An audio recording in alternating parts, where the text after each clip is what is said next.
Hi. Hello, everybody. Good evening. Welcome to The Dead Might Be Listening, an online Halloween storytelling event wherein our group of friends spend Halloween telling each other scary stories. I'm huhsmile, and I'll be your host for the night. Grab a bottle of wine or whiskey, prepare your snacks, and hang out with us until midnight. So that's 5 hours. First order of business, let's introduce our participants for this event.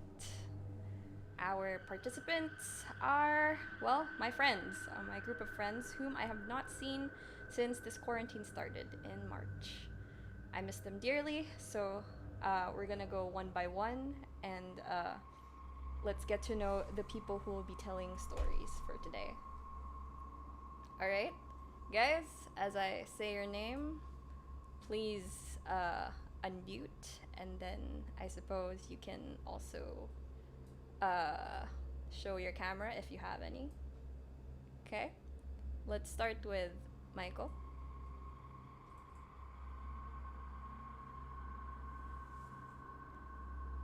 Do you want to say hi? Oh yeah. Hello everybody. My name is Kiwi. I play games and I post them on my Instagram and I stream sometimes. I try to stream on Tuesdays and Thursdays on Twitch. Yeah, follow Michael on Twitch. Okay, thanks, Michael. Yeah. You can turn off the camera for the time being. Okay. Okay. Okay. Next one. Uh, let's introduce. Who else do we have here? Jeff. Are you ready, Jeff? No, probably not. Okay, let's go with Bao.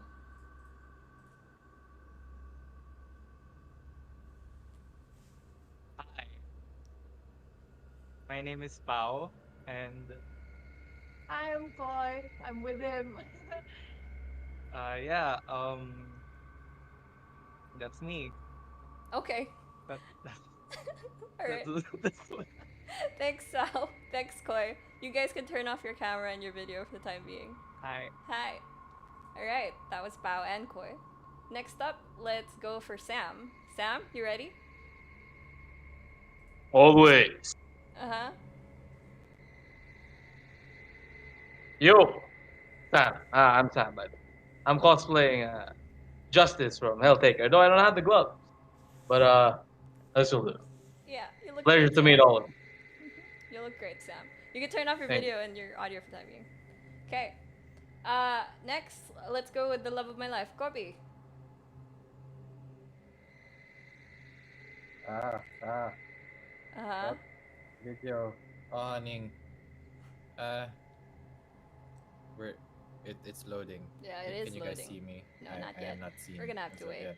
It's alright. It takes a while. It does. I do not know I'm not why sure it does. either. Ah, there we go. There. Say Ah, hi. yes. Hi, I am Copy, and I am drinking wine, and I am a unicorn. Yeah, I just do Twitch streams of my Dungeons and Dragons games, and that about it. And I am Unise's boyfriend. Yeah. For we are together for 5 wonderful You don't years, have. Okay, Copy. You can and turn off your video she's and the your. love of my Cop. Can life. And all right, see you. Alright, bye. Okay. Reina, are you ready to go? Let's go. Just a sec. Hi, am I on? You Yes, see you're me? on. Yes, we can see you. So, so hi, I'm Reina. I'll probably take this off later so you can see my face, but for my introduction, please bear with me.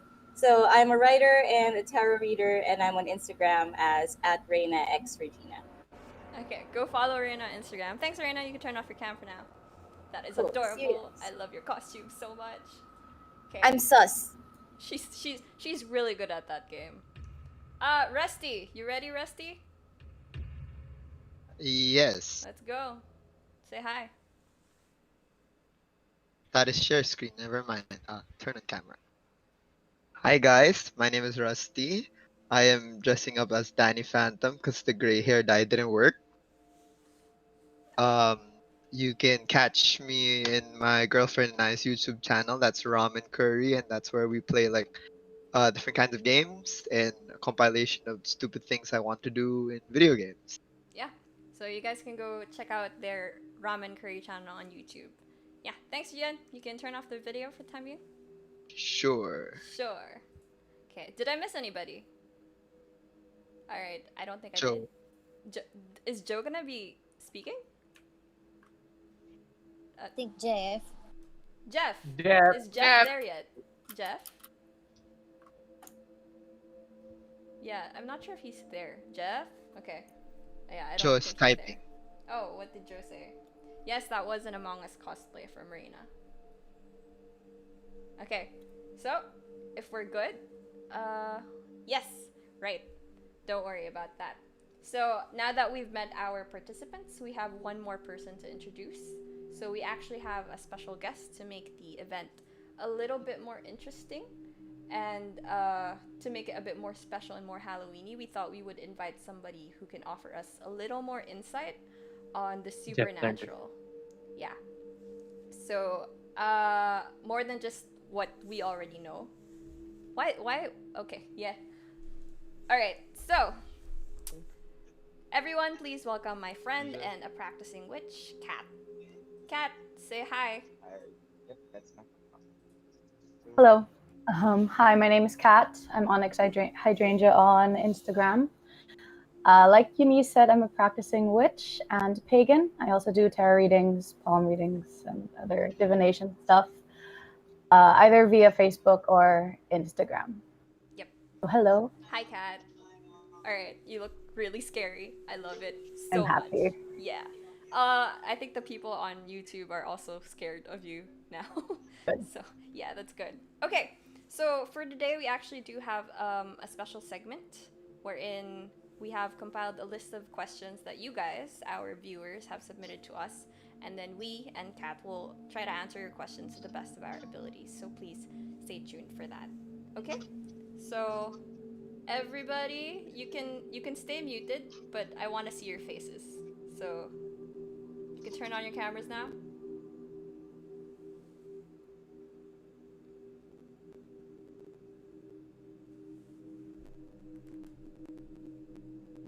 Okay. Alright. Cool. Never mind. Turn your cameras off. The bandwidth is terrible. Turn them off. Okay. Alright. Stephanie Uy says she loves your contacts, Kat. Yes, we are Thank you all very much. Filipino. Okay. So tonight let's start with what we're gonna be doing. Tonight we thought it would be interesting to start off with a scary story from our special guest. So, Kat, I think you have a few words that you might want to tell the viewers before we begin. Yeah, for sure. So my first story, I've been told, is quite freaky, and it does involve mirrors. So for those of you that are that you know yourselves, you might get a bit scared. I'd suggest maybe covering the mirrors or making sure that your reflection isn't seen through them, just in case. I'd also like to say hi to my sister, Liza. Cover the mirror, just in case. I have a question. I don't have a Do I- mirror in my room. Okay. But I'm right in front of a window which has glass, and I can sort of see my reflection. Does that count? I mean, it's up to you. It's more of just to make sure people don't freak themselves out. You know how you might like look. Yeah. I mean, I'm also in front of something slightly reflective, but I can't see anything through these lenses, or barely anything. Feel free to take them off. I look freakier when I open my eyes. You look great though, either way. Nah, I can just do that. Oh, all right. Yeah, that looks. Okay. I look normal when I do that though. Where did you hide it? To the sides. If I want it back, it's just. Okay. All right. Okay. So, a lot of people on the chat are saying that they're ready to get scared. Kat, Okay. I will boost the sounds, and you can start telling your story when you're ready. All right. So this story is what I consider my scariest story.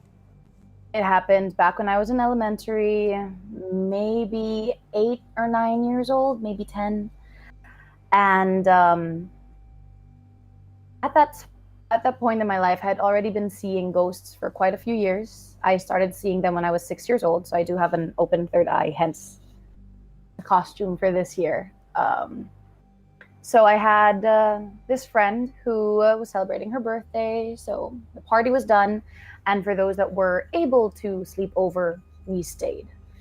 And there were 4 of us in total. The birthday girl, who had curly black hair, our friend, who was blonde, an American, a really tall Canadian girl with brown hair, and then me. Now, I'm mentioning specifics with the hair because it'll play a part later on. We went to an international school, hence the unique mixture of people. So her house was kind of like the houses that you might have seen in the US in like the 80s or 70s, where it looks like a bungalow, but there's actually a second story below where a basement would be. Her house was like that. So as you walk down the stairs to the second floor, there would be a restroom right in front of you, 2 bedrooms off to the side. And connected to those bedrooms by sliding glass doors was a glassed-in patio that led to a big garden. If you continued on to the right, there was an extra kitchen just nearby the second bedroom. We were staying in that second bedroom to the right.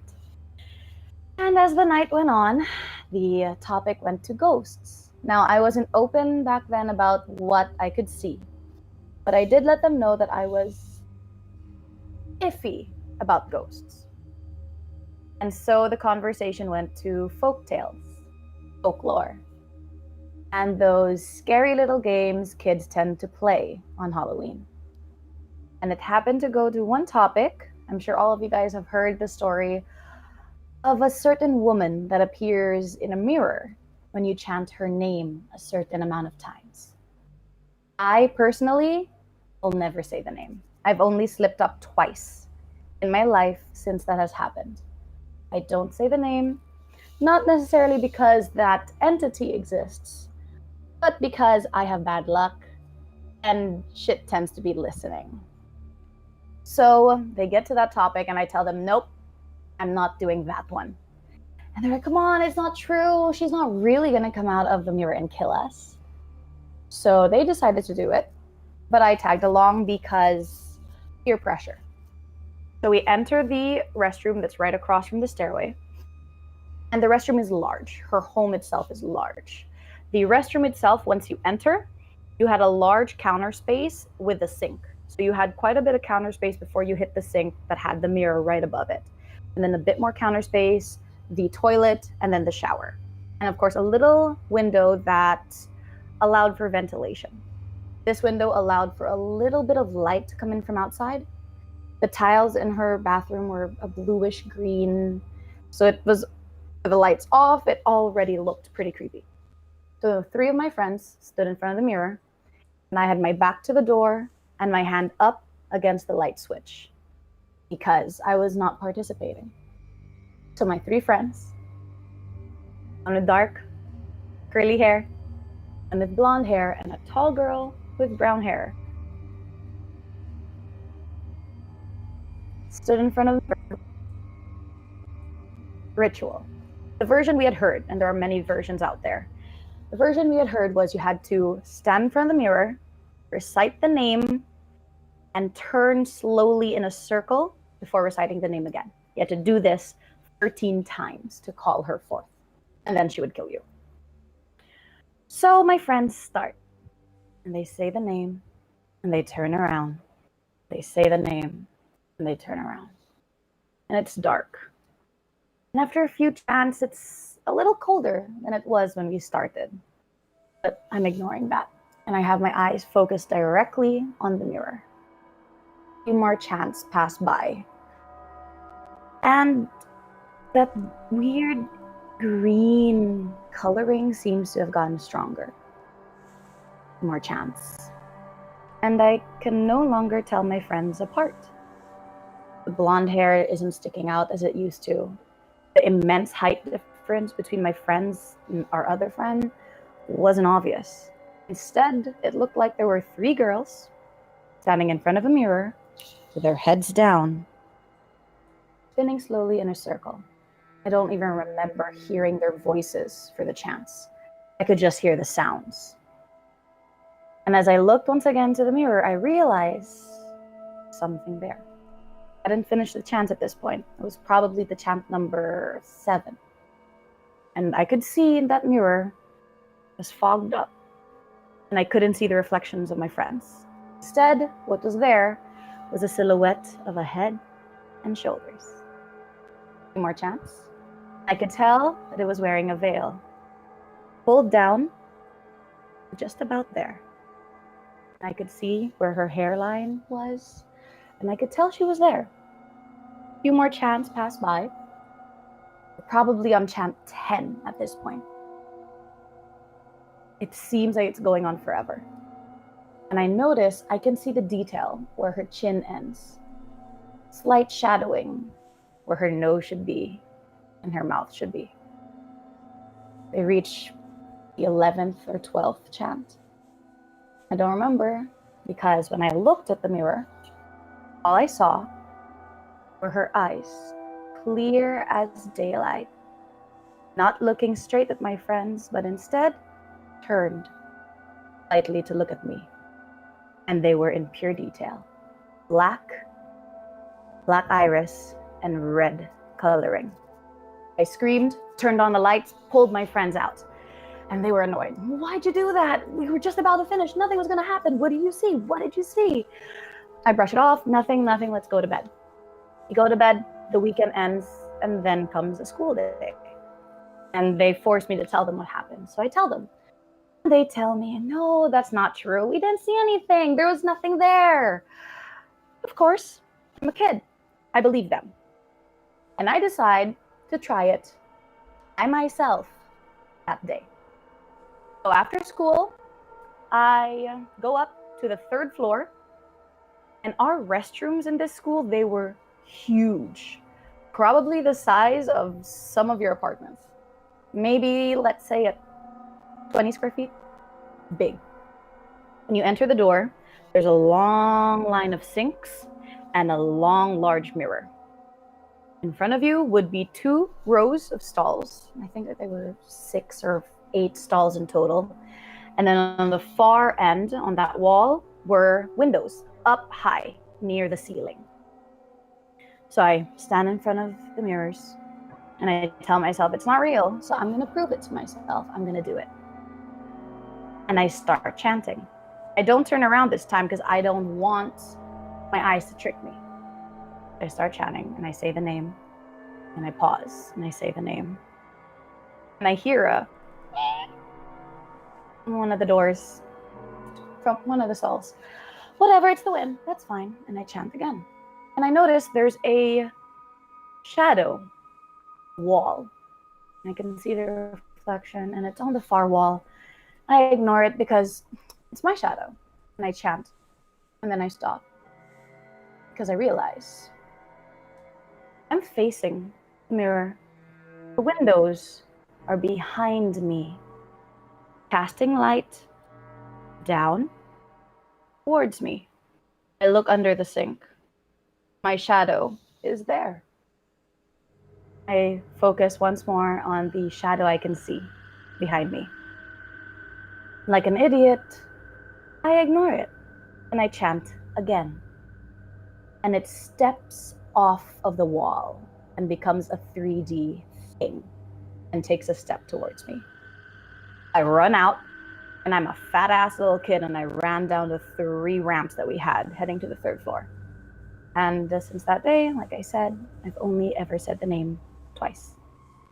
Just never know what you might call what might be listening when you try those little rituals. And that's my story. For sharing, Kat. You're welcome. Okay, so a lot of people on the chat are saying, why did you try again?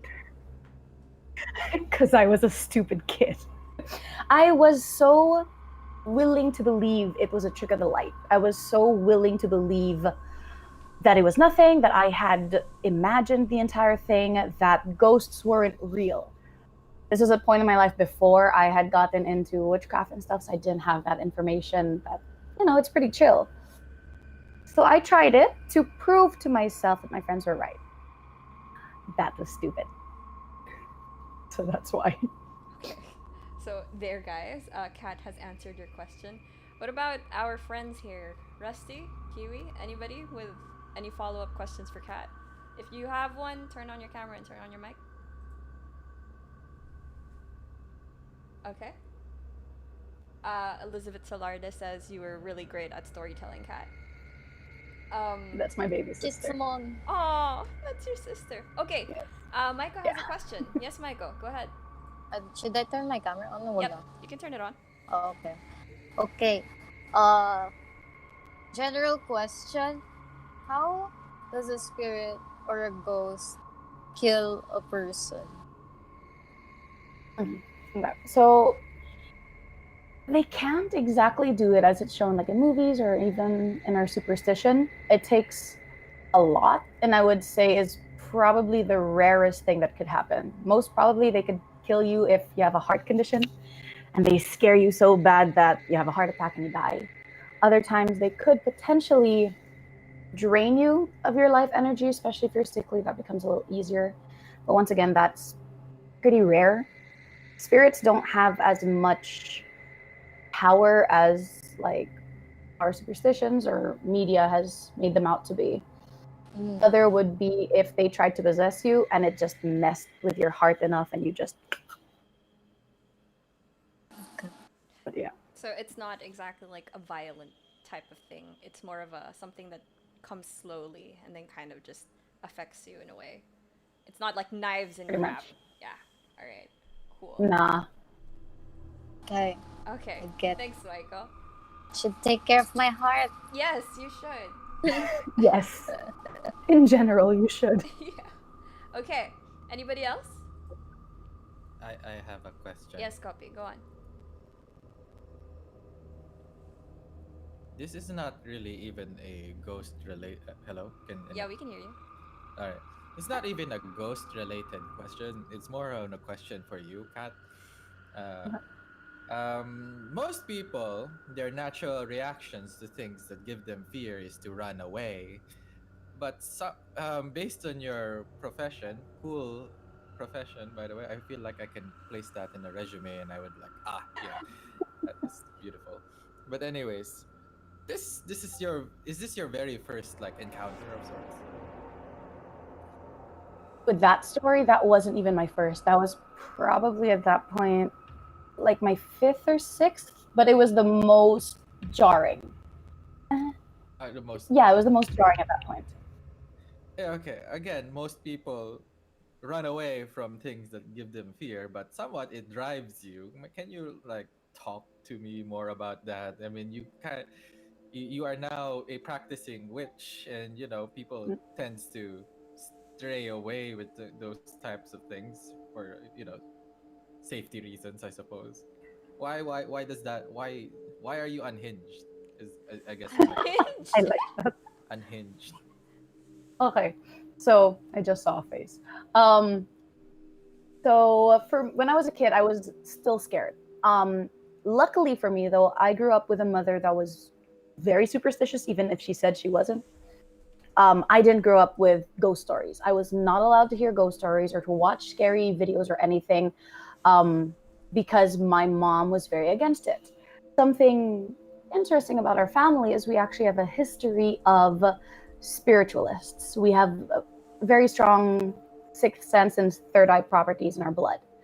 And for some reason, my family branch stepped away from that. So my mom was very specific. I didn't know about duendes. I didn't know about the only thing she would say is like momo, and that was all. Like if she was talking about encantos, she would not even say the name. It was very just, I'm not going to mention it so you don't fear it. But when I started seeing them, it was more of a curiosity, like, what's that thing? I don't know what it is.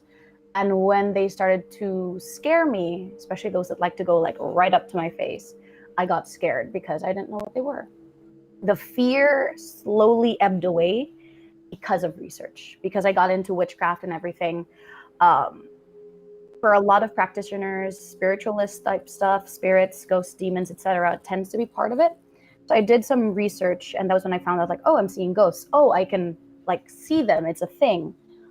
And I learned how to deal with them, the different types, why they're here, that they're not evil, etc., etc.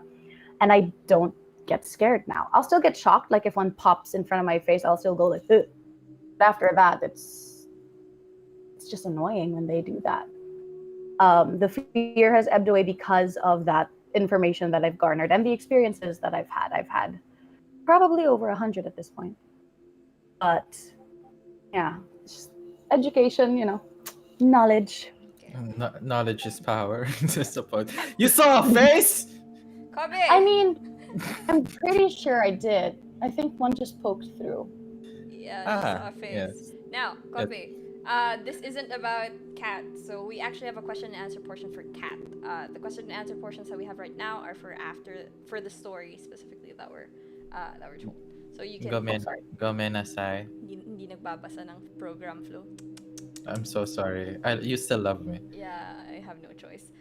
Anybody else have questions? Oh, somebody from YouTube asked, Christine May Verana is asking you, did this entity haunt you afterwards, or were you afraid to look in the mirrors after your experience? I think it visited me, not the second one from school, but I think the first one. I have a very vivid memory of having a dream. I don't know whether it happened that night that we tried it the first time or after, but the dream, I was back in that bedroom and I woke up, and once again, it might not have even been a dream. It might have just been me waking up in the middle of the night, and foggy memory has turned it into a dream. I just woke up and I just saw a young, I don't know, teen, preteen, just standing in the doorway. That doorway that would have led to that restroom, and just standing there.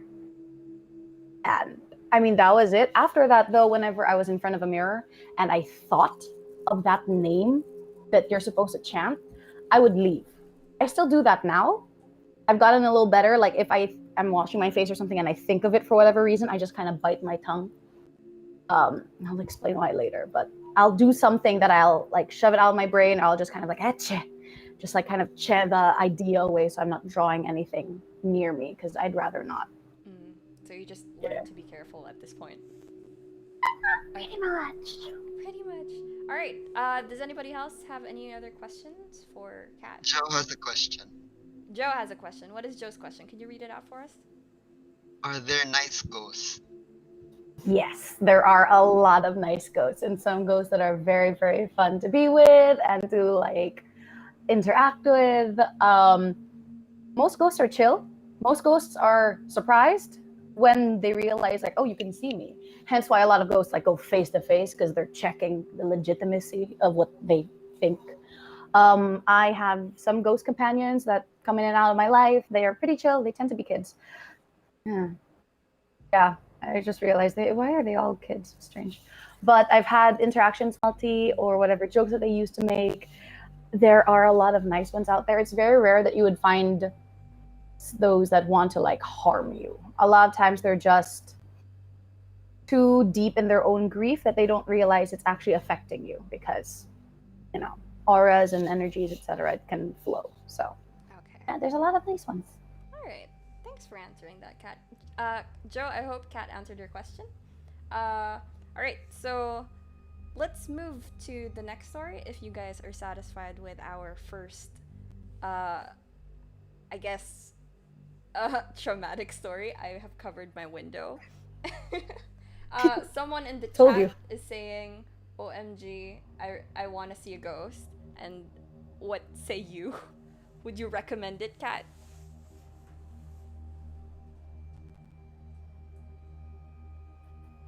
Experience, it definitely makes you question reality.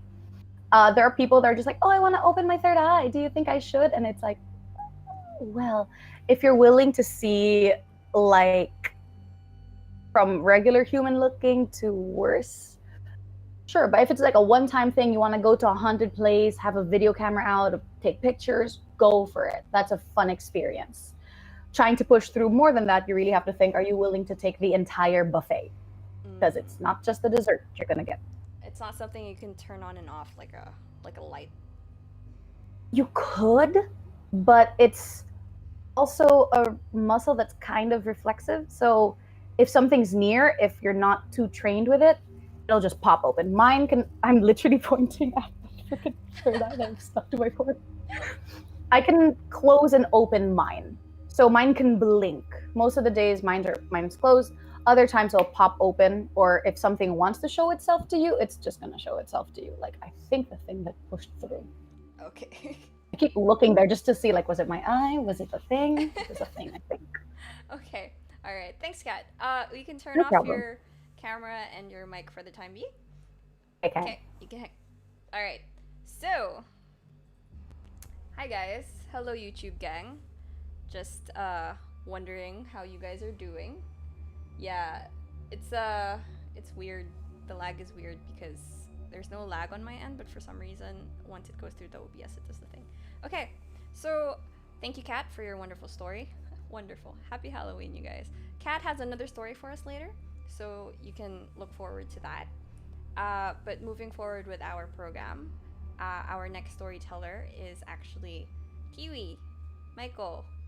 So she has a short story for us, and yeah. Wait, let me just there. Hi, Michael. Your microphone is muted. Hello. Hello. Okay, so what do you have for us tonight? What was my title? I think my title was "Can You Be My Friend? Are You My Friend?" Something like that. Yes, right. I think it's a answer for Joe's question. Are there nice ghosts? Okay. And I think I met one, but I don't think it's a ghost. I think it's like, what do you call the encanto, duende? What do you call that? An encanto, I think, is the right term for it. I think, no, I don't know, but there's some general term for them. I forgot what. Okay. So I think that's not a ghost, it's just that.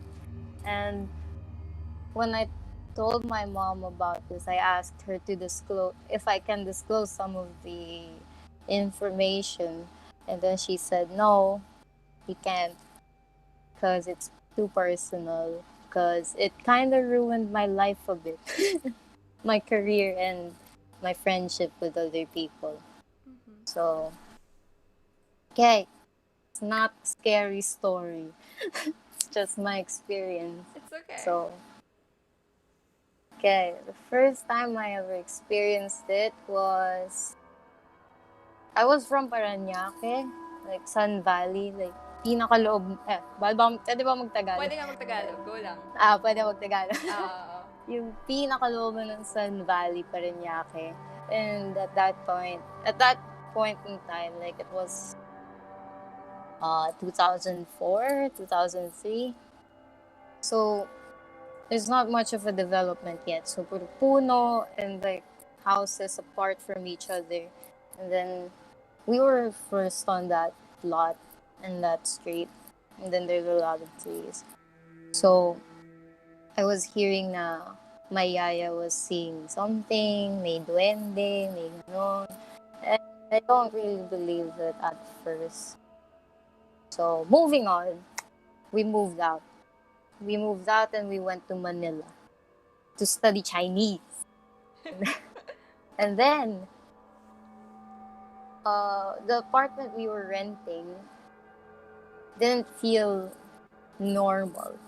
Felt like someone was already staying there, and it was like, it wasn't me. I was too young there back then. Yaya ko rin, but it's a different yaya now. Actually, it's my sister's yaya that who can feel it and say na, oh, someone's adjusting the clock, someone's moving this, someone's something like that. And I really didn't believe it because why? I don't believe in ghosts before. Like, there's a difference between getting scared of something and like sensing something, like the sixth sense. Mm-hmm.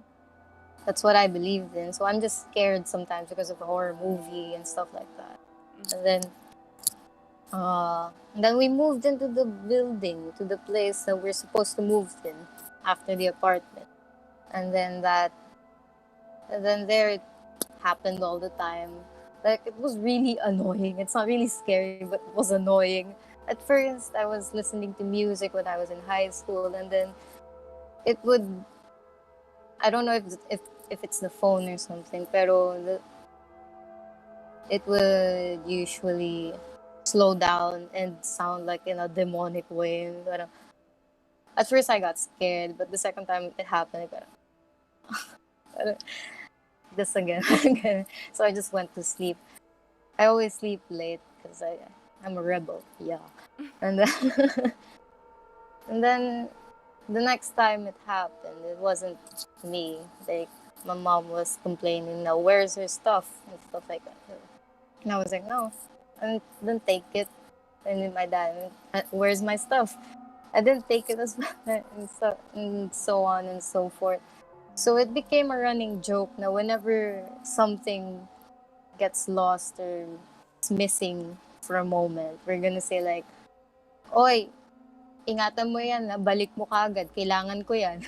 And stuff. And then we will find it in the most normal places, like on top of the desk, under the bed, inside the closet, where you can usually find it. Pero naghanap kami, like, sobrang organized kong person na imposibleng hindi ko siya mahanap agad. And I think it was just a friendly entity or something. And then there's this one night, because I'm a big baby, I sleep in my parents' room when I was in high school because I'm really scared of horror movies, but I like horror movies. So I was next to my dad on the right side of the bed. And then I woke up in the middle of the night.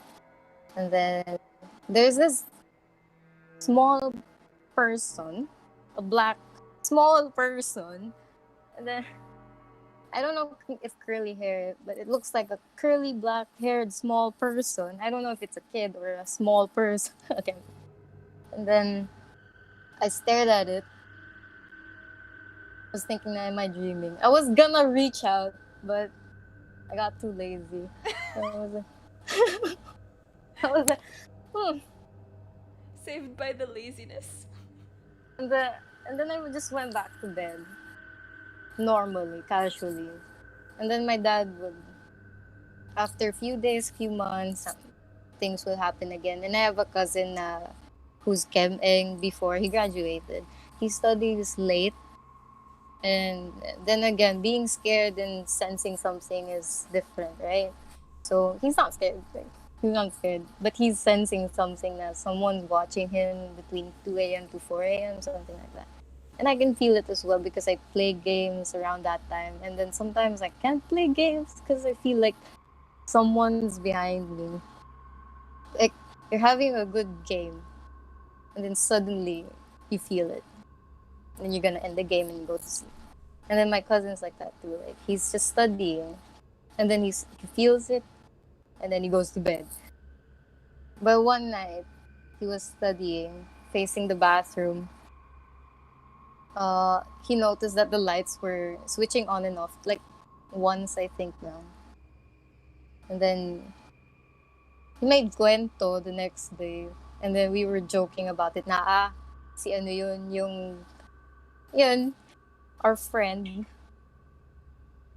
And then another story, ongoing actually. It's not really scary. And then my mom used to wash our clothes in the middle of the night for some reason. And then we live in the third floor of the building. We own the building as well. Oh no, someone's knocking. Oh no, someone's It's okay. knocking. You can turn off your camera for a No second. ba yan? We'll discuss No, na it's muna. okay. Oh, okay, alright. They will go away. Oh, oh my like god. the ghost. They Okay. will go. And then my mom was washing clothes in the middle of the night. And then the three of us, because I'm a night owl and my cousin's a night owl, I was starting to play a game. My cousin was starting to study. My mom was hanging clothes. She hangs the clothes in the stairs. And then someone knocked like 3 times. I think it was 3 times. It was not that loud, but you can hear it clearly that someone knocked on the door. And then when I opened it, because my mom told me, "Oh, Michael, buksan mo yung pinto."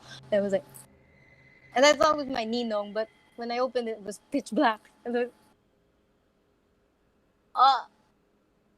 uh, he's playing a joke on us and stuff like that. We all got scared, but we're kind of used to it as well. And then a few months later, we moved to our current place. And then we found out that apparently I have someone latching on me, something like that. And then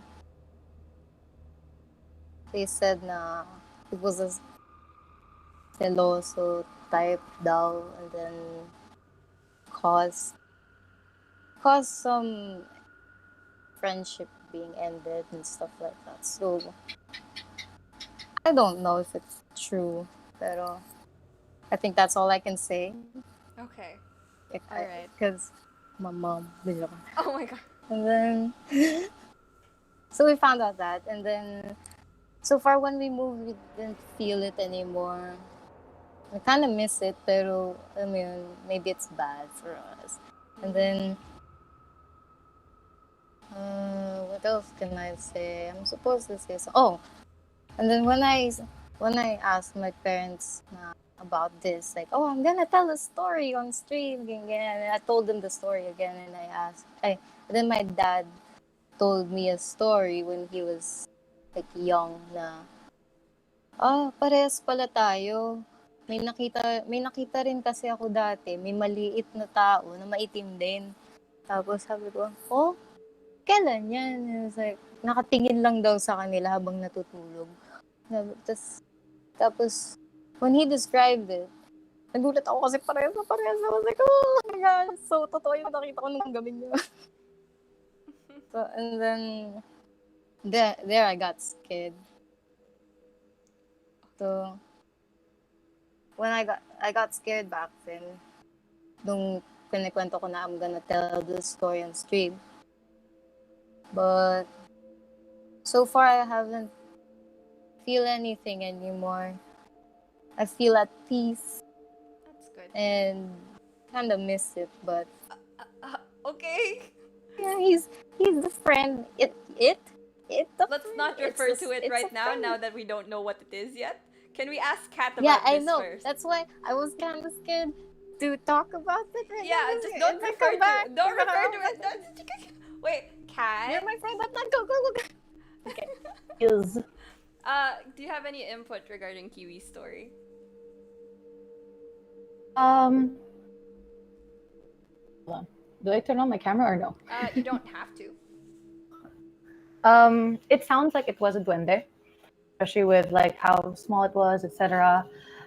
They do tend to be, I don't know if jealous is the word, but very protective of what they consider theirs. The empty lot next to me has quite a few of them. Whether it's good or bad, it depends on what it's done to in your life, like what it's caused and stuff like that. A lot of times they do just tend to watch over, especially if where you're living tends to be within their territory. If you're nice to them, if they think you're good people, they tend to be quite nice and quite protective. At the same time, there are those, of course, that like they don't want anything good for you. So I think what you saw was a duende, and I think the word you were looking for a while ago was like elemental. They tend to be called elementals. So there. Yeah. Thank you. No problem. I mean, if he was nice, he was nice. If you don't know what he is, if he had like some negative effects in your life, yeah, maybe not mention that you miss him or anything like that, because Oh, okay. I don't. yeah, because Leave me those kinds of alone. things, it reaches distance. It's Yeah. well, there. I mean, if you don't actually want it back in your life, like that's enough of an intention to be able to keep it more or less away from you. Swig of her soju. You got a drink? Okay, I got it. Yeah. Alright. Thanks, That's why Kat. No I have problem. Go on. talismans ba yun? Where'd you get the talismans? Fuck. Wait. Now I have it's part of the I'm not supposed to tell. But Okay, for never mind. sure, Never mind. I'm It's gonna fine. No. It's fine. It might be a secret for a reason. Let's not. Okay. So if you're I mean, good. okay, wait. Okay. I'm gonna. Okay, my mom thinks that I shouldn't say it because I don't know. Then don't say it. Wait, I'm stopping you right now. Okay. Turn off your webcam and turn off your microphone. Okay. I wanna All right. say- I'm No. freaking out. No. Turn off your webcam and turn off your microphone. Do Thank that. you. Okay. You're a good friend. Yes. Goodbye. Are you grounding Michael? Yes, I'm grounded, Michael. All right. Honestly, that was a good thing to do. Yeah, I know. I know my shit. Okay, all right. Hi, YouTube gang. It's me again. Solo camera, Unise, huhsmile. Hello. Okay. So we've gotten one story from Kat, one story from Michael. A lot of people are saying they want to hear another story from Kat. Don't worry, you will get that. She has another story prepared for after the Q&A session of the intermission. Okay? All right. Cool. Everybody, kamusta kayo? Like, I'm talking to the gang. You can unmute. Kamusta kayo? Happy Okay. spooky season. Ibs lang. Okay, I'm gonna be honest. When pag di ko na kaya, Okay. binababaan ko yung volume. That's completely fine. Oh, this is the worst time to be home alone. Yeah. Oof, yeah. Alright. But you have dogs. Yeah, you have two wonderful Yeah, I dogs. have an anxious dog. Oh. Dogs are ghost repellents, I think. I Cat. think it's supposed to be cats. Can you confirm that? It's supposed to be cats. Cat, can you okay. Then Ah, dogs are just ancient barking Egyptian at things. Scopy. Dogs can see them, cats can see them, but in terms of like supernatural historical stuff, cats repel more often. But dogs can also repel them, especially if the spirit does not like dogs. So, They can Then just you be should like, have dogs you here. should have a Odie and Garfield So situation in your The house. spirit likes dogs. some do, some will Will they play with hang them. around? Oh Yes. my god! like. I have never met anyone alive who didn't like my dogs. So Oh no. You No, kind of but- sounded. You kind of sounded it. You said it in a way that you killed people who didn't like your dog, and I'm I okay kinda with that. again, I I haven't mean- met anyone who hasn't liked my dogs. There we go. I mean, she's So- sus. I haven't yet. She's She's sus. sus, dude. She's I'm sus. sus. I'm sus. So, do No you guys- confirmation, but sus. Calling an emergency meeting. We're calling an Emergency meeting. Oh my god. Do you guys have any like follow-up questions regarding Michael's story or commentary really? Apparently, the bandwidth is okay with the voice chat, so we can all be here together with the videos off, and it's not going to be a problem for the bandwidth. So you guys can have commentary while people are telling the stories. Okay? Yay! Cool. Cool. Just try not to talk over them while they're telling the stories, I guess. Okay. All right. Cool. So, if we're done there, we can actually move on to our next storyteller. Bao, are you ready? I don't, yeah. All right. Cool. Hold on. Let me just. Is it me or Wait, by pause the way, Dane is here. volume? Hi, Dane. Are you? Hi, Dane. Hello and good evening. Dane, do you have a costume? Ah, No, I'm just wondering because we didn't see you. He just woke up. Oh. not right now. All right. All good. All good. Oh yeah, my bad about that. It's all right. No problem. Okay. So our next storyteller is actually Bao. Bao, Hi. do you want to turn on your camera for this, or do you not want to? Yeah, sure. Okay. Yeah, alright. There we go. Nice. I'm sorry, I'll get out your. Let's You get on. can stay, you can stay, you can stay. You can stay. Oh, Yeah, okay, okay. Alright. Okay, go ahead. So my story, I guess I'm gonna call this that one story interlock since my grandparents used to live there. Well, not anymore. So anyway, this is not particularly a scary story per se. I don't know. It depends. So, oh sorry. Where do I start? Okay. First context. When I was a kid, there was this one time I was in Tarlac. Uh, the people there, nag, well, nagkwentuhan yung mga tao nandun sa akin. And there's this one particular story that stuck out. And it's not about ghosts.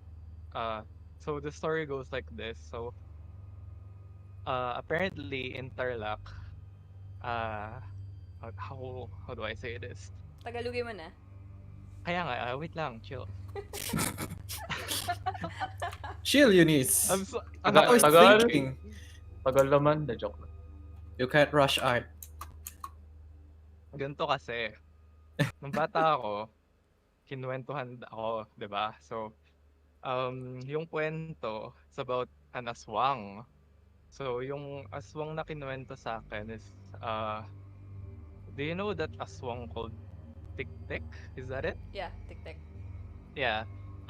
So what it does, yung Tik Tik, it emits a loud sound pag loud pag malayo siya, right? And mahina pag malapit Malapit. siya. Yeah, something like that. So here's what happened one night in Tarlac. Wait lang, let me share my screen for this. May share screen na nagaganap. No, I prepared He's prepared. He has something. visual aids for Yeah. us, and Of course. It's I not proper. appreciate the dedication, pal. My friend group is amazing. Wow. All right. Everybody's seeing Can it. you The can you stream guys is see seeing it, this? yes. Okay.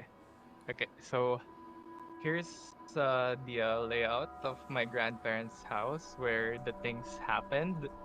It was one night. I don't know what time, but it was very dark. And everyone was in this bedroom. Hold on. Okay, everyone was in this bedroom number 1. And somehow little old me was alone in the living room. Let's see, here. I was here watching TV. I remember it was Nickelodeon. Yeah, TV, tada. And then, so it was only recently that I was told that story about that Aswang thing. And then, while I was watching TV, suddenly I heard something, right? So I heard something. I heard this faint ticking sound, like tick, tick, tick. It was very faint. At first, I didn't really bother because the cartoon was amazing. But then, I suddenly remembered the story, and then I remembered the details of it. I remembered that if it's close, mahina yung tunog. Then, so yung narinig ko, mahina yung tunog, right? So, I was there alone. A kid alone in the living room at night, watching cartoons. So, I was thinking if I should go to the bedroom with everyone else, but I was frozen with fear. I couldn't move at all. So, wh- I mustered, like, I tried convincing myself for a whole 30 minutes or so, convincing myself, Pau, tumakbo ka na. Pau, takbo ka na. Pau, tumakbo ka na. I keep telling that to myself because I keep hearing that very faint tick tick sound right it was actually right behind me because I was sitting here, right? And behind me is like a whole ass window, and I can hear the sound around here very faintly. So after a few minutes, I guess I mustered up my courage and I ran all the way quickly to the bedroom. But I never told anyone in the end. Except now. Yeah, except now. You broke your vow of silence, pal. No. I never You're in spelled trouble. anything. This transgression will not stand. I'm just kidding. Pao, Upper right of the screen. Ghost will remember this. Pao, a lot Oh, of people man. on the stream are saying that they appreciate your presentation because then it Aw, really thank helped you. them visualize the layout of the house. Okay. I know, because I'm a bad storyteller, so I have to do that. Why you gotta drag yourself like that, man? Why? Okay. Well, how is the Discord gang? Wala ba kayong masasabi dun sa kwento ni Pao? May nagtatanong, Pao. Ulitin mo nga. Pao, may What do you nagtatanong. mean? Was there a pregnant person dun sa may area or sa bahay? Or No, there was no one pregnant at that time as far as I can remember. kilala mo ba yung mga kapitbahay nyo? Yeah, just Wala family, din. friends. Alright. Or like terminally ill or old. Nah, none. None That I that could you think know of. of. I'm not really a social person. Just, Yes, you know. not that you know. So, butiki yun. Yun ba yun? Is that... Grabe. I hope so. I hope it is. Ulitin mo nga yung sound effects. Do it, pa. Do it. Can you do it No. again? I know. Why are you guys Okay. so mean? Now am I? Is it like or tick? No, Like a tick tick? No, I mean, just I like- wanna know. it's like a tick. It's very faint. Very, very faint. Minsan kasi gago yung mga butiki eh. Putay na pati dito pag It's kahit nagsascroll ka lang sa Twitter. it's not Shut up! toko. Shut up! Shut The up! sound mga was not listeners. toko. Okay. Toko. Yeah, toko kasi has a very loud Yeah. call, di ba? Toko! No, seriously. I hear that all the time here in Batangas. Ulitin mo. And gusto ko lang marinig ulit galing sa... Gusto mo marinig, pre? Bigwasan na lang ito. Toko! Parang, fuck you, fuck Lizards you. are faster. This is... Like, Lizards are judgmental fucks, dude. lizards are sounds fast. Ay, Tick tick Alright, tick alright. tick tick Yeah, tick. mabilis tick. It's very fast. It's fast. but yeah, Pao. Nice one Speed. for yeah, dashing out of there safely. Safe. Okay, alright. Do you have any questions for Kat, Pao, I suppose? Someone's phone is near their microphone because we can hear the static. Okay, yeah. Questions about my story? Yeah. Or no, not in particular. Alright. Okay, so... May nagtatanong sa YouTube, si Deet Sproutling, sabi niya, nung nagpunta po ba kayo sa bedroom, lumakas po yung sound or nawala na po? Nawala. Nawala na. Probably because everyone is loud inside the bedroom. Or I don't know. With God. Okay. Alright. Cool. Okay. So, are you good, Pao? You have any additional input? Alright. Okay. Cool. Nah. Thank you for your story, Pao. That was very interesting. And your swig of soju. Soju, sponsor us. Okay. Baka Soju, sponsor us, please. Sponsor us. Alright. You can turn off your webcam if you want to. Okay. Alright. So, Con says, I want a butiki metal detector. Okay. Alright. The only way you'll find out na may butiki ka na is when it's latching on you. Huh? That's scary. Huh? Hold on. Wait, I'm they more do afraid that? now of butiki than I am of ghosts. One time a butke fell on my sister How did that from the I'm seat. terrified of them. They're the worst. Okay. Worse than ghosts? Okay, alright. Okay. This became a butiki shitting club. Yeah, dude. Yeah. They're fucking noisy. Like, patulog ka na tapos... Will you shut up, man? I'm trying to sleep here. Just lower the volume. I can't. They can't. They don't wanna. They don't wanna shut up. I just wanna say that my engineering skills helped me with that drawing. I'm proud of you, pal. Wait. Thank you. Engineer. All that Ingeniero. patience Yun na yung purpose ng has degree niya. paid off. Yeah. Oh, man, tayo na. Yes. You have fulfilled your dream, pal. Proud It of you, has led man. you to this moment. Okay, alright. So, our next storyteller is actually supposed to be Trixie, but she can't come onto the show today because something came up. So, we're gonna have to skip Trixie's story. For now, though, I think we can instead replace Trixie's story with if Dane is available. Dane, are you ready for your story? Yes, I am. Okay. So, do you want to turn on your camera for this, or are you alright with people seeing your anime waifu photo? Oh. Okay. Ami-chan, go for it. Ame-chan is the best. Alright, Oh. okay. So, I will. Okay, anyways. Okay. I'll Weeb. open up my video camera. Weeb. You're a fucking weeb. We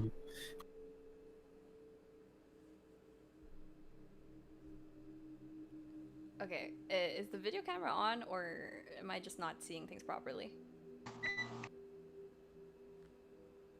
Okay. Hello. I just placed myself on video activity instead of push to talk. Okay. There we go. No, wait. No, it's still No? anime girl. Really?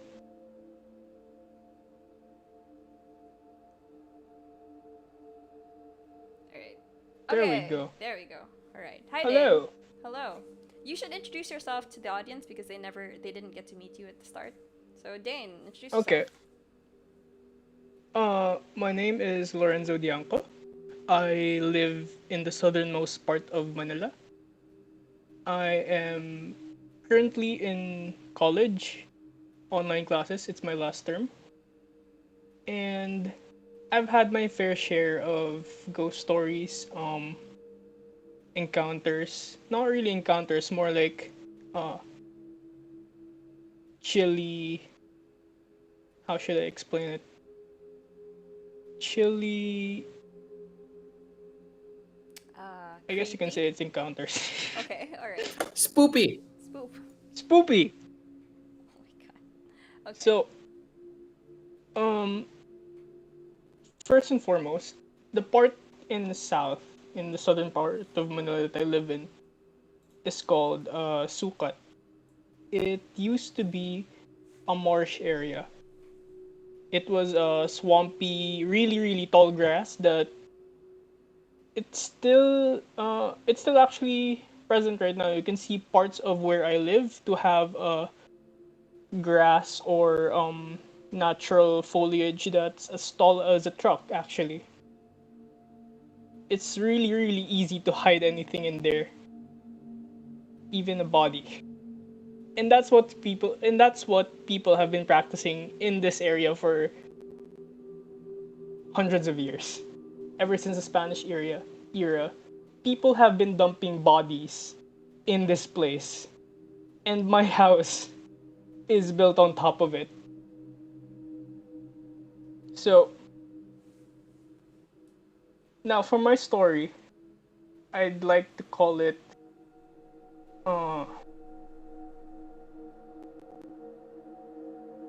the family with my family.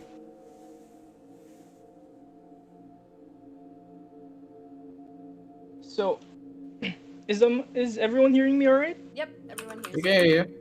Yes. All right. Crispy clear. First and foremost, around that time in 2015, yeah, the current number of people in my home were my parents, my brother, my older sister, and my cousin. So that's 6, 7, including me and our help. My ate has a passion for baking. Sometimes to fill in orders from her online shop, it's currently called Keiku, and she bakes all the way into the morning, around 3 a.m. sometimes 4 a.m. And what happens is that sometimes she gets encounters. she looks back. She looks to her side. Her peripheral vision says there's someone sitting on our service stairs going up to the terrace. I mean, to the balcony. Sort of like a small person seated there. But she's the only person awake. And we don't have a kid in the house. Sometimes she'd see that kid. Even the guards see that kid. One of our helps saw that kid as well. For some reason, I haven't seen that kid, but everyone has seen that kid in this house besides me.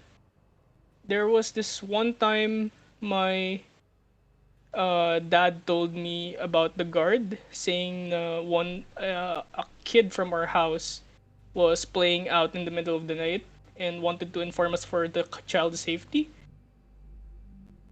But we don't have a child in this house, and the problem is that every time the guard goes to our around our house to get the kid to go inside because it's already the middle of the night and he's unsupervised, the kid's not there. It suddenly just disappears even though they see someone moving around in the camera of the village. Now, it might have been just someone's kid playing around in the middle of the night, I'm not sure. But one, my ate saw that kid. The guards had a encounter with that kid. And lastly, to back that story up, I have my ate's old office mate. She has a third eye of sorts. I'm not really sure what's the proper term for that, but she can see spirits even inside their office. She'd suddenly go off topic in the middle of the meeting saying na wag mong paglaruan yan, saying something to a spirit in the middle of a very quiet meeting. And she came to our house this one time. And the scariest thing that happened, it was daytime pa. The most chilling thing that happened that day was we were having lunch with that friend of my ates, and she liked our house. She was having a good time. And then she asked my ate, "Ilan kayo sa bahay?" But ang daming tao. She was referring to a group of people on our veranda. There was no one on our veranda. That office mate of my ate said na we were living with another family. And sometimes it scares me, sometimes it doesn't, because so far they've been very peaceful. To the point that there was this one time my dad was coming home from the office late at night. He suddenly saw outside our window, because there's a window looking into our veranda. There was someone standing there along with I'm not really sure what it was that he described it, but there were two people there. My dad is a retired army guy. He's a tough guy of sorts, but he's soft na. Sort of. He loves Korean dramas. But that tough man of the house suddenly ran scared shitless going upstairs, and he just, as he was passing by that window, he told us that he said to the figures na bantay-bantay lang kayo dyan na, and then ran straight up to my mom.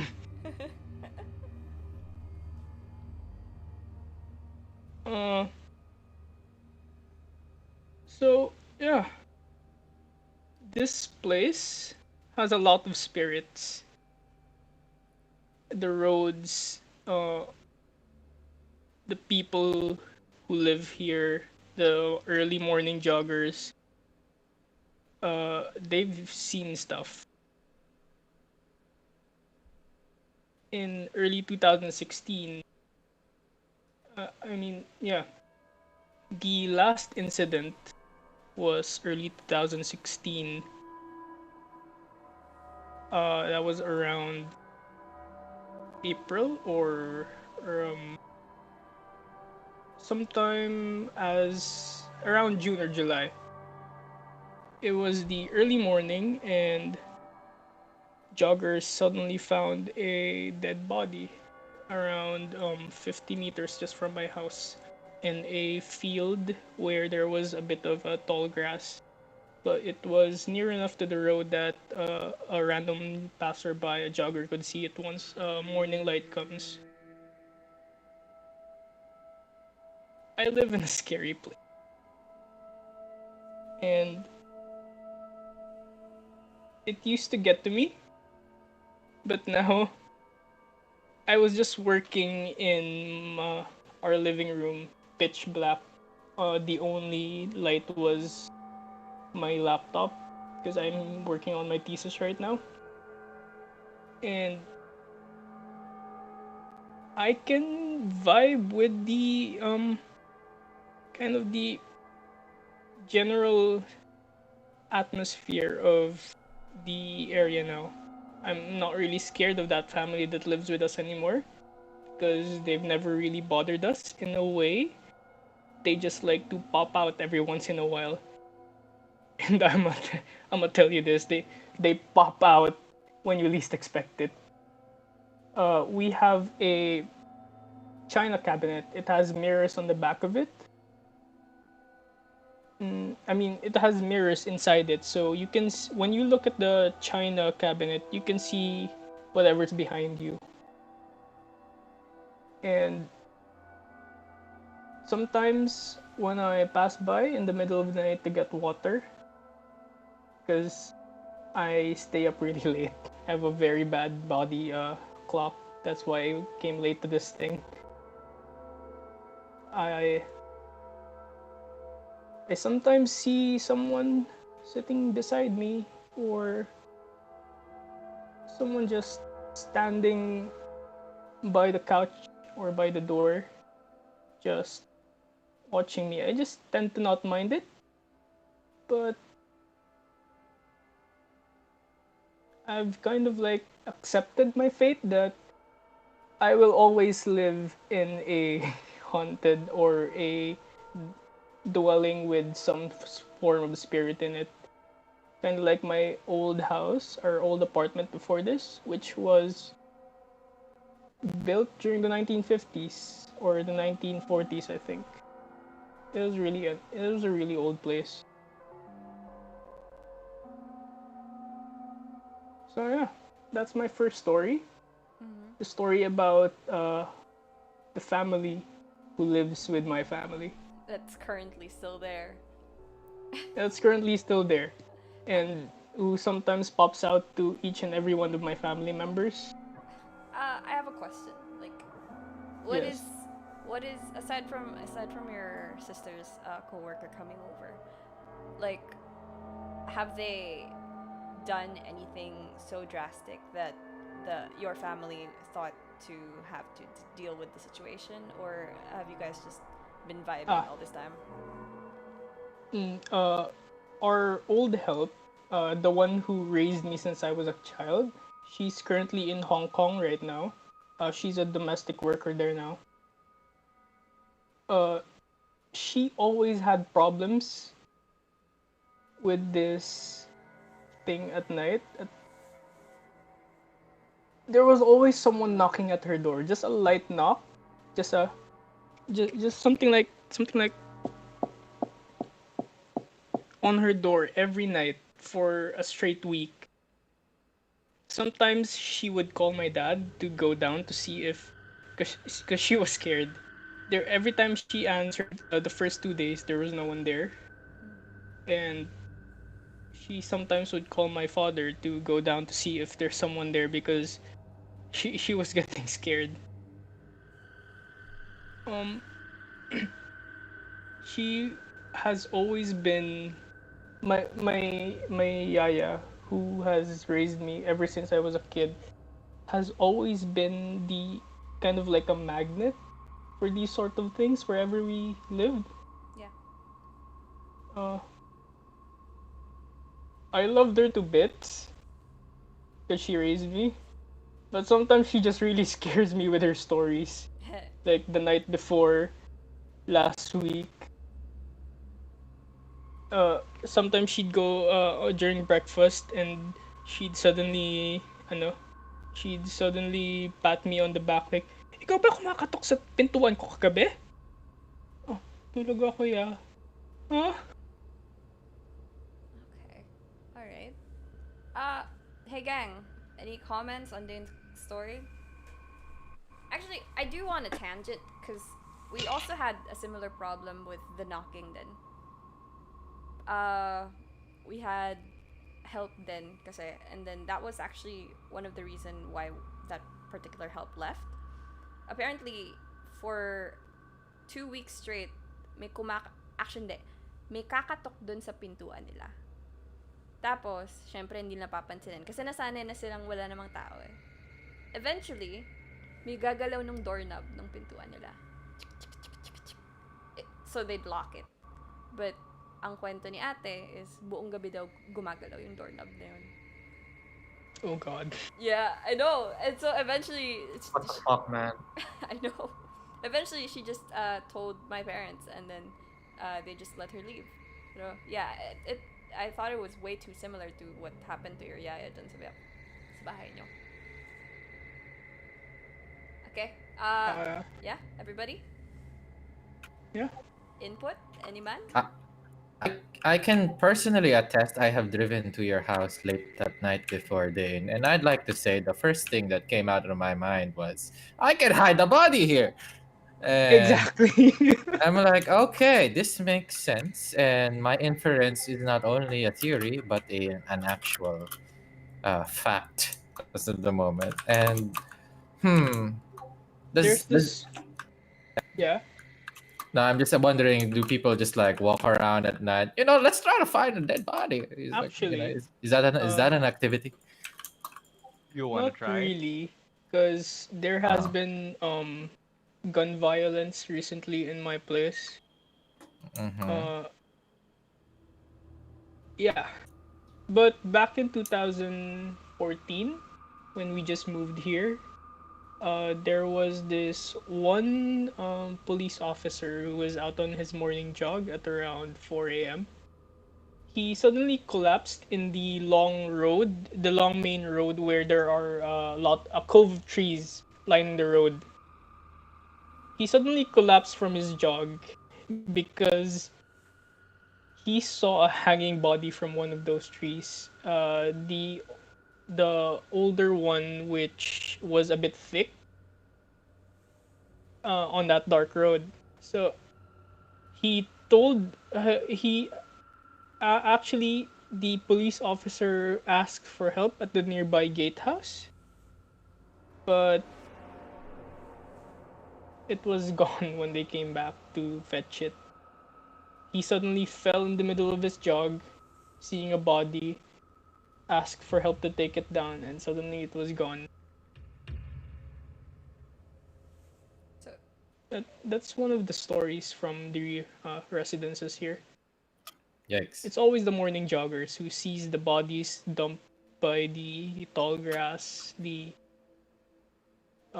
seemingly scary figures standing up on the fields. Yeah. Yeah. Alright. My place is a how should I say it? A festival for spirits. Okay. Let's ask Kat. Hey Kat, do you have any input? I'm in the Paranaque area too, so I know what he's talking about. It's common, especially if like a family really liked their house if they passed away, even if they passed away at different times, they can still chill and hang out. For the door like rattling thing, that's where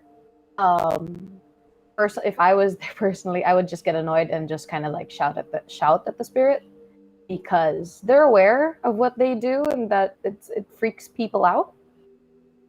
The doorknob thing is pretty common. My sister's actually chatting with me, saying that her door in Cebu does the same thing. Why? But yeah, at least they're nice.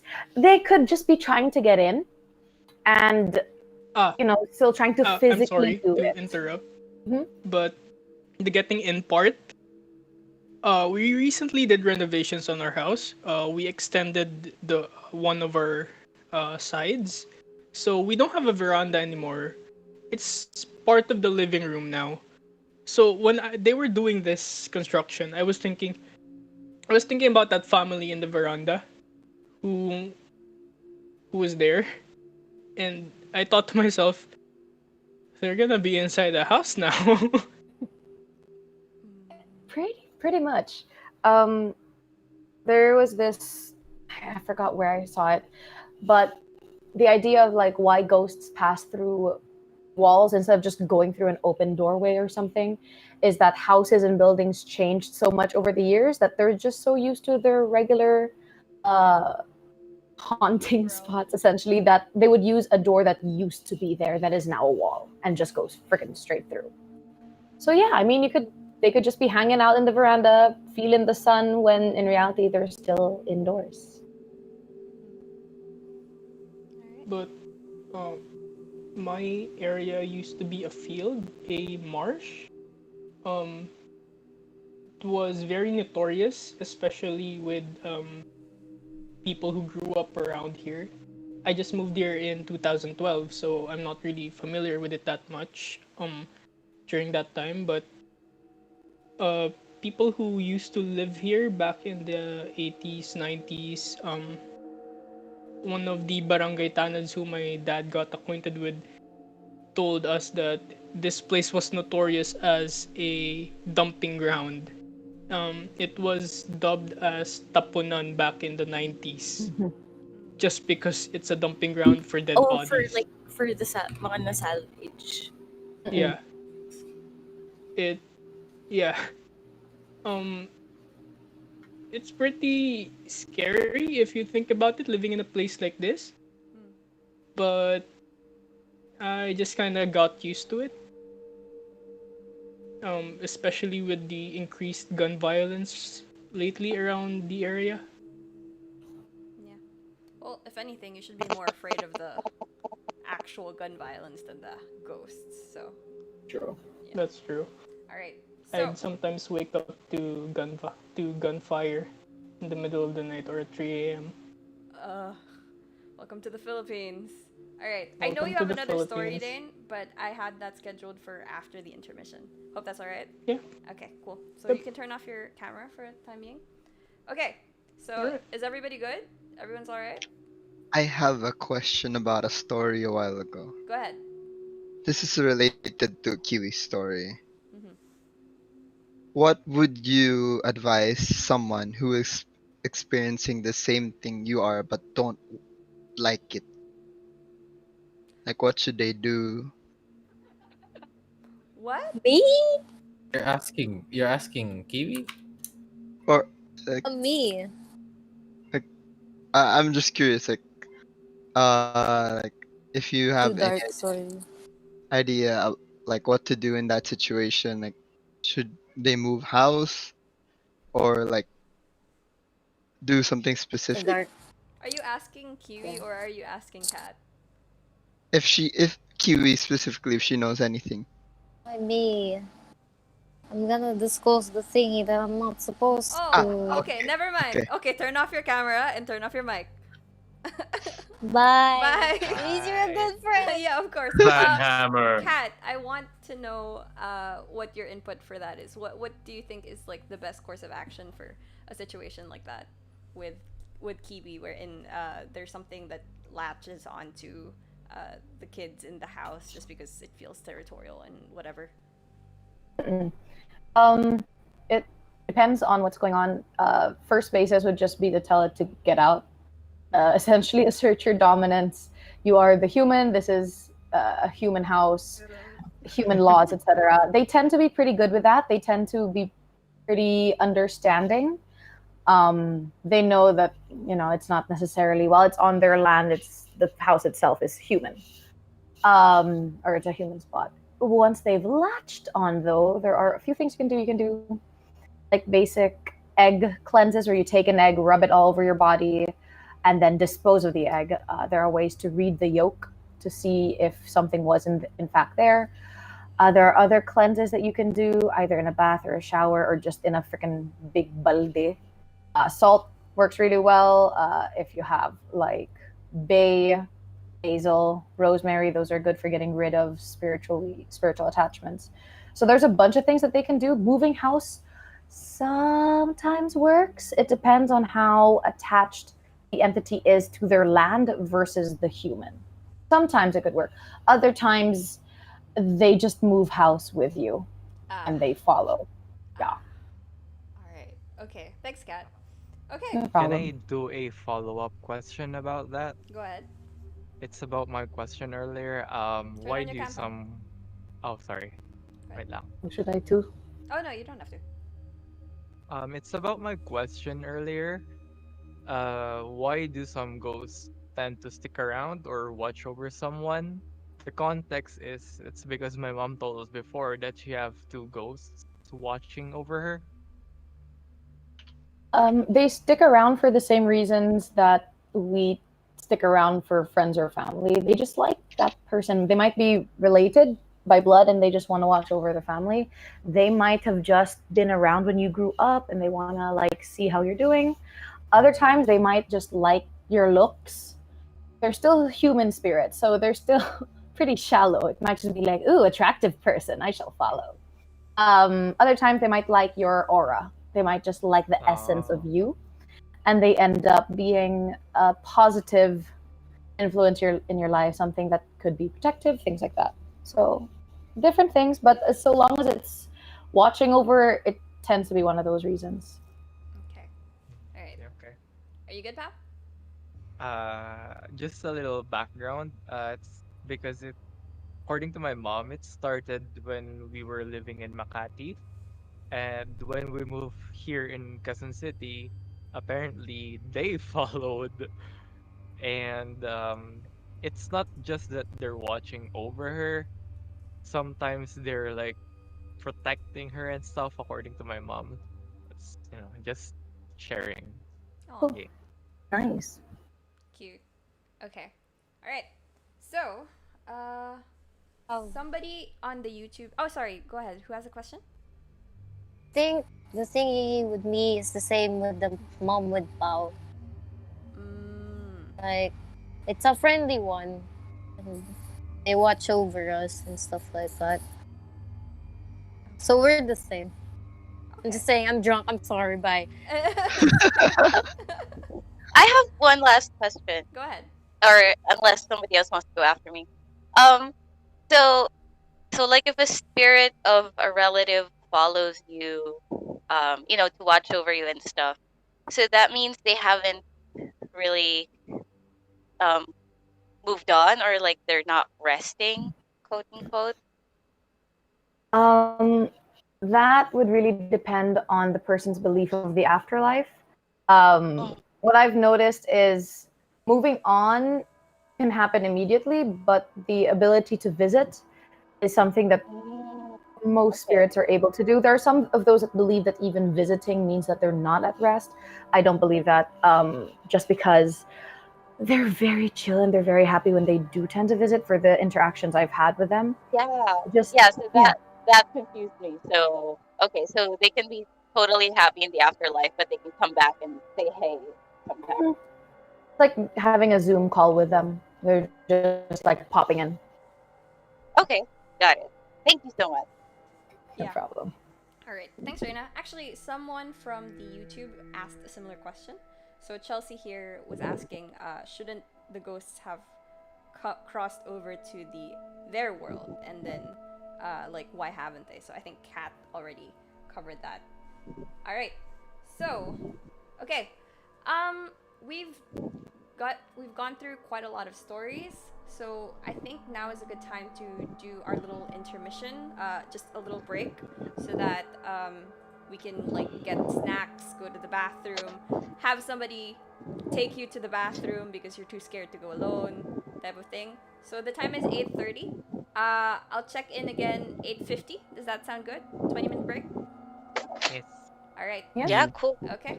All right. So bye. For now, the stream will keep going, but yeah, we shall put it on the break thingy. Blah blah blah blah blah. Boop. Cool. Cool. Follow our No that, gaming no that, stuff. no that, no that, no that, no that. No that. Okay, cool. I see. So, kuha ba ako soju or... Oh, look at that intermission. That looks so Please well tell done. me you guys are drinking as well. I'm whining. I could grab. Let me see if I still have pale pilsen. I'll grab soju after I grab food right now. I'll be back. I'm gonna grab dinner. Speaking of Are grab the food, I cameras want some on? I can turn them on. Yes, you can. I'm low bat. Wow. I will You're grab food. beautiful. How is I know. beautiful. People were saying Halfway. how Wait lang, pretty. magti-t-shirt lang ako. Wag na. Uy, si Axel tuloy. Uy, Tayo lang. No? I mean, like, there are other people. Like, Ala. I've just met here like once. Okay, so I'll be decent for today. Don't be decent. It's Halloween. What do you make? RB, Right, RB. so it's right. Michael, do you still have soju? Yeah, halfway there. I need to pee. Hello. Alright, I'm good. Oh. Hello. Want to get food? I should have cooked while you guys were talking, so it should have been done now. Ah, sorry. I'm gonna get food. Be right back. Very good. You know, I am a ghost repellent. for someone that's pretty scared, I'm enjoying this. Except I got scared shitless when the cat was talking. So I'm like, I'm gonna remove my earphone. I totally I brought my volume way down because I had elementary friends who did I that, could've. and it was so traumatizing. So I was like, oh, not this again. Bye. Yeah, no, exactly. Wala na sa mga Boy Scouts like, stop doing that. You think I don't wanna experience that We again. did well, not me because I was a wuss, but I had friends who did that, and one of them was like, she was like a super tomboy who would punch people, and then she did that because of course she was the kind of person who did that, and she came out of there crying, and I was like, that is something I never thought I would see. Ooh. Okay, we're not doing that. That was the next day. We all got in trouble because no one wanted to go to the bathrooms alone, and we wouldn't tell the teachers why because obviously. And then we had to tell the teachers why, because then everyone was getting freaked out, and they were like, "Why are you children doing this? You're so dumb."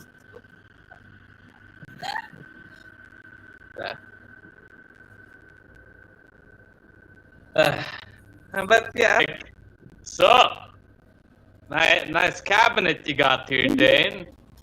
Good shit. Yeah. It's an antique cabinet. So My second time applying lipstick. It's matte and it's not good. I don't like matte lipstick. I don't know, girls can relate, I guess, but it's hard to put them on. Yeah. What? It's That's spouse. Don't give me a That was heart spouse attack. scam. Is that Axel? That's Like, cool. na may tao sa bahay ko na hindi ko alam. Oh my god. Oh no. That would be Oh so no, scary. let's not go. Oh, actually, Axel is at. We're right back. Okay, get this. He's at a party Yeah, He said he would be here to listen, but then he is at a party at a stream at an old house, which he said is filled with eccentric figurines But urines? in a city outside Baguio. Is that? Oh, when we went there, there's stuff like penis. Is that? Oh, So that house. So I don't know if like is this the opening to a horror movie? Will he be dead by morning after we finish the stream? I don't know. He's a doctor. He can heal himself by pressing. Yeah, that's true. Just heal yourself, bro. By pressing. Get the med kit. If I shout, sino nasa likod nyo, lahat makaililingon. No. That is the worst thing you can do if someone says that. I won't.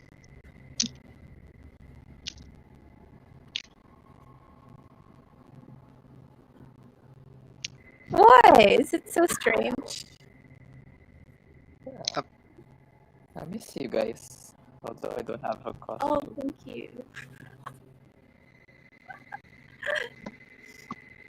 Ako madami-dami pa. Sa akin po, basta.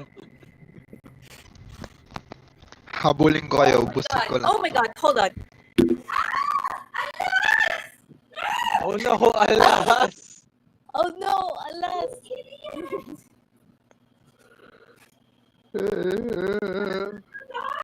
I'll get By the some way, now. there are 3 people now who has the same blinds. Si Sam, si G, and tsaka si Kopi. I am a what? Probably Dane. The blinds, your blinds, the shade. So you guys have the same blinds. Oh! I thought. Wonderful. My dog got into my salmon. Oh no! Oh well, Yeah. he's having sashimi But now. he ate the fins too. That's extra protein. I thought cats eat fish. Yeah, but dogs. No, yeah, dogs but- also eat pretty much my God. anything. And now I don't have any more salmon for tomorrow. And never mind. Never mind. It was my Never fault. blame the dog.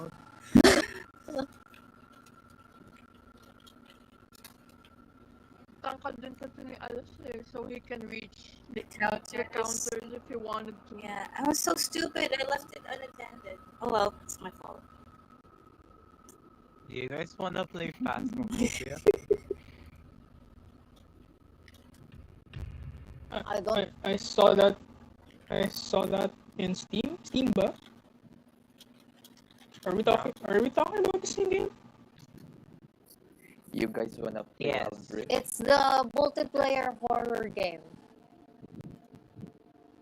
Yeah, it sounds that like fun. you're Ghostbusters, I think. Yeah, it's This fun. I saw this Yeah. really interesting game in May Steam kamili ko where para sa'yo. your only weapon is a cross. Bakit ba? My dad Is that bought face? You just do like You just shove it in someone's face, kind of like a subpoena. Ma'am, I'm gonna have you. I'm gonna have to ask you to stay away. from the crucifix. Ma'am, sir, bawal po yan, ma'am, sir. Ma'am, please, ma'am. Please. There's I'm gonna have actually to ask a you to spirit step body away. in the game. Fix, please. Oh, do we buy We are Phasmophobia? professionals in this field, so please trust us the best Yeah. way you can. Which one? Sea of Thieves or Phasmo? Let me buy it for you. If I can recall, I just spent money on someone because it. It's not my fault. I know it's not. I'm just Minasang saying. kampai. Thank you. Kampai. Happy graduation, happy birthday, Merry Christmas, Happy Halloween. Ano pa ba mga... Ano pa ba I mga... haven't drank alcohol in a while. Ano pa ba mga... I felt good. Events?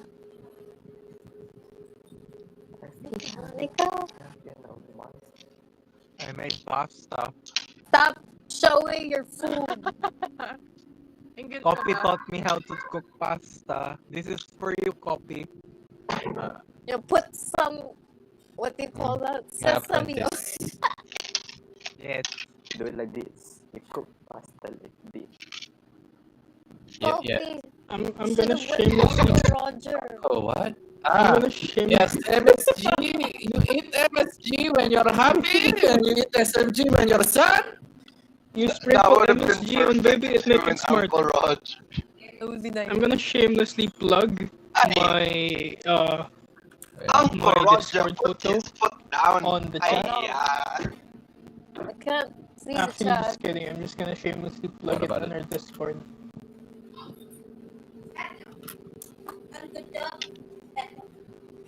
Like an Asian Harley Quinn. It's not supposed to be like. Gusto mo to dito. She's Supposed to be the love team of Danny Phantom, but I forgot my choker. Oh, I thought you were that girl from Death Note. Who's the girl from that group? Doesn't she have blonde hair? Misa. Or Catherine yun yung Mira? isip ko? Can't remember. Her name is Kira, I think. Oh no, wait, no. Supposed to be Sam. This is the green hair type. I forgot my What? choker. It's okay. Me What? and intimidated. It's okay. You can just Yeah. write on your neck choker. Oh my god. No It regrets. No, you don't even need to write choker on it. You just have to put a marker all over it. I should have done that. If I buy Phasmophobia for Mike and we play it on our Tuesday stream, will you guys join us? Sure. Koi can play it with you guys. Will you? I'm good at spooks. Would you like to buy me one? Okay, Maiko, I'm buying you Phasmophobia. I want to show. Sugar mommy, my sugar mommy. Right now? Hello, sugar mommy. Ang sabihin mo lang. On Michael. on an unrelated note, Michael. guys, I've been doing Christmas shopping, and this is. Oh my just gosh, are you for gonna show me? Michael.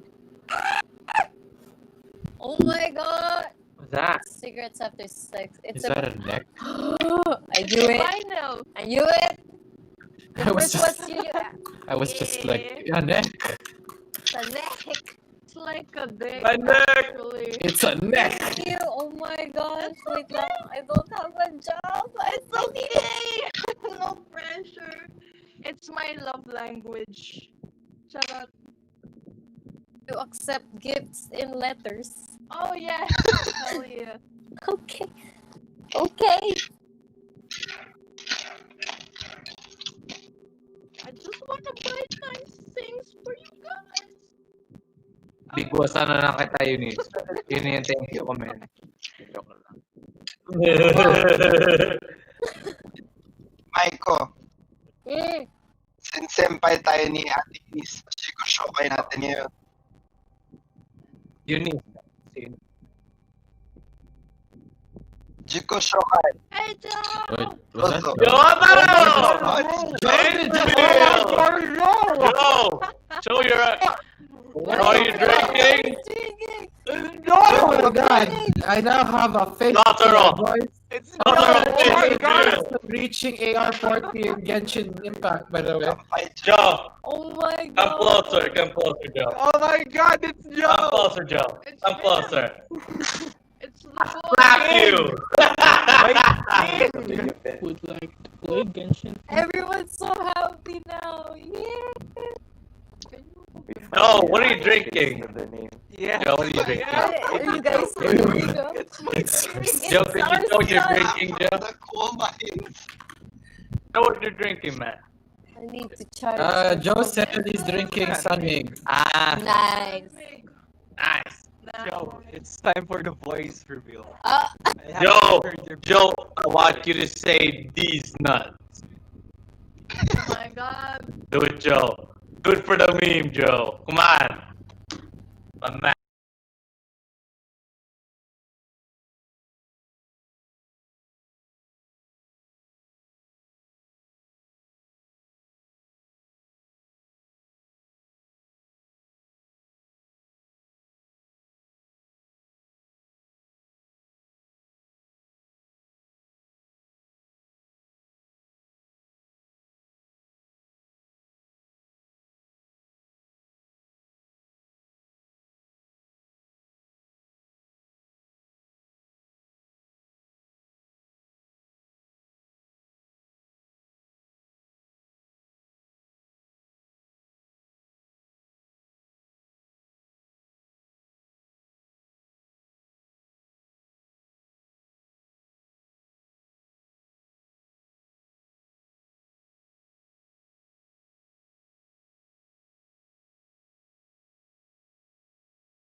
Hey guys.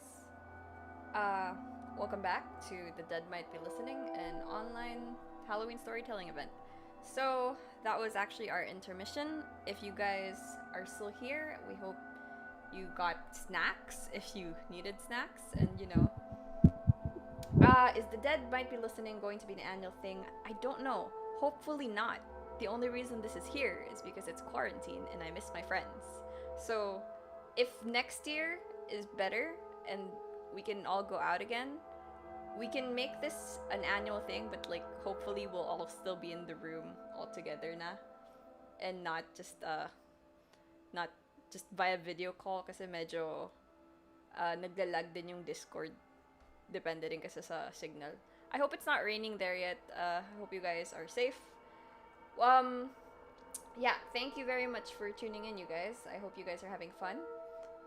Wholesome. Hindi kami wholesome, pero thank you. Alright, so after our break, our thing for this area, this segment of the show, is actually a Q&A portion. So the Q&A isn't for Kat specifically, but it's just a Q&A in general. If you guys, the viewers, know the answer or you like have an idea of what the answer is, feel free to chat so that we can read it out.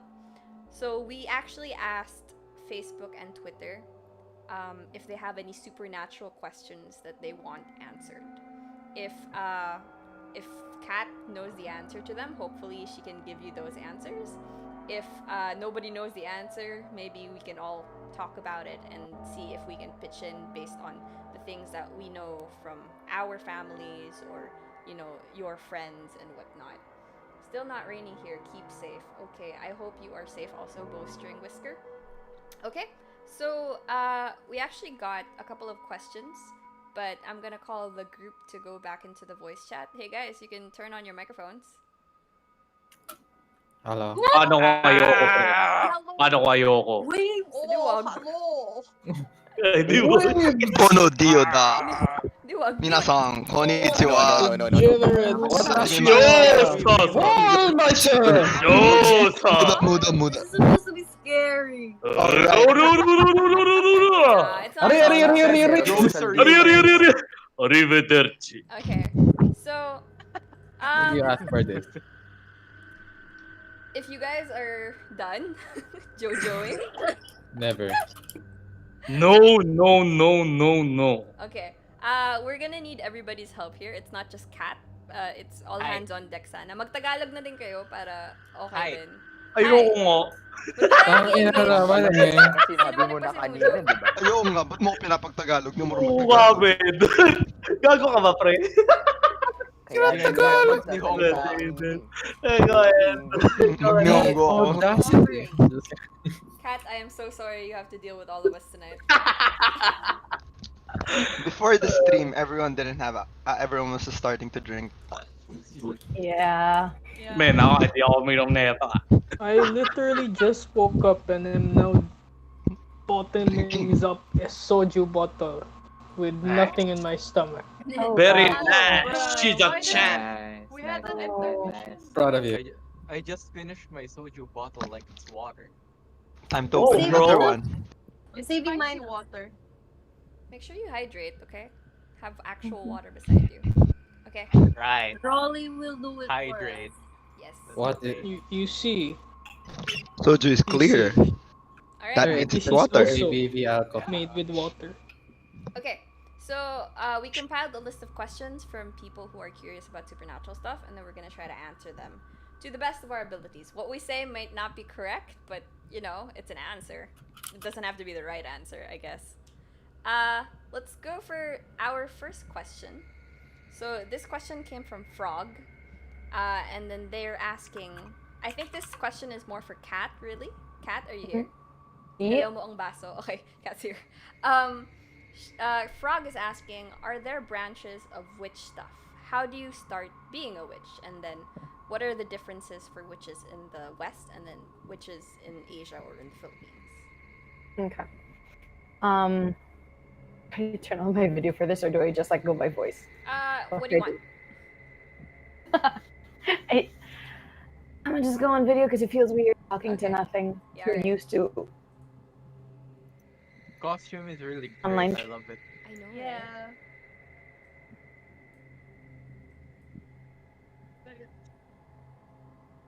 Is it me or did cat freeze? Also, froze, smile. yeah. Froze. Cat is Um, still loading for Froze. me. Okay. Oh wait, there she is.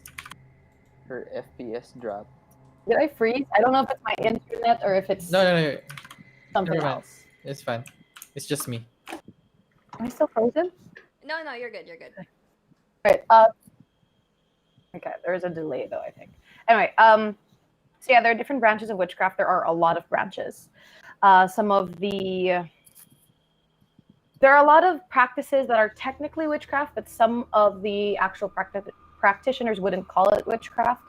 Those would be specific to, for example, brujeria for Latin, for the people with Latin blood, voodoo, which is a religion as well as a craft alongside it, hoodoo, which is more of just a practice, a craft in general.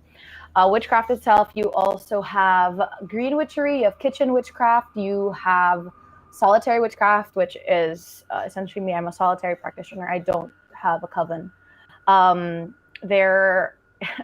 There's just a lot of different witchcraft. It's always dependent on the person, and it adjusts with what you want, what you're looking for, what you're trying to incorporate with your life, and what you're like naturally good at. How do you start being a witch? A lot of research. A lot.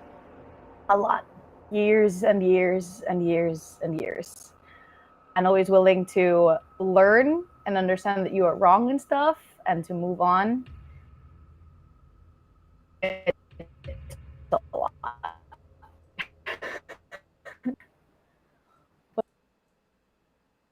In Western and Asian or Filipino witchcraft? What was that? Specifically for Filipino. Okay. Differences would be for Western witchcraft. It is common to, I don't want to use the word believe, but it's common to believe that it is from yourself. So you have the power within yourself. For Filipino witchcraft, what I've noticed is it tends to be you gain it from something else, like you gain it from a book of spells or from an entity that gives you that power. And if you do witchcraft, there's always something that you have to give up, like you can't be rich or you can't find love or your children won't love you or whatever it is. I've heard all of those. So Filipino witchcraft, I think it's because it's seen through such Catholic eyes, is seen as less of your own natural power and more of something given to you, and that there is always a price, even if it's positive craft. While for Western craft, it's less like that. You have the power within yourself. Not everything has a negative outcome to it. Like you don't have to always give up something negative. It's a lot more balanced with there. I don't know if I'm delayed or anything. It's just a little bit choppy, but the voice is actually coming in pretty clear. I think it would help if we turned off the video, though. Yeah. All right. Okay. Cool. Do you guys have any input to what Kat said? I think to just like to add to that, although I really like the insight, that with Western it's very I wouldn't call it it sounds a little entitled the way many things in the West are, where everything is about you. But yeah, it is interesting to hear that here in the Philippines, witchcraft is very guilt based, just like everything. Yeah, it's very Catholic. But the thing I was gonna add was Western witchcraft also relies a lot on the seasons, because the different Sabbats are celebrated according to the 4 seasons in the West, which we don't have here in the Philippines. So some of the like our harvest times are different. So their festivals that coincide with harvests in the West don't really make sense when it's followed in our timeline, because we don't see snow, we don't see um, very very long nights versus short days, that kind of stuff. So for me, when I shifted to witchcraft, that was the thing that I didn't pick up on because it didn't make sense to me in our country. So like the geographical location actually puts a lot of input on the practices that get built, I suppose. Yeah. All right. Anybody else? Me? Yeah, go ahead. Hello. Hi. Yeah, what Kat said on the adjusting part, like it adjusts to your needs, I can actually agree to that because there was this one time where because I'm also kind of like a starting witch. I'm still starting out. There's still lots of research to do. But I decided to take on the path of being a sigil witch, especially back in high school when I had a lot more time. And I chose being a sigil witch because I was essentially broke. I didn't have my own income, and the basically the main material that I could use was basically drawing on paper and making my own sigils. So that's what I did. And for the most part, it worked. I remember there was this one time where, oh, hello. Oh, okay. There was like this one time when I was in college, and um, I didn't really. It was uh I was being mischievous. I didn't like the lecture that was going on because it was really boring and the professor was like being really misogynistic.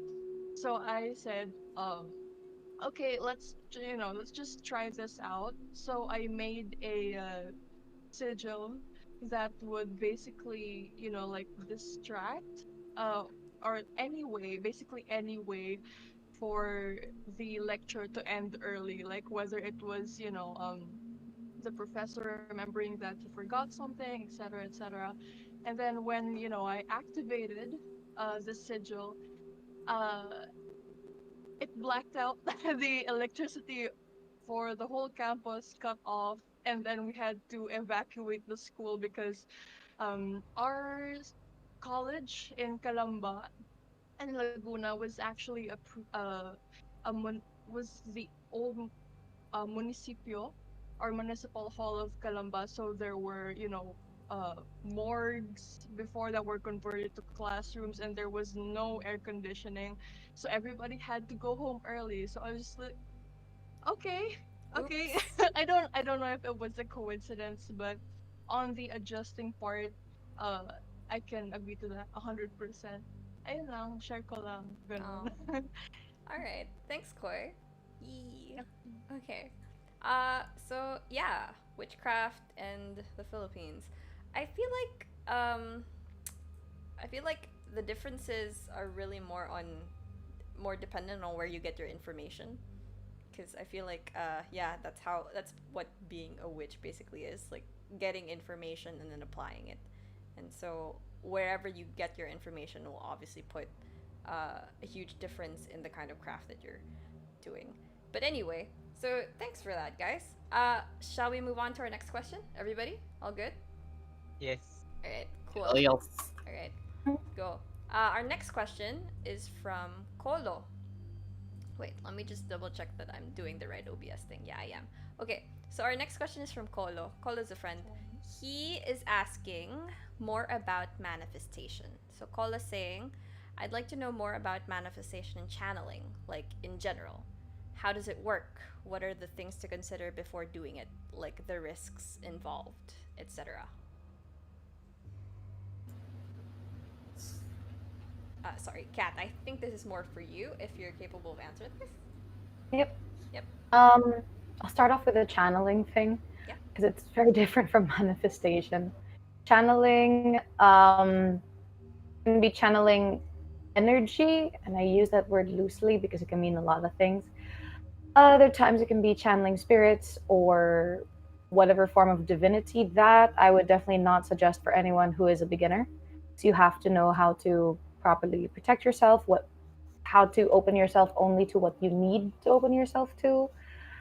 I'm not sure if that's what this person had meant, but when you're saying channeling, it's bringing something through you, which is, I don't want to use the word dangerous, but it's not advised because that's your own space. You don't want anything kind of like going through you unless you know how to handle that situation. For manifestation, well, everyone's heard that word. We all know that's like bringing something to reality. There are different ways to do it. It's some people, they find it, sorry, that is my reminder to log out of work. For some people, it's they need to meditate on it, and they need to meditate long and hard on it. For others, they draw things, or they draw the outcome that they're looking for. Others, a very simple kind of spell and a little aid to manifestation is writing it on a bay leaf and burning it. Manifestation is really just about thinking about all the details, preparing it as if it was going to happen, and thinking of it not as an if or a could, but as 100% this not even will happen, but this is happening. Like, it is already starting. It's not in the future. It's I'm already actively bringing it in. It's here. It's already going.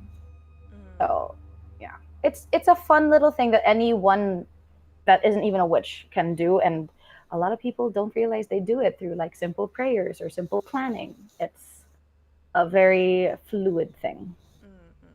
So manifestation channeling are very different. So I suppose Kolo was. I'm not sure if he's thinking of them as the same thing or like thinking of them like as separate things. So what would the risks be involved when it comes to? It seems like channeling is more risky, I suppose. Yeah. What's the things that a person would watch out for before trying to do that? And you already said that beginners shouldn't attempt at all. Yeah. From what I've noticed, I mean, I don't want to go into like the big crazy stuff because like that's already been touched with like Hollywood and things, and that's not common. Most of the time it could be you could faint. That's one pretty easy thing. If you're unaware of what you're doing, whatever you're inviting could be too much and you'll just faint, which of course could lead to head injury or anything else, depending on where you are. It can cause nausea, vomiting, diarrhea in some cases. I've heard some people who have just, like, it messes up with your inside. It's going inside of you. It's going to knock you off your feet in terms of your aura as well if you don't know how to shield properly, if you don't know how to protect yourself, your own essence. Also, if they're talking about channeling like entities, there are so many entities out there that'll just be like, hey, I'm an angel, come on. And if they don't know how to see those warning signs, if they're too open and accepting, which is a great thing in general, but when it comes to channeling, if that's what they're talking about, that is, I hate using the word dangerous, but that's something that they should be aware of, that there are entities that could maybe want you to try and channel them, invoke them into yourself. Channeling itself can just be negative energetically and on your psyche, things like that. Okay, all right. So I suppose, like, I just want to go on a tangent because somebody on the YouTube chat is asking. Sam May is asking, if you still take questions, I hope you talk about recurring nightmares and what they could possibly mean. Is that something that we could discuss? Yeah, go ahead. I have so many of those. They piss me the frick off. I hate them so much. Different people have different answers for this, for sure. But for me, recurring dreams where it's a place you have not been. It is a place that is like you're dreaming in full color. You can feel things, you can control your actions, where essentially you're lucid dreaming, but you're still unaware that you're dreaming. It's as if you're just moving in regular day life when that's your recurring thing, or it's a specific place and it's super duper clear. My computer locked me out, so I will talk while trying to log back in. Yeah, no pressure. It's super duper clear. That to me is definitely you shooting off to an astral plane. Essentially astral projecting. The specifics I do not know of very well because that is a skill that I do not have because I fall asleep way too easily. But those are the dreams that you want to hold on to, because those are the dreams that can give you amazing hints to your life. Those are the dreams you really want to latch onto, because life lessons can be taught there. I have met people in my dreams I've later met in life that have been very important to me. I got lottery numbers from one. Oh. It was a very perfect one, and they were the actual numbers. And that's a huge regret that I didn't freaking follow through with that one. But All right, but guys. yeah, You heard it here. If you astral project, watch out for numbers, and then Mhm. watch out for the lottery. Okay. I suppose Sam May is asking more about recurring nightmares. Is there something that we should watch out for if a nightmare specifically keeps happening? Or is that just something psychologically that we should deal with? I don't know. I mean, if it's like work, school, psychologic. If it's something trying to kill you, bangungot. Watch the frick out. Why is that? Bangungot's kill. I don't know if the others believe in this, but I 100% believe in there are demons that are connected to dreams and shit. If something's trying to kill you, if you're like waking up and someone's strangling you in your dream and you're waking up and you're, not breathing and you have to like take a huge gulp of breath, take whatever religious precautions you believe in, whatever safety precautions you believe in, because that could be dangerous. Even for the skeptics, if you want to take a look at it from a skeptic point of view, it's your body reacting to the dream, which is still pretty dangerous because your body can still have a heart attack or can still suffocate itself, etc. I see. Okay. Sam May is saying yes and thank you. All right. Does anybody have any input on that? Maybe you guys have had any sort of weird dreams. Copy, I think you have one. You mean, what do you mean? That one dream specifically, or is that something that you don't really count as recurring? Yeah, I guess it only happened once. I mean, wait. Give me something to jog my memory. Which specific dream, or is this talking about my sleep paralysis Sleep episode? paralysis. Yeah, I think so. So, well, I guess this has happened to me 5 times in my life, and I think that's 5 times more than it usually should be happening. You should turn on your camera. So sorry. Hi, dozo. Weeb. Yeah. Well, anyways, sleep paralysis. I guess the worst episode that I ever had is actually involves you with you, Unise, in a way. Remember those times that we used to leave the phone call on at night, even though we're just about to go to sleep. Yeah. There was this one episode that I had with sleep paralysis that it was, I guess, the most vivid of all. I used to live I used to dorm in UST around Navarra Street, somewhere there, and I lived alone in a studio dorm. And I suppose it's sometimes it just gets I don't know, maybe it's just me, or maybe it was something that happened to I don't know, but it happened definitely more than once. The vision, so sleep paralysis, how it works is that you're sleeping, I don't know, maybe you're just in that weird transition between sleep and waking up, and where your mind is awake, however your body is not responding to anything. And it's usually accompanied by some sort of weird apparitions or whatever. And the worst freaking thing that I've ever happened to me was, I could literally see my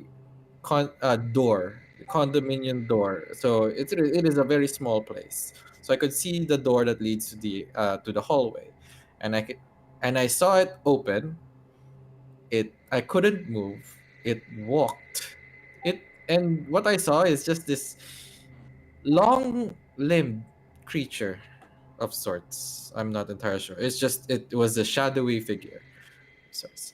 But the only thing I noticed was its limbs was longer than usual. Or I think it was, I don't know if it was just the arms or the legs and arms. It approached me. I tried to scream for help or move. I could actually hear. Remember when I said that we had the phone call on, Eunice? Yeah, I Uh, was actually, I could hear him saying my name. no, but at first it was just I couldn't. Nothing gets out of my voice except for just a low whimper of sorts. But somehow, um, what the vision did was it while I was trying to wake myself up or make myself move and try to talk to you, Eunice. I mean, the creature was already there, but I don't know what you can do. But at least somebody would hear my last words or something. The creature just stood right in front, right beside my bed, and for some reason, it just extended its arm, like on top of me, just like it just extended its both of its arm, and it was just there for a solid minute until I somehow managed to wake myself up. And I guess it was the most harrowing, most scariest encounter that I ever had in my life. And it wasn't the very first time that it has. Well, that was the first time, but it followed by it followed subsequent events, but it was in much lesser degree. Sometimes it was just the paralysis. The worst one, not really the worst one. The second one, it was something underneath my blanket, and I don't know if that was something or a ghost, a thing, a creature, or well, I don't know. I'm not really versed in these kinds of things, and somewhat, and I guess that's it. It's just nothing really supposed happened to me, and to relate this to the recurring nightmares of sorts. I've from a retrospective point of view, those periods of my life was a little bit stressful. Uh, like the way my dreams and nightmares and things work for me, it's all related on my stress levels, I suppose. It's probably psychological Um, then. Probably psychological, or it could be something. I mean, I don't know everything, but it's all for me. I think it's all related to my emotion. Yeah. If I'm feeling a little bit, down, or I'm doubting myself at times, or I have too much activity. When I'm too tired, I have no dreams. But whenever I'm not tired and but somewhat thinking of things that I rather not think about, um, it pops out. I get these vivid dreams. I guess it's symbolic in the nature. So I guess to answer that person's question in the chat, from a I guess psychological perspective, it might be might be very Freudian. So it might be something that your mind is trying to tell you to deal with, but your subconscious is just making you, hey, remember this, and it's just trying to make you. If it's the same nightmare, it might be something that's might be something that you need to address in a sense, or maybe there's just something going on right now in your life that your subconscious is still thinking about in the back of your head that manifests in your dreams, and those suck, I suppose. It Okay. all sucks. I rather have no dreams for me. I'd rather just wake up the next day not feeling tired. Okay. All right, Kofi. Yes. Hi, I think Michael. I can back Poppy's saying that it's your stress and nightmares and stuff. Sorry, hold on. Good. Turn on your camera and then copy. Turn your. Oh, should I? If Dark. you want to. Yeah, it's fine. Off the. Oh, that's perfect for this Oh, theme, that's actually. spooky. That's spooky. Si Pao yun, di ba? Spooky. Really Ah. like it. Oh my god. Tapos pwede nyo, i-hide yung voice ni Maiko habang naka-dark. I think I Kasi can back ganito po yun. Poppy's story when he said that it's your stress levels and stuff. Because whenever I was early in school, I sleep on the chair. And then whenever I sleep on the chair, I get like you can't move, you can't scream, you can't do anything. Am I right? Sleep paralysis, yeah. So I was like lying down like that. Typical student sleep. And then my sleep paralysis will always be like, people would come in the door, but I don't know who they are, but they're people, not really monsters. They're people, but I can't make one of their faces and stuff. And they would gossip around me, and they would like stare down at me until I was like really scared, and I was gonna say to myself, now, breathe, breathe, try to breathe, try to move your finger, and stuff like that. It always happens. I think it's stress. You're right. When you said it a while ago, maybe it's stress. I think Mm. it's stress. I have to agree on that. Yeah, go on, Pao. Alright. I have to agree on that because Okay. uh, back in college, I almost always used to have sleep paralysis to the point that I developed a workaround on that, like a tip on how to get away from your sleep paralysis and stuff. Because anyway, back in college, I used to have like sleep paralysis every morning, right? Mm-hmm. And what I did, the tip here is to to get away from your sleep paralysis. Pretty easy, I Tell guess. me. Not really easy.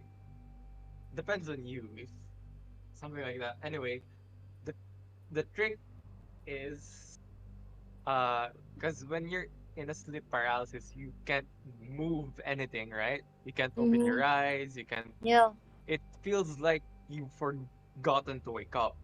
Uh, but the thing is, you can actually still move your body, but not like a major limb. So what I do is to try to like move a joint or something, or move something. I know it's kind of contradicting, but honestly, it works for me. What I so what I do is like I try to move something, right? But what I try to move is something at least very small. For example, I try to move my one of my joints Yeah, in my your fingers, fingers, right? diba? You Yeah, try. so when I'm having a sleep paralysis, I'm just lying down on the bed, right? Mm. Mm. Flat. So what I do is like I try to twitch my body, my fingers specifically because it's easier, or my toes, I guess. Mm. So and or I try to like emulate blinking. Have you guys tried like blinking even if your eyes are closed? Because I I haven't. sometimes do. You mean shutting them more? Maybe I'll try Yeah, it next time. some like I don't Yeah, know, yeah. but something like that. And once you've at least move a joint or something, you're out of the sleep paralysis. Yeah. That's pretty Yeah. much it. Mm. It's just Yeah. scary now when you try to move a joint and you Mm. still can't do it. And since I'm Yeah. Catholic, I try to pray the Our Father, and then if it still doesn't work, I kind of cry. I Oh kind of no. I feel like cry. I'm dying. Um, Oh, personally, well, whenever I have sleep paralysis, it's not about not being able to move. I can move in my sleep paralysis. It's just I know that I'm asleep. So what I would do in my sleep paralysis, I would wake up and I'm like, I'm awake. But then I was asleep and then I'd wake up again. And I'm like, no, this is still a dream. It would just be me trying to wake up over and over again because for some reason I keep Yeah. falling back asleep. But you need. Do you that? Ay, napuputol ba? Do you have a feeling that you can't breathe? Like when you realize like I do. you're asleep, but you can't breathe at the same time. I've It's like only I've only Me, had that once. I Um, have. very. It's very scary. Why? Um, I have a similar Why? thing, but instead of not being able to breathe, I am having my sleep paralysis, but then someone is tickling me, and I can Tickling. really feel it on the side of my sides, that someone's poking me or grabbing me there and trying to tickle me there, and I just hate it. I hate it. can, can you That's so try and laugh Like convenient back? compared like to people feel. whatever spirit or whatever thing's grabbing me in the side while I'm having dreams, like fuck off, please. Wow. I mean, that's Just a the prank. best way It's to just a deal with prank, it. bro. It's just a prank, bro. Yeah. That's super different from like having people sit on your chest. Oh. That's true. That's an actual Filipino, like, I'm not, I don't, a Filipino entity mythology. Did you know that? No. Chest sitting guy? Yeah. There's an actual entity Oh. named. I just the forgot. fat lady who Big sits on the chest sitting guy. Yes. Is it named chest sitting guy? No. I forgot the name, but basically. Umuupong boy. Tang ina mo, Sam. Boyo po. Uy, si Boyo po! Uy, kamusta ka namin? Nakamusta mo naman sa piniginip gawin. Okay lang naman ako, men. And pwede pa upo naman sa ano. Okay. Okay. Go lang, pre. Go lang, pre. Don't mind. Yeah, it's very specific that the entity will sit on your chest. And Are you talking about a batty bat? I'm sorry? Batty bat? It probably had a Yeah. fetish when it was I'm alive. not sure what the name is. Oh dear God, Dane. Actually, I mean, Wait. Joe said something. what did Joe say? When I Please read it sleep out loud. paralysis, I just turn my head and sleep. 5 more minutes. Nope, bye. What a chat. 5 more minutes. Unise, what's the name? Sorry. Oh, here it Si is. Boyo po. Si Boyo We po got ka. too distracted. No! But po. Batibat nga, batibat. Batibat. It says here, Batibat, the batibat okay. is Everyone eventual- start the hashtag boyo po. Boyo po. Boyo po sounds better. Yeah, Boyo Flood po. the chat with boyo po. Nung Batibat na. Ginugol ko yung yung phrase na person sitting on your chest myth, and then ang lumabas is night hag, which is from Turkic or Mongolian mythology. Yeah. It exists everywhere, but yeah, here in the Philippines, it's a batty bat. Okay, question. Yeah. Question. So in sleep paralysis, right? What if it's a green, like a bright green figure, like approaching you? It's like a gassy silhouette, you know? Like I had a sleep paralysis once. It's the Flying Dutchman. I know. It's like, what the fuck, man? Why are you green? Welcome Why are back. you green? I serious though. It's like fucking green. It's a dark green kind of figure. And I was like, oh fuck, dude. I don't know. But I found that screaming actually helps you wake up faster. Because whenever I get sleep paralysis, I'm like, all right, I gotta muster up my goddamn strength to scream. I just keep screaming like that, dude. And eventually I'll wake the entire unit up like, Uy, anak, oy ka lang. Like, how I lang. Because I fucking screamed, dude. Yeah. Try screaming. Usually Screaming works for me. a bit easier than like starting from your fingertips. Because fingertips, like, it's taking too long. Like, it takes a solid few minutes. Yeah, and like when you scream, you have to draw breath. Yeah. So it forces your lungs to wake up too. Exactly. If that makes sense. I mean, wake up from the dream because your lungs are not asleep when you're sleeping. Oh, that's true. But yeah, I still don't know what that green figure is. If Coffee's was a Slender Man, mine was I don't know, Green Lantern guy. I don't know. You're Amen. afraid of Green Lantern? No. I mean it's green as shit. Who would be scared of Green Lantern, man? The dirty It's bubble. The dirty bubble. Oh shit, the fuck. I was thinking Kakyo in Stan. I know. I By would the way. also like to have Ryan Reynolds in my Joe's- dream. Hey, man. Dressed Up- in Joe very said, tight behold. clothes. Let's try to scare Sam. Behold! Oh no, I'm scared.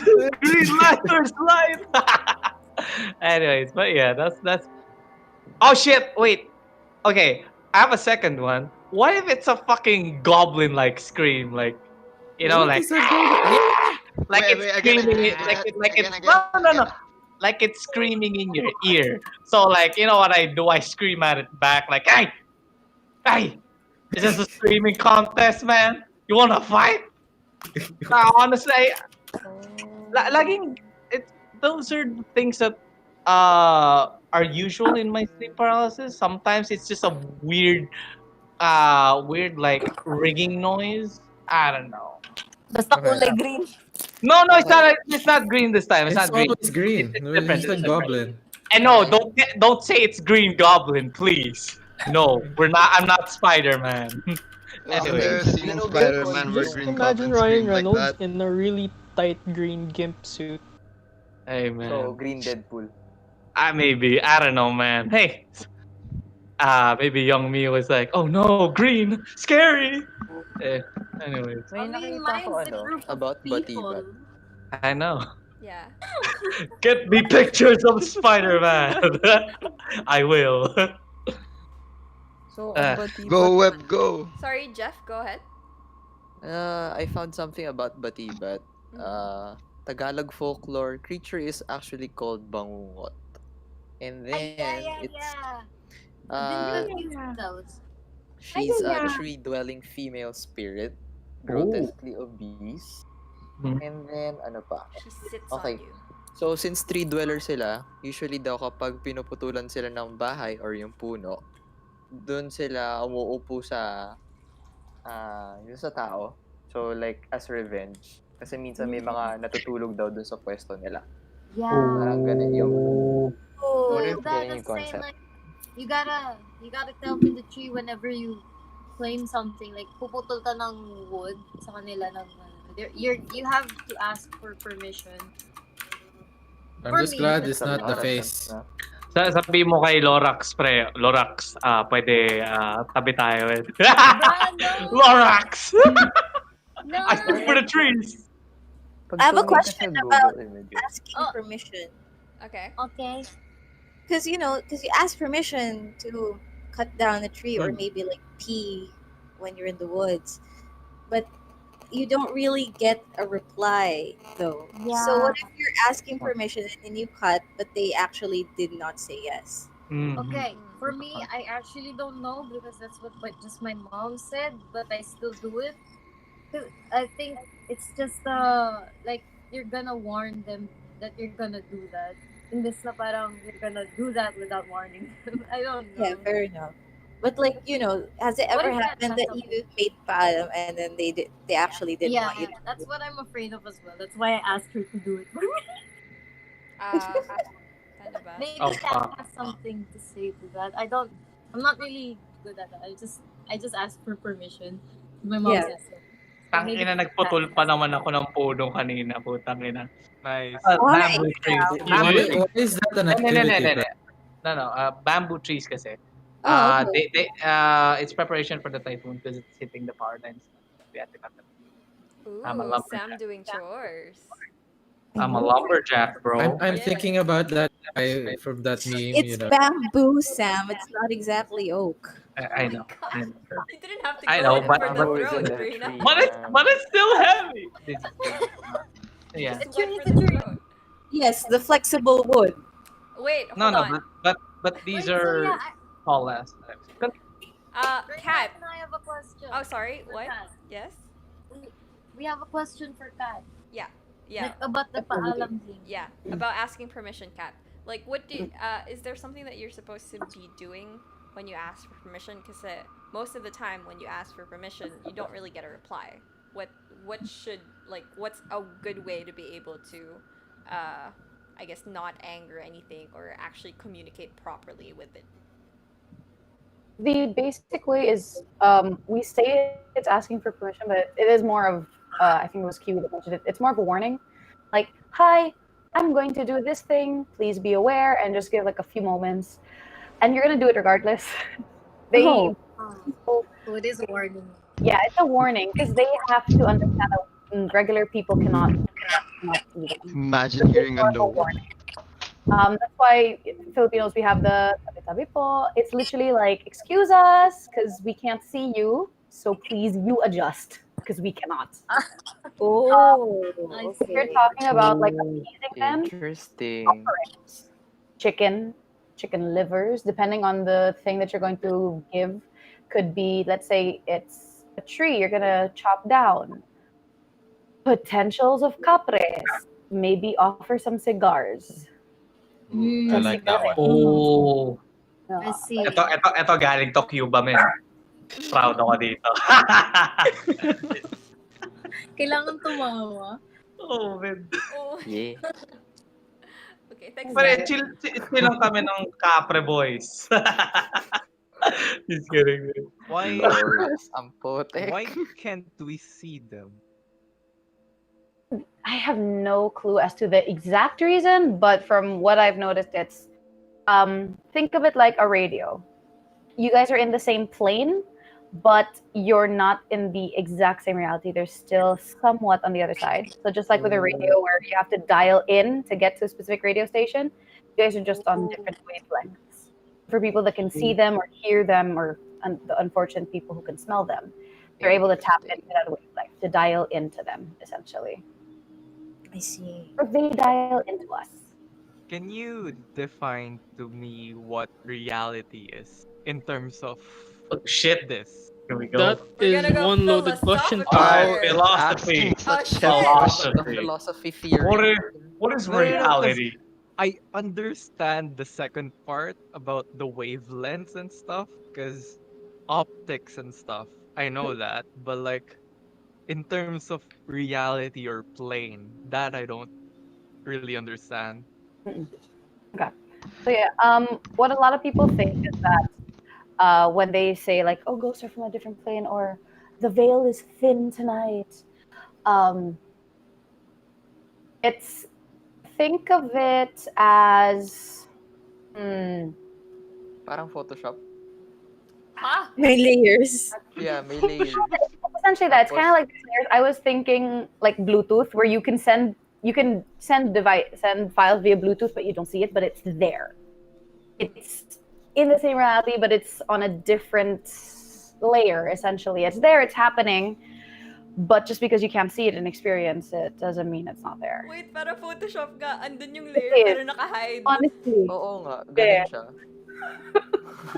That's how I understand it best. So, And some people see all of the layers kahit naka-hide siya, and some people just see specific ones. And pag minove mo yung cursor to move the layer, mamumove mo pa rin siya, pero hindi mo siya nakikita. Oh my god! That's pretty much how Jeff!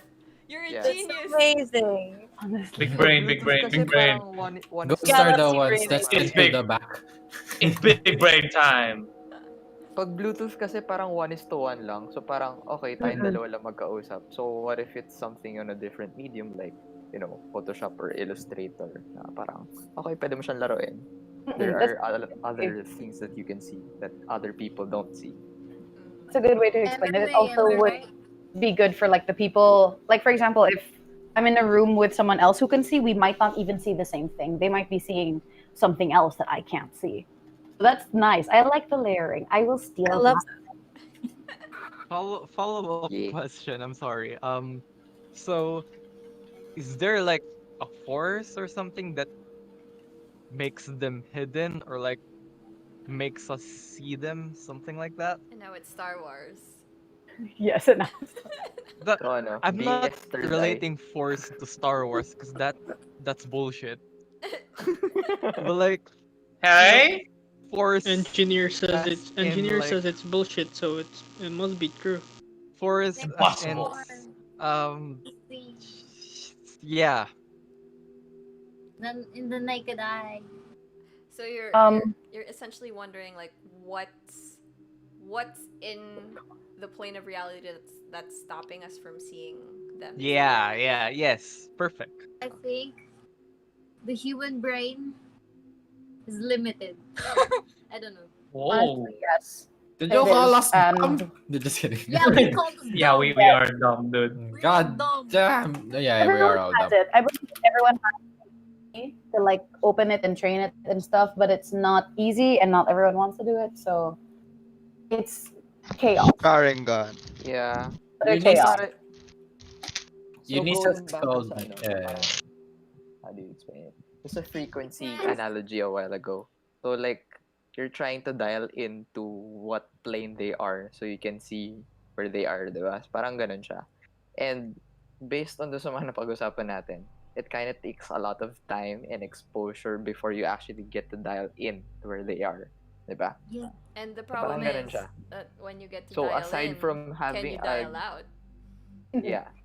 So parang gaano ka kalapit do sa wavelength nila, and then depends on how much time, I guess, no ko na-expose. It depends din siguro from different people. Pero parang ganun yung pagkakagets ko.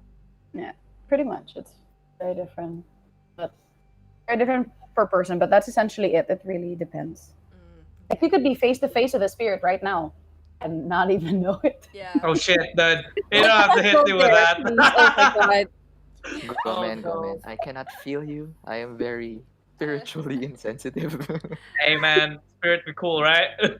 Hey, we Hey, cool. I got a question from Luis Osol. He's saying, or they're saying, I'm not even sure.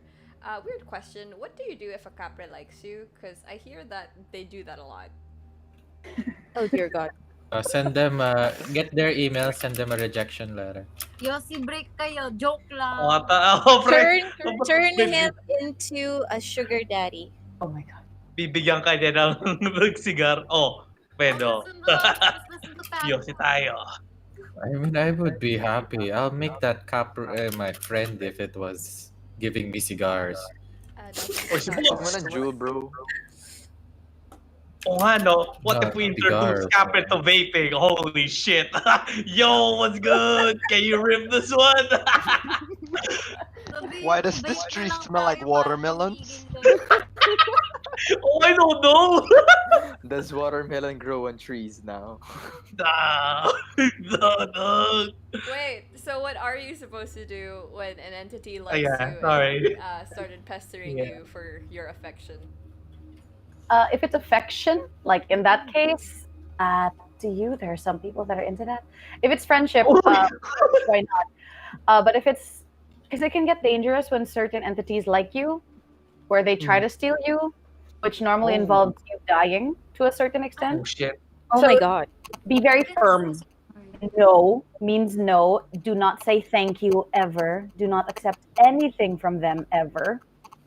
Do not interact as much as possible. Like even the mere act of like, let's say you get something from them that you know somehow is from them and you give something back. You have now opened up an idea that, hey, you're exchanging stuff now. Or if you like human male stalker. Kinda, yeah, exactly.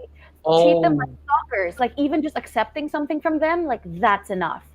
You have to just be no, I don't want it, give it back. Like no, not even thank you, because that word in itself, for elementals, even fae in general, is like a gateway drug. Oh shit, dude. I can tell Ah, they stories, appreciate but it's a me. short I will stick around. Oh no. Oh no. Exactly. That's You were saying, Kiwi? shit. Kiwi, yes? Oh, I heard this before from a funeral. It's from a relative. I'm not gonna say who, but they said that he died because someone liked her. Someone liked him, and then kinuha daw siya. It's from Batangas. My tita was nearly Oh taken. shit! Sam is currently in Batangas. Taga Batangas ako, gago. Hindi ko sa kitaway ko. Malayo ka dun. Alam ko kung saan yun. Mas malayo ka dun. Ay. Sa ano ba? Ay. Sa bukid pa talaga. Ay, we cool. Continue. Oh, yeah. Sorry. Napano lang ako. Oh shit! Sam just flipped out. Yeah, that, Okay, and I'm okay. just sharing it. Yeah, sorry, Kat, you were saying? No, my tita was nearly taken. I have a tita. She they tend to like a very specific kind of girl too. They like the Filipina beauty, like dark hair, like tanner skin. That's what they say, and that's what I've noticed too for those that are almost taken or those that are taken. Sometimes they like the lighter skin ones, depending, of course, on the entity. But my tita was apparently their type because she was quiet. And they lived in the province of Davao. And my mom and my tita would always go to the river to wash clothes beside like trees and caves and shit. My mom is, she's a fucking chatterbox. So apparently when she would wash, she'd be like, hello po, naara ko direha, naglabar ako. Oh, no. Careful, but my tita apparently was so quiet. She would just go there, sit down, and wash. And my mom would tell her, like, Hoy, istorya de, like, Hoy, talk. And one day she came back home, and apparently she was all muddy and dirty, and she wouldn't speak.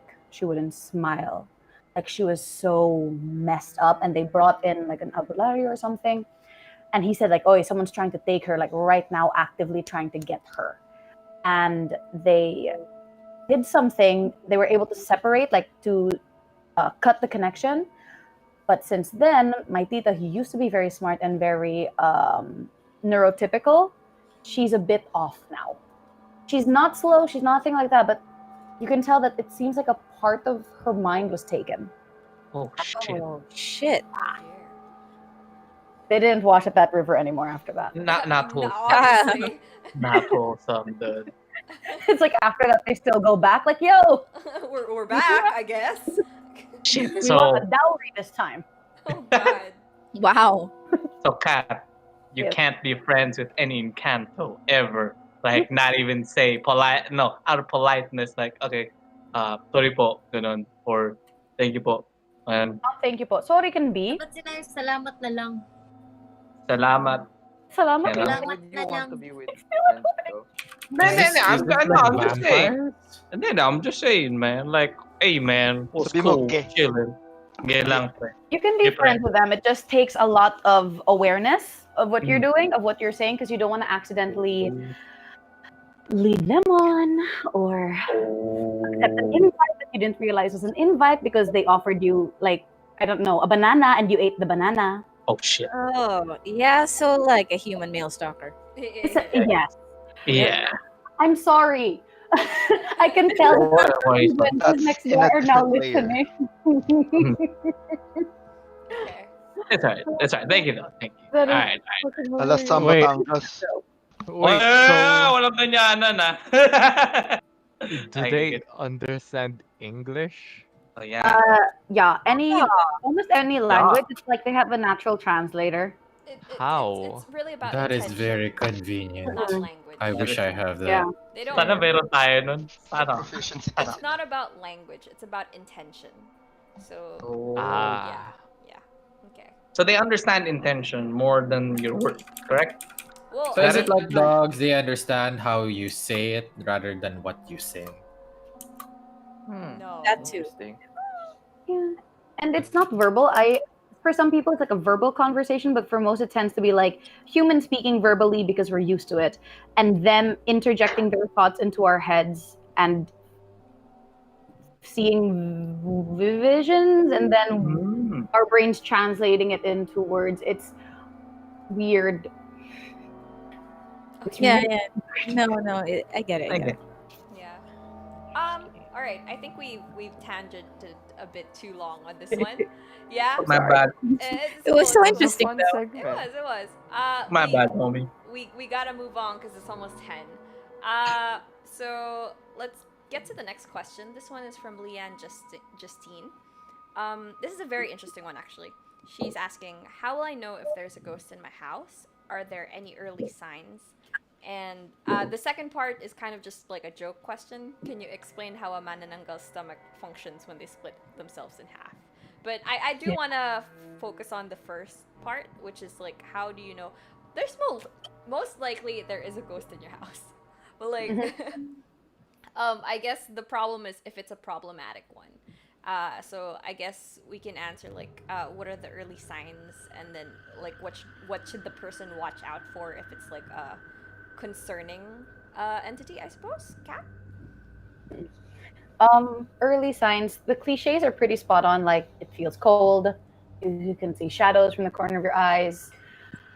Things are being misplaced where you normally would never misplace them. You might hear a voice, especially if you're a little higher key tuned in terms of sound. You could smell them, which sometimes is pleasant, like, oh, I can smell roses. Other times it's, oh, it smells like a dead body, depending on the person. And contrary to popular belief, smelling something rotten doesn't always mean that it's a demon. It can be a person who was not found for a very long time and they had rotted, and they carry that, unfortunately, with them until they are kind of released of that burden, essentially. But the basic stuff will essentially let you know if there's a spirit around. If you're brave enough, you can ask and maybe wait for a sign. For problematic, trust your gut. there's a difference between feeling scared and feeling scared for your safety. There's a very different gut reaction to that. So if it's just like, oh, I saw a shadow, oh no, I'm scared, versus I saw a shadow and I feel like something wants to strangle me now. Trust the gut instinct in that. And if it's hurting you, if you are like receiving random bruises, small, minor scratches do not always mean demon. But like minor scratches, things like that, holy objects falling could also be like, hey, you've got not the best person around. There. You guys have any follow up for that? That's a very interesting subject. You guys might want to breach. Reina, you sound interested. I am very thankful for the distinction of you're scared because your body is naturally scared versus you're scared because your body feels like something's gonna kill it. As someone with anxiety, I usually can't tell what I'm feeling. So, thank you for that distinction. It's very useful. You're welcome. It helps, both with ghosts and in real life. Yeah. There is Yeah. just like the gut feel that you can't really explain, but you know when something's about to go down. Mm-hmm. Yeah. Anybody Yeah. else? You guys have any tangents for this? Oh, am I muted? No, you're not. Okay, I was. Oh no! Okay. That was. I think I mentioned that earlier. Like, I'm scared of horror movies, but there's difference between being scared of the horror movie and being scared like of your sixth sense. Like, may nararamdaman ka talaga na nandiyan. I'd like to follow up on the subject. So if, for example, there is something concerning in the house, what is the best step for it? I like if it's something that's simple, I guess. What's something that you could just do personally, and then otherwise, I know the next step is actually just ask for help from somebody who knows what to do. But like, are there any things that you can do yourself to help your own home? Basic stuff. If you're the religious type, if you believe in the power of prayer or a holy object, use that. Just because that would be something that you'd be comfortable with, you would feel power through it. And that's important. You have to be confident in what is being used to add to its power. So if you're not the prayer type and then you suddenly start praying Our Father and you're like messing up the words, you're getting yourself scared because, holy shit, I forgot the words. It's not going to help because there's no power behind that. But if you're the religious type, if you have, I don't know, something in your home that you believe is religiously, spiritually, paranormally, whatever it is, strong and protective, you can use that. Other basic stuff that has been used across cultures, salt. Salt, you can mix it in water, spray it around. That's a good cleanser for spiritual activity. You can layer a bit of salt and water mix and line your doors and your windows. That way it turns into a solid form and sticks to the walls, sticks to like the windowsill and stuff. You could layer just with regular salt. Some witches will say it has to be rock salt. I don't believe that. It's salt. It will still help. Processing doesn't damage it as much as some people would believe. It's still going to be good. Black pepper is good for chasing out negativity. Rosemary is good as well. It smells nice too. It does.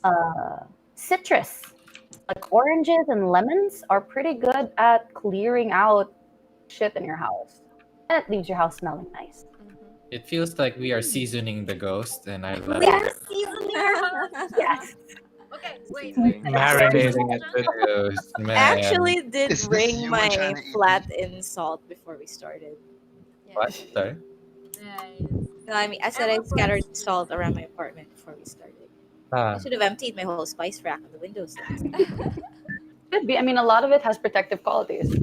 I have salt on my windowsill and my door right now, so yeah. So, Kat, you're saying that it's about how we believe in an object that is how we can use it as a repellent of sorts. Like, Pretty much. am I getting this? Yeah. So Yeah, pretty much. any There are- religion can work. Sorry, there's a delay. Go ahead. So that means any religion can work, right? So because it's Can I say it, something about that? yeah.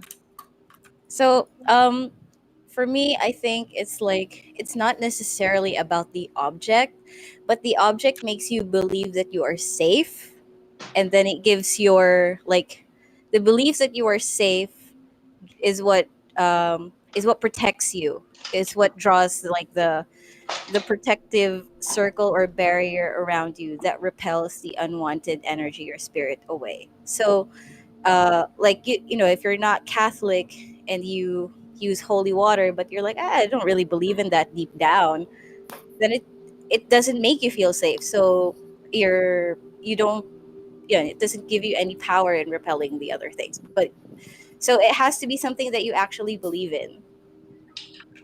Okay. Pretty much. So that means if I was just an idiot, I was like, my knife will protect me from all these ghosts. Will it work? It's also like, you know, when Technically. people say, oh, I don't believe in you, you're not real, and they sort of trick, or no, they don't trick, they like convince themselves so much that that is not real, so they don't see it, they don't feel it, and they have no interaction with it. Yeah, Copy, that's you. That's why Yeah, you I don't see know. ghosts. You That's have called you. me your ghost repellent already, so I'm kind of happy about that. So That's I pretty have much a it. It's question. intent. Your intent is to not interact, not see, so you're effectively creating a barrier, a shield. Yeah, Nice. that's it. Jonas, I am a ghost shield. What's your question, Everybody. Kiwi? Michael? Oh, Mako-chan. Hi, uh, Dozo. wait. 質問 So がありません。 everything we're talking about now all boils down to mental health. Well, it actually kind of goes hand in hand. I'd like to put a tangent. Yeah, I here. think you should take that. Yeah, I'd like to put a tangent here. I have an acquaintance who actually has a bloodline of being very susceptible to spiritual things. But at the same time, as a kid, she regularly sees ghosts and spirits. So whenever something would harm her, she would obviously tell an adult, and then the adult would see like the scars, and then the adult would assume, oh, you're self-harming. And then so she got diagnosed for a mental disorder. However, that's just one part of the story. So at some point in her life, she was having a hard time distinguishing what was real and what wasn't real.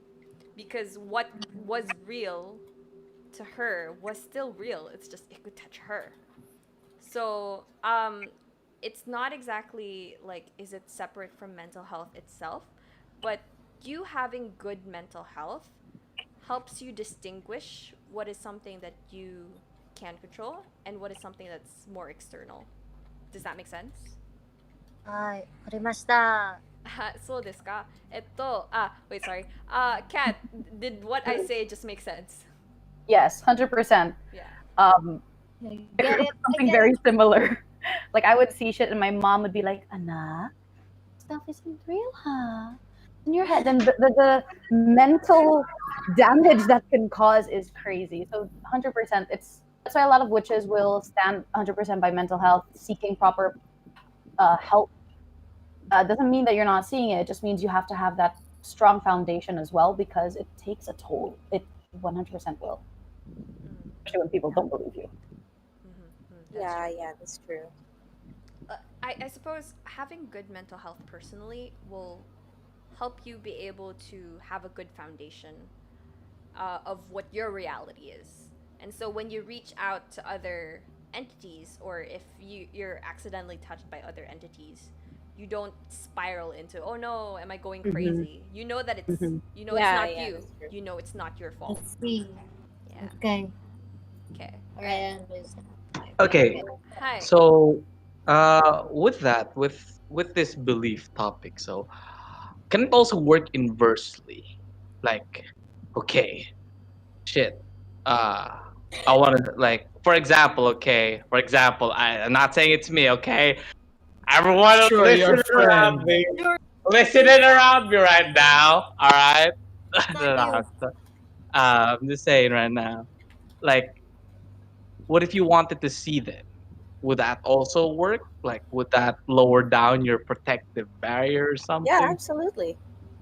That's why people who have their third eye like open, they want it to happen, so it happens, and people who Okay. actively don't want to see will most likely not see. Okay.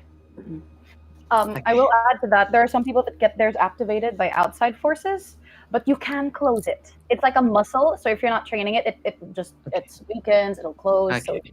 Yeah. a lot of you guys most likely saw something when you were young, and just don't remember it.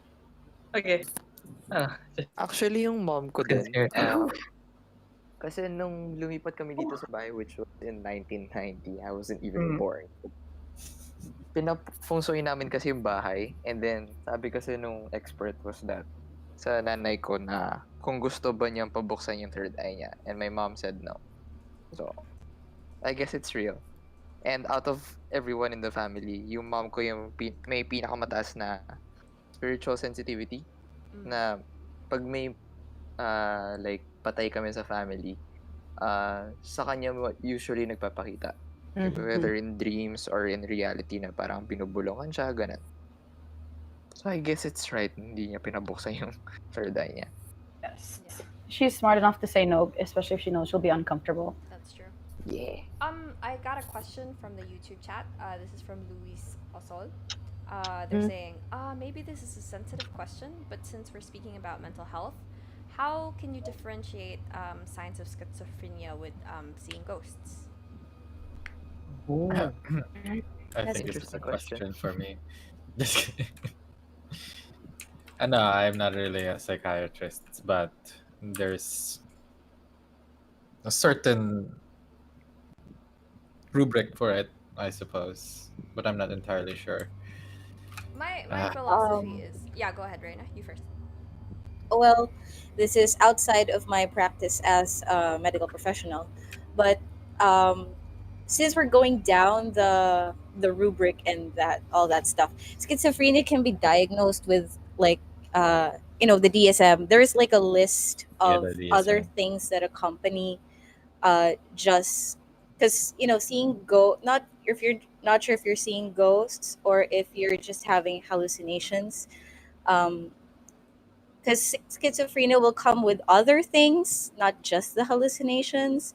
So if you see that cluster of symptoms, or you get someone to diagnose that cluster of symptoms, then it's probably a mental health disorder. But if it's just seeing ghosts or thinking that you see ghosts and it doesn't come with the other things, then it's probably not that. Yeah, this is why I'm a little iffy about giving out this information to an audience right now, because I do not have all the details about the rubrics. Giving out the wrong information is very dangerous when it comes to these situations. But all I can act, like what you said, Reina, all what I can confidently say to the people right now is that there is a specific rubric as defined by DSM-5, the psychiatry book that is currently in circulation right now. Have you what's got being it? practiced. I'm googling it right now. DSM-5, the rubric or Yeah, the DSM. book? No, just the criteria. You want? Are you googling right now? Yeah, I'm trying to Google, but it's behind a paywall. It's behind a paywall. All right, that is. Damn it, capitalism! Goddamn capitalism! We're trying to save lives and people's health. Never forgive the capitalists. Okay. I will say though, as a medical professional, the safest thing is that if you suspect, you had better go and ask someone who can diagnose you, and don't listen to a bunch of friends who are having fun on the internet. Okay, that is a very nice thing. Yeah. See a doctor. See a doctor. See a doctor. See a goddamn doctor, please. And even if we were, this is not our office and the correct venue to diagnose you. Exactly. Reina here is a practicing medical professional, a nurse. I was almost a healthcare professional, an occupational therapist. Almost. Either Please, way, don't listen to the stream if you're looking for don't. professional medical help. Yes, please. Wala These rin are Oh, tutok opinions. okay, namin I dito. got it. So it says 5 key symptoms of psychotic disorders: delusions, hallucinations, disorganized speech, disorganized or catatonic behavior, and negative symptoms. So only one of those things is a ghost thing. So you need 2 out of the 5. 2 out of Yeah. the 5. Yeah. I remember that one.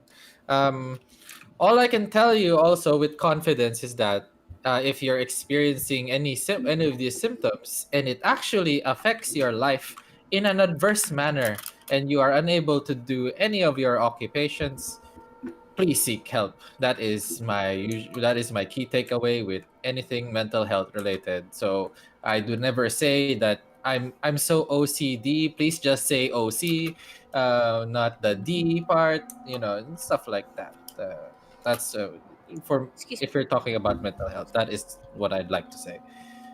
All right. Anyways, Yeah, personally, also as someone who has been on antidepressants and anti-anxiety pills, and is also kind of attuned to the supernatural, whether I want to be or not. If you feel like you yourself are having a hard time adjusting to anything, and you feel like it's taking a toll on the things that you should be functioning as a person, seek medical help. And I'm pretty sure the medical help will help. And then if it feels like, okay, I'm heading there, but I feel like there's something else that's missing, then yeah, you can see what your other alternatives are. But for me, the safest thing is to always just look for the scientific explanation for things before you dabble into the supernatural or the paranormal. That's for me anyway. Kat, do you have any input? Honestly, yes. Mental health first. There are, I think, practically every witch that I've ever spoken to, even those abroad, it's always the same thing. Your mental health comes first, because if you want to be a witch, if you want to get into spiritual stuff, anything that has to do with that area, you need to take care of yourself first. There's the old saying, the body is a temple. Your mind is part of that, and having that strength there is very important, not just to protect you against things, but also just for yourself. Always seek out medical attention if you feel like, hey, maybe this isn't a ghost, maybe I'm this, maybe I'm that. There's no shame in checking. There's no shame in going to a doctor and saying hey, I think I might be this, could you help me out? There's no shame in that, especially nowadays. There's a lot of online things that could help you. I don't mean like the am I blank tests, but facilities, doctors, clinics that have online help that is available to you. A lot of them, I believe, nowadays are free. There are clinics you can go to, so those things always go first, no matter what. Yep. All right. Okay, so I think we can move on from that. By the way, Kat, 4 people in the chat have already said Kat should start a podcast. So maybe My you want to sister consider told that. me to. Yeah. I've been thinking, because I want to share all of my ghost stories and I want it all in one place. So maybe. Hell yeah, I'd subscribe immediately. Okay. I just want to check on the Discord. Are you guys still alright? Yes. Yeah. Okay. Are we supposed to be okay pa lang ending at a kami, certain men. time? Alcohol is at a good spot. Yeah, I'm my always alcohol's at a alright good spot with too. your hair. I'm not drinking. I'm To sorry. answer Reina, we're actually ending at midnight. So Halloween. Yeah. Our next question comes from Aaron. Aaron. I don't really know. Aaron. Aaron. Okay. Aaron. These are really You done weird. messed up, Aaron! I guess we'll watch the Okay. same thing. Aaron. Sorry, Aaron. Aaron. He's a cool artist. This is kind of just a joke question, but if you guys want to entertain it, yeah, let's go. Oh yeah! Pwede bang, I love these questions. pwede bang magpalit? Yeah, sorry, go. Did somebody talk? I'm sorry, I turned my cam on. It's alright. Keep going. Okay, the question from Aaron is, pwede ba magpalit ng kalahati ang dalawang manananggal? I have thought long and hard about this question. The doctor and I have discussed this. I thought about that. All right. Doctors first, the medical people first. Wait. So, ang manananggal, meron silang bottom half? How did Yes. you? Yeah, they do. May bottom half ka? What happened to the bottom half? Pero kung top ka, syempre, joke lang. Oh. Uwi ka na. Uwi na. Matulog ka lang namin. More laughter. Si Sam lang yung Ano? lagot ka na sa Batangas ka. Losong. No. Ben, may... Wala. Okay, Ano? wait. Sam, shut up ka Okay, muna. so- Si Reina muna. Okay, Ayan so nga. Axel and I, Axel is a doctor, he's not here, discussed this, and our answer would be probably not a good idea because tissue typing, if they're not the same, you will reject the other half, and that will be dangerous to your actual, like the half that belongs to you. I say the same thing, yes. Like, they may be entities, but they still have pretty regular biology, I believe. So, like, blood type, tissue, like... Yeah. Okay. I wonder what would happen, though, if they tried.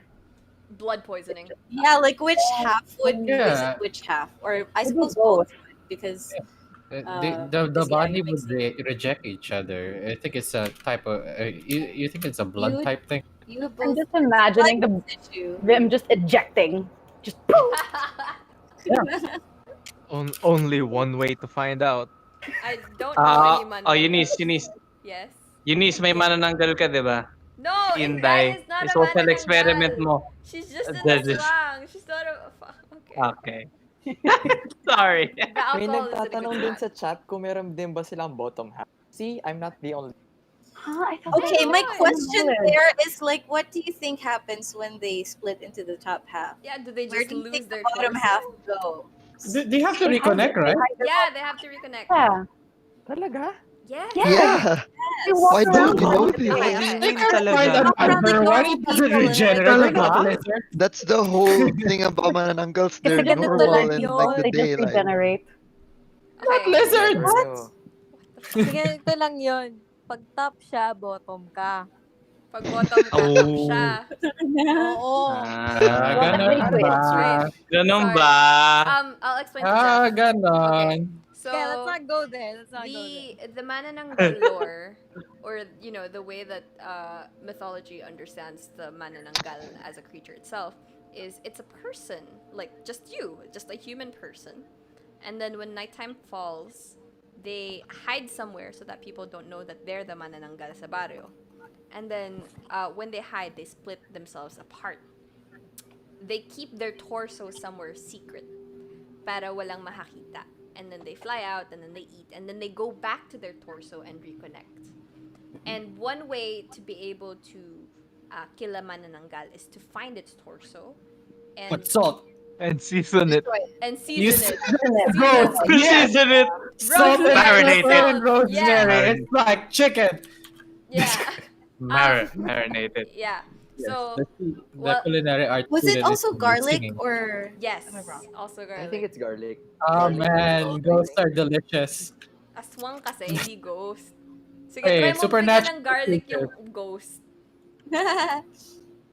Garlic yung lalagay mo sa mga bentana, di ba? That too. Yun ang alam ko ang sinasabi nila ng matatanda. Yeah, that too. Pero yun, so yun yung manananggal. So hindi naman hindi sila nagre-replace ng torso, as in binabalikan naman nila yung torso nila. So if Okay, I have an Steal aswang the question. torso. okay.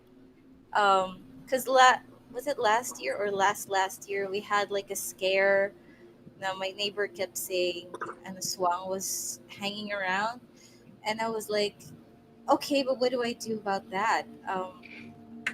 I was like, does salt and holy water help? And he said no, because aswangs go to church too. And I'm like, so do I put garlic on my windows? And he was like, no, I don't think that helps. And I'm like, so what do I do? Guess I'll Guess I'll die? Reyna Yes, just I'll said, die, Reyna just said, ano naman?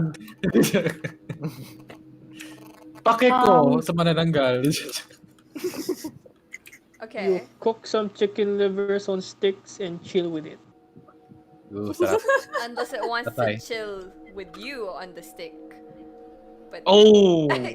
Sorry, I just wanted to do the thing. Okay, was that a sex joke? I'm not No, it entirely. wasn't. No, Sorry. that wasn't. Kat, can you enlighten us if you have anything to say for this one? I actually researched a shit ton of mananangals and aswangs when I was a kid because they say that we have aswang blood in us. I highly believe. We have a So strong blood. they say I've heard that before. Like, oh, but mananangals go to church. Like, yeah, but they don't sanctify church grounds always. So church grounds, while it may have been sanctified during the building of the church, the ground itself isn't always sanctified. The space could be, but sometimes it's not enough to keep mananangals out. From what I've researched, they're still affected by holy items, and they can still be harmed by garlic and salt. And Delicious. some niche, like articles and stories that I've found, they are harmed by bad words, like the deep Filipino, deep Spanish words. For some reason, hurt their ears. I'm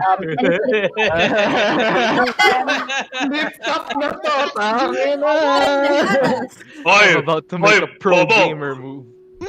Halika dito right quick. Putang ina mo. Manananggal ka, ha? We're gonna salt mine. Putang ina ka gago. Bawal sila mag-League of Ay, Legends. pag Oh, bardagulan lalapit na lang ka yun. sa Siya, akin. ano eh. So, bawal, Oh. bawal sila sa League of Legends salt and sa actual salt. Like, Oh my god. Pero Oh my pwede God. sila sa Wild Rift. Oh my god. Mind you, it has to be like the deep curses, like the deep Tagalog, deep Spanish, or curses that involve like the name of a deity. I'm guessing more along the lines of Christian or Catholic deity. It was a weird thing that I learned, and it was confirmed by, I think it was a trainee of mine or a friend of mine who told me about their tita who used that technique against some manananggal or something other that was trying to get in their home. And she used that, and it like flew away. she What? trusts. So what are Dr. those Boy. words? Allergic to bad words. Allergic sa bad words. I need to know these words. I know. What are they? Let's deeper compile. Ise for Salehere. I'm guessing Bobo won't work because Bobo is kind of like. Damn it! Damn it! It will not work. I think. Punyeta! Punyeta, I think is a good one. Yes! Bata de Yes! Okay, got that. Slightly stronger holding one. I don't know. But there's something about it. I don't know what it is because it's such a small. Yes. Okay. But hey, it's not common. It's definitely something that I stumbled upon, and I heard again once from one person's story. But oh, I really hope that is a thing because oh god, that is fucking hilarious. Can you imagine? You hurt my feelings! Start crying. Starts crying. So That's that's very cute. Just puts her hands on her face. Flies away. somebody in the YouTube Feel chat bad is now. asking, how do you know if someone's a manananggal? So if you Oh, fuss at them and I they know. cry, that's probably I'm gonna do a pro gamer move to check if there's any man and gals in the chat. Hoy, mga punyeta! Lumabas kayo! Suddenly, you see 5 people. okay. All right. Okay. Cool. Let's move on from that question. Are you guys good? Joe, what the fuck, dude? Joe, I do it all along. You Joe fool. started crying. Oh no. Just started crying. Okay. Joe said who? This one's actually a lot. This is 3 questions from one person. Ooh. Janigmatic. Oh, that's a lot. Yeah, that's a lot of questions. Let's start with the first one. It's asking, is there a way for you to find out if you've been cursed or you have a spell placed on you without needing the help of a practitioner to tell you this? I love these things. Essentially, one way is the egg that I mentioned before. So you can rub an egg all around you. It's a practice that's found along a lot of like Latino and even some European practices. For some reason, there's a reason why it's an egg, but for some reason it's been like spread all over. So when you're done, like your entire body cleansing it with the egg, you can crack it into a clear glass of water or a clear bowl of water. Glass is better, and check the egg for any oddities. Anything that if you cracked a regular egg would make you go, is this egg fresh? Obviously, use a fresh egg.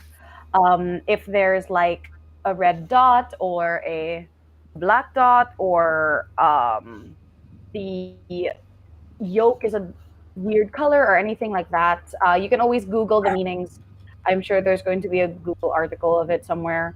Uh, you can do it that way, or um, it's all. There's another one where it's with candle wax. Carve your name into a candle, burn it, and drip the wax into a bowl. See if it forms something. And listen to your gut. If you're looking at it and just like, I don't see anything, then leave it. But if even if it doesn't look like anything visually, but you suddenly get this feeling of, oh, it's something, or oh, I really do have it, then trust that. Sorry, for a second I was like, because you said egg, rub the egg all over your body, and then you were like, you can also use candle wax. Wait, what? Wait. Let's Does go it on some have oil. to be- Sorry. Okay, candle wax and water. Got it. Drip the candle wax into a bowl, not your body, please. Oh my god. Unless you Sorry, into that. Hey, that's I don't judge. easy. All right, here's the second question is actually going to be very useful for anybody. They're asking, how do you protect yourself from kulam? Or is there a way for you to protect yourself from kulam? I would like to Kulam. answer this first before Kat says anything. I think the first thing to do is to just not be an asshole. That's True. it. True. That's it. If Yeah, you don't piss prevention people is off, better they're than not gonna cure. curse you. If you're just a Mhm. nice person, you won't get the attention of somebody who hates you. Just yeah. Anyway, is go ahead, true. Kat. True. I want to jump into the prevention thing as well. A few other ways to at least prevent it if someone's already trying to throw it at you. Especially if you're in a place that you are not a resident of and somebody taps you or taps the table you're sitting on or your chair, tap back. Tap them back or tap another table, another chair, even if no one is there, because that is potentially someone placing something on you. If you're in the South and somebody compliments you, especially if you're good looking, and they compliment like, "Oh, you're so handsome," buyag. Say buyag or bite your tongue or do a little spit like to the side, because especially in the South, this is something I grew up with. My mom taught me the buyag. Whenever someone used to compliment me as a child, like, "Ay, kaguapa, she's so pretty," my mom would go buyag, and sometimes she would go buyag, like 3 spits, to take away any that they may have thrown that they are aware of or that they are unaware of. That is also a thing. Another thing to prevent, if someone is staring at you, like staring at you, either put your fingers in the design of, like the rock on, where you have your middle and your ring finger down and your thumb is holding those two down with your index finger and your pinky up. Do that symbol rock on, but then aim it to the ground, throwing whatever negativity it is down out of you. Another is to hold your thumb in your hand. It's to ward off whatever is being thrown on you. So those simple things, if you notice, you should not. I'm getting If you paranoid. feel that someone's starting to throw something at you, you can always spit. I would suggest spit somewhere that someone isn't gonna step because you don't want it to transfer. Even just like the motion of going, that is enough to like just at least snap it out to help stop it. To remove, that's of course something else. There are a bunch of different ways to remove them. I forgot to mention a really simple way to remove it. Take a shower. Take a shower and just imagine, like visualize all of that shit that's been thrown on you washing down the drain. I do that 3 times a day because of Corona. Yay. Yeah. There we go.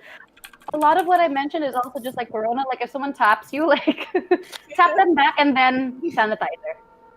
Do not tap someone else. Yeah, also, maybe not. Tap a tree. May ano pala ako, may nabasa ko before sa Twitter about that tapping people. Ano siya, parang nasa BGC ata siya nun, tapos nakapila siya sa bus. And then may manang na nagbebenta ng spagita.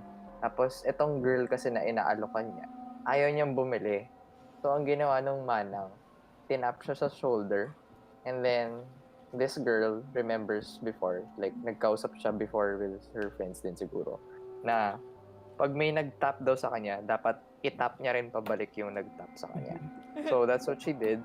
And then parang nag-exchange sila ng tap with the shoulders. Oh, that's That freaky. So it's kind of That funny would in a freak way. me out. Pero That's Yeah, actually yeah. something my relatives from Iloilo told me. They said na when someone pats you like sa back or sa shoulder, you pat them back because it's kind of like exchanging karma. yeah, parang ganun daw. Tapos parang hindi may iwan sa yung malas.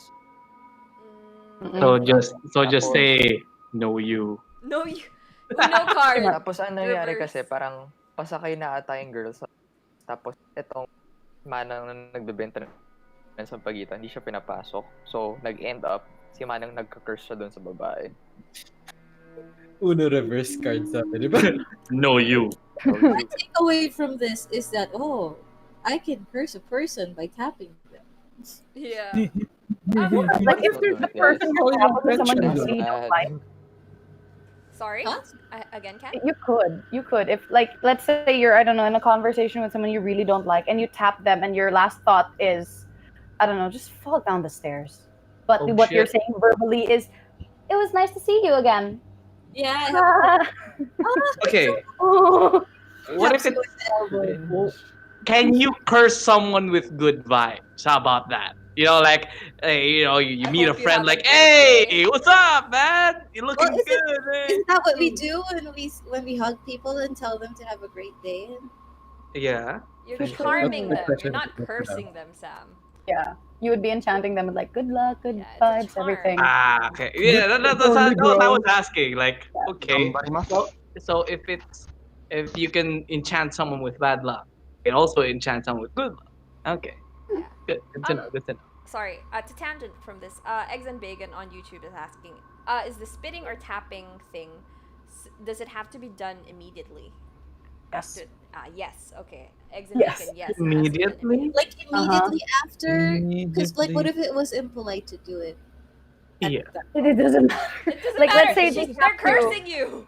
Yeah, if you're like they tap you in indoors? a conversation, reach over, tap them again. You can make it. People have done this to me, and I'm pretty sure that if you guys are ever around me and someone does that, if somebody ever compliments me, you will hear me whisper "weird," or I'll bite my tongue, or I'll do a little spit motion. If somebody taps me, I reach over and I hold onto their arm, and I don't let go until they do. It's become automatic, and it has to be quick. I'd say within at least the first 3 minutes before it sinks in, and it can be an inanimate object. Like, let's say they tap you, you can tap the wall next to you. Just don't touch the wall afterwards, or the table that you're about to leave, things like that. So at least you're leaving it there. If it's an inanimate object, it'll die off unless somebody immediately replaces you. There's a small chance that it could jump. Yeah, like her. Small chance, like.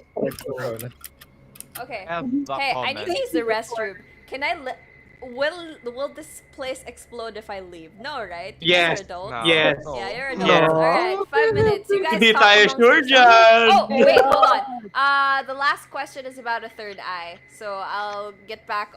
Give me 5 minutes. Bye. Bye. Bye. Oh man, spitting after giving somebody a compliment is such a You message can also to the spit person after who someone gave. catcalls you. Yeah, I know. Like I'm When I like, say spit, I don't mean like. Puh. Why the fuck not? Inipon mo pa eh. Oh god. Just The- like just that. Like just the motion, the sound of it is enough. Even if you wanna like say like, oh, I'm gonna win this thing. Spit. I think it's a southern thing. I don't know if northern people, Manila people have it, but for Bisaya people, we will say like, oh, I hope I'll pass the test, buyag. We say buyag or we do the spit to make sure nothing bad happens. To twist Oh my our words god, it's to like get it. saying shut up. So it's like knocking on wood as well. It's Yeah, like knocking on essentially wood. it. Buyag is kind of like knock on wood. I get. It's just a Tagalog version. I keep forgetting what the Tagalog of buyag is.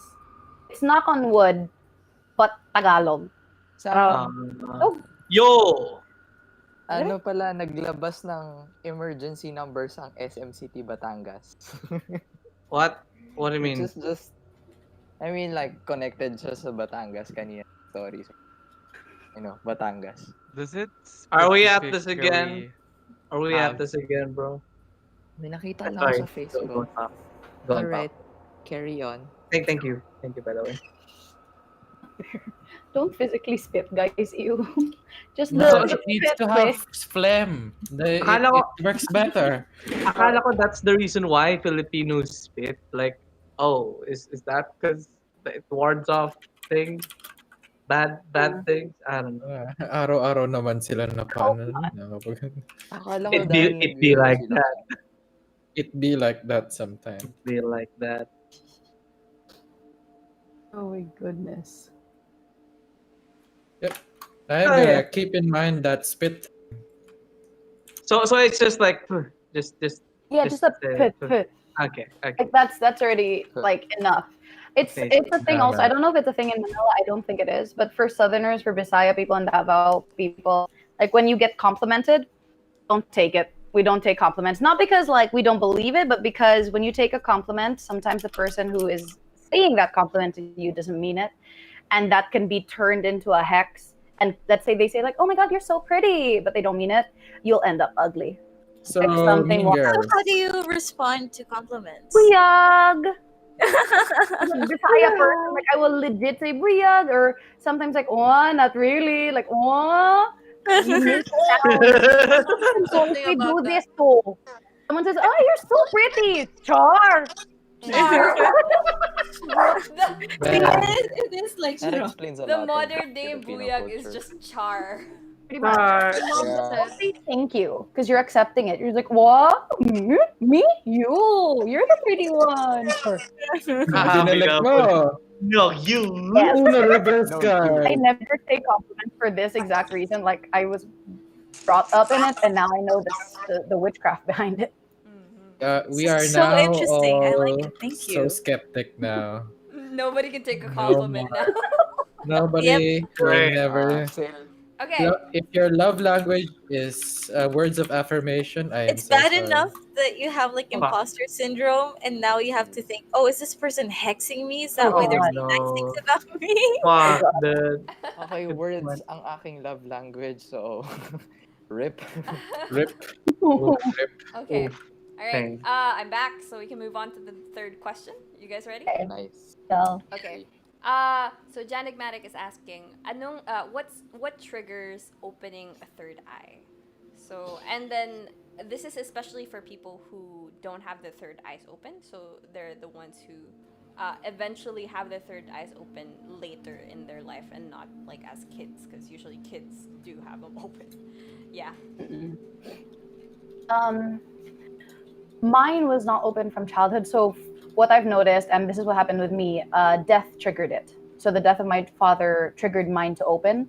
I'm guessing the reason behind that is because someone close to you has shifted into the next life, next plane, whatever you want to call it. And that shift in energy, in essence, is enough to activate. I believe everyone has a third eye. Everyone has a third eye. Everyone has a sixth sense. It just depends whether it's been activated, it's open, it's ready to be used. So apart from death, it could be a near-death experience for you. It could be a sudden shift, like moving to a new country could do it for some. For others, it could be an illness, like you get really sick and close to death's door, but you just get really sick. You could potentially open it. Others could be a spirit opens it by showing itself to you, and that could just like flash it open. I'm trying to think of others. It's hard to. I think those are the only ones I can think of right now that would be out of your control if ever it did open. It tends to be like a sudden. It's a shift. It's a big thing. Okay. So if you were to theoretically want it open, would it be possible for you to do it yourself without external forces? Yes. Mine closed for a while when I was younger because I got so scared of it before I learned how to handle it. I had to reopen it. And my technique that I found this technique and I've mentioned it to others and it's worked for them. Mine does involve meditation. So if you suck at meditation and visualization, this may not be the best. But you just kind of sit and chill. For some people, it's useful to tap the middle of their forehead where their third eye would be. For others, you just kind of focus on that spot and you imagine an eye. And you just focus on the eye until it is completely clear and detailed, like you can see the wrinkles or whatever. And you start to focus on it opening. This can take days or weeks or months, depending on the person. And once it's open, you get started on the details again, the details of the eyes, until you get a clear eye. The eye may be different colors, and that would be your third eye opened. And from then on, you could train it to close, open, close, open. Blink on command, which is what mine does. It sounds so weird, but I can blink mine, which is why when I'm regularly at work, I don't see shit because it tends to be closed. Yeah. Okay. All right. Yeah. Do you guys have any questions regarding that? The rest of the Discord. I'm just happy to be a ghost repellent. Actually, may interesting question ulit sa See, from Luis Osol. Mhm. Can you forcefully open it? Yes, but I've heard of people that can do it via spellcraft. Like, not even the person doesn't even have to be physically there. Like, they can just continuously do spells to open it up. I don't think that would be a very permanent thing, though, because in general, spells tend to need renewal if it's something that is going to be actively there for a long time. You could potentially force it to open in a child without that child knowing. Through physical touch, like massaging of the third eye in an upwards motion to open it. My baby sister, I did the opposite for her. I massaged it downwards to keep it closed because she was freaky and she will tell everyone she is happy I did that. But sorry, I'm just thinking of the scary stories about my sister, which she is unaware about. She's unaware of those. But there, you could potentially, but I think it'd be hard because I feel the ways that I know of, you would have to physically be there with that person. And then just trying to explain, like, hey, why are you massaging my forehead? Wala lang.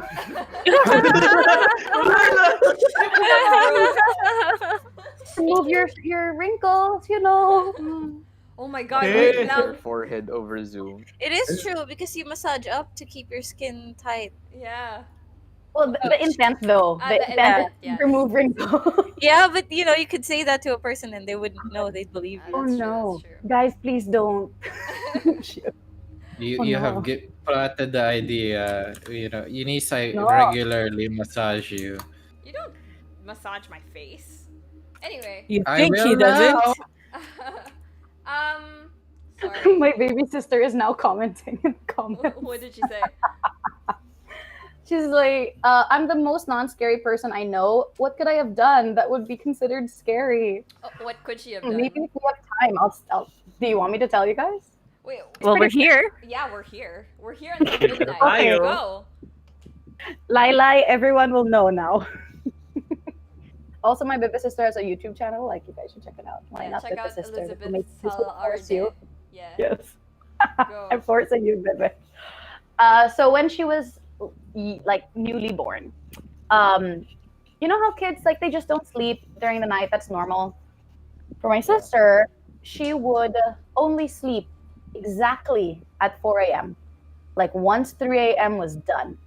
When 12 midnight hit to 3 a.m., she was wide awake always. Would cry, would be fussy, would be just a fussy baby, which she wasn't often when she was really young. And for me, as someone who could see, there would always be things outside of our house. And our mom has a bit of a sense. So our mom would ask me, Anak, is there? Naaba? And I would check and be like, yeah, they're just like looking in. No one would come into the home, luckily. When she got older, she wasn't the type to talk to things or to like suddenly like giggle at something. Luckily, she did. Oh God. She did have issues when she was around 5, 6, 7 years old, where she would have moments where she would freeze. So there was this one time, I was a very cold sister when I was younger. So for her to be close to me and to play with me, what she would do is she would play in the hallway outside of my bedroom door. Very Anna Elsa. Do you very wanna build a much. snowman? And there was this one time, yes, she would legit do that, like knock on my door and ask me, like, Ate, do you want to play? It's like, no. So she would sit outside and play with her toys. Okay, bye. And there was this one time I knew she was upstairs, and I knew she was playing outside. I could hear her playing, and I suddenly got this feeling of dread, like, oh fuck, what's that? So I opened the door really quick, and my sister is sitting, how do I explain this? Her side is facing my door, so she's a few feet away. She's not facing me, she's facing the wall, essentially in the middle of the hallway playing. When I open the door, she stops. This might be easier if I turn on my camera, actually, so I can like Yeah, go ahead. there. So I'm gonna turn. There we go. Ignore my leg. I am in shorts. So she's playing like this. I open the door, and she just goes. Blair Witch style. Wait. She holds still for like 10 fucking seconds. Dead face. And then she goes, "Es ate?"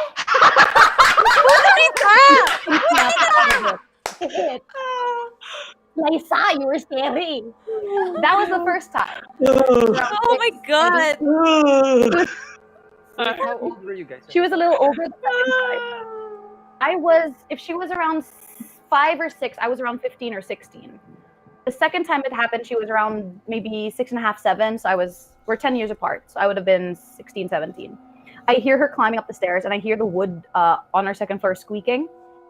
She had gotten into a habit of trying to surprise me, essentially. So I heard it, so I opened the door, and I shock her, and then I feel that weird flow of dread, and she goes from like, what the? And her hands are out, like at her side, like this. Oh shit, she's T-posing. Oh no, scary T-posing. She stays still, and then she goes, "Es ate?" Like happy little girl. I used to massage her eye, like down, like nothing. Nope. Close. Keep it down. Your sister is messaging. She said, "If I was you, I would have thrown myself down the stairs."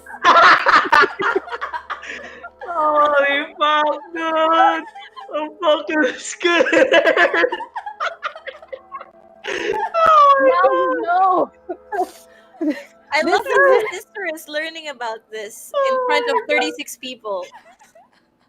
I know. It was. I think she also had another one where she woke up from a dream. She was forced to sleep next to me because her AC was out with the room she shared with our father. Wakes up one night from like dead asleep, sleeping. She sits up, turns to me, turns back, and then goes back to fucking sleep.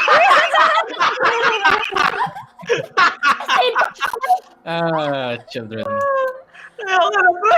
Ayoko na. Bye!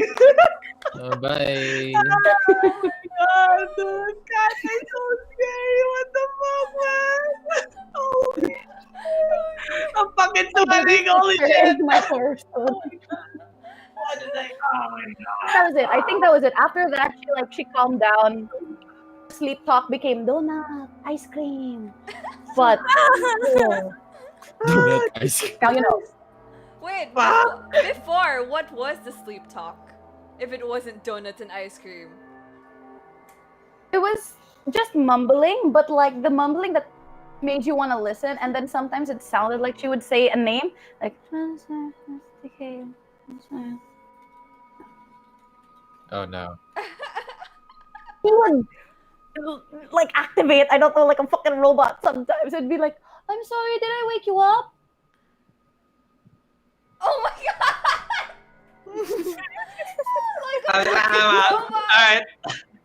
Alright, this has gone far enough. Okay. I'm just kidding. Alright. I'm just sweating. Don't worry about it. Oh my fucking god, dude. I need my towel. Oh my god. Okay. All right. Okay, well, it's funny, scary at the same time, dude. But mostly scary. Holy shit.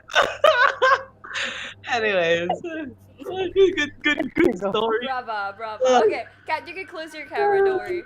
All right. So I I need think you guys to know that I felt heavy a little like a few minutes ago. Like, basta, alam mo na yung ganong feeling na, like, when I've read tarot for too long. So, and then I put, like, salt around me and threw some holy water around it. Now I feel fine. So it's You are now perfectly seasoned. we are Marinated. But I'm like, okay, Marinated. what am I inviting into my house tonight? Now let Rainer rest. it is Halloween. Oh, I have salt all over the room. So. Okay. Oh wait, Kat, do you have any advice for Reina at the moment before we move on? If it's not like a constant thing in your home, they were most likely just intrigued by the shift in your aura and could have been, listening in. They like ghost stories. They do. You're represented in your literature. Ghost stories. They like ghost stories. They really do. Okay, so- cool guys. But, back up a little because my head's starting to hurt. Yes, tell them. Back up, please. Back up. There we go. Okay. Yes. All right. We can move forward now. This one is actually about auras, so it's nice that you brought it up. So this Aura! No! No! Sorry. Sorry. This one My is from reflex is to Sion. join. Sion. She's asking, I see black and white auras sometimes. Vague ones. Oh, can I improve or develop the sight so that I can fully see them? Yeah. Hmm. It's probably my favorite thing to tell people to develop because it's kind of mind trippy. You can 100%. All you need is your finger or your hand and a white wall or a white sheet of paper. All you do is you hold up your finger or your hand against like a white background. And I'm saying white so that other colors would be more obvious. Focus right on the outline of your hand or your finger, and you'll start to see colors or lines there. That is literally it. Like, that is your aura. And as you get better, you'll see colors, you'll see it expanding, moving. You'll be able to read it instinctually, like you'll just know what it is. Or you could also base it off of information that you find online. Fun thing with auras is that if I'm correct, science has proven that there is in fact a form of energy field surrounding humans. So auras are a real thing. Yeah, you can just like do that. Everyone can do it. It can give you eye strain or a migraine if you do it for too long. So please, not too much. And yeah, like if you train it slowly, you'll be able to catch your aura and other people's as well. Quick question, Kat. Yes. So, what does knowing an aura do? Like, like if you feel that this person is angry, like from a distance, like is that it? Is that what it does?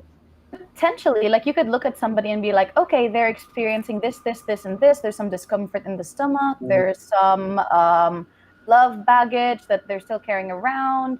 Like you can read a person legit through their aura if you can see it well enough and if you are tapped into it intuitively. You can also just be like, hey, you're purple. And it's Mine's What does pink. that mean?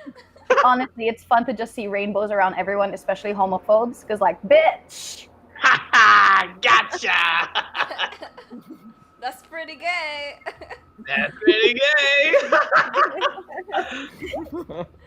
Okay. Sorry, I don't know why that specifically came up. I've been watching like homophobe videos. And it's still there. Checkmate, homophobes. Siona is actually also asking, is there a different kind of sixth sense? Quote, like I read something about clairvoyance and seeing the future and like how they will die. And for this kind of situation, can you tell us more about it?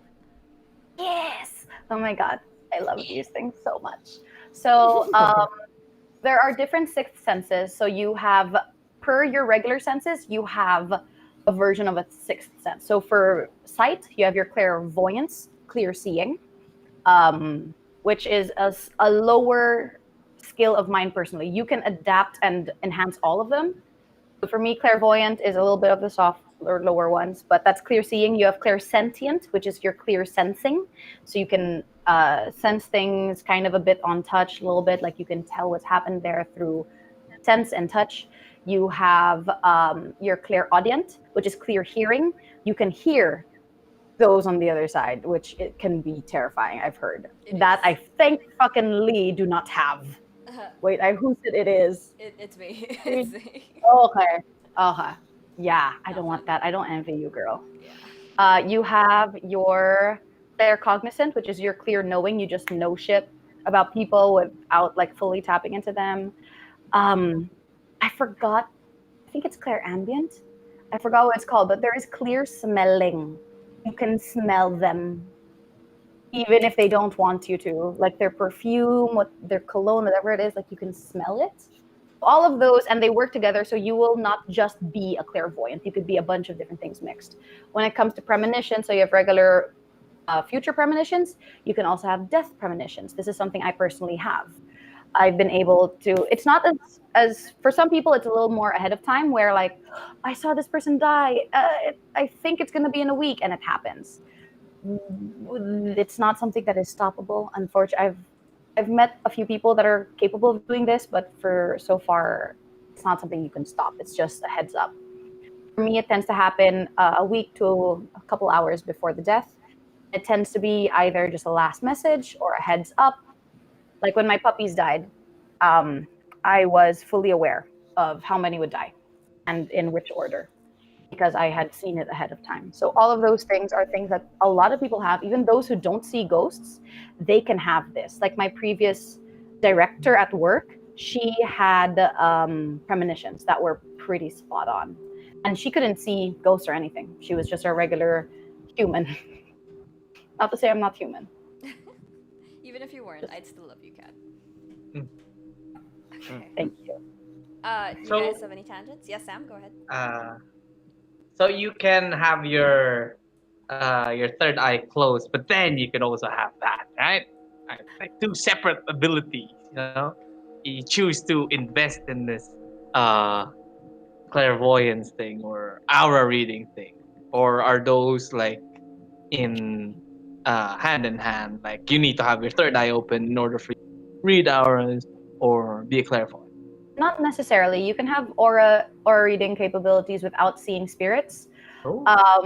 However, the whole third eye idea is really just the eye is connected to the sight.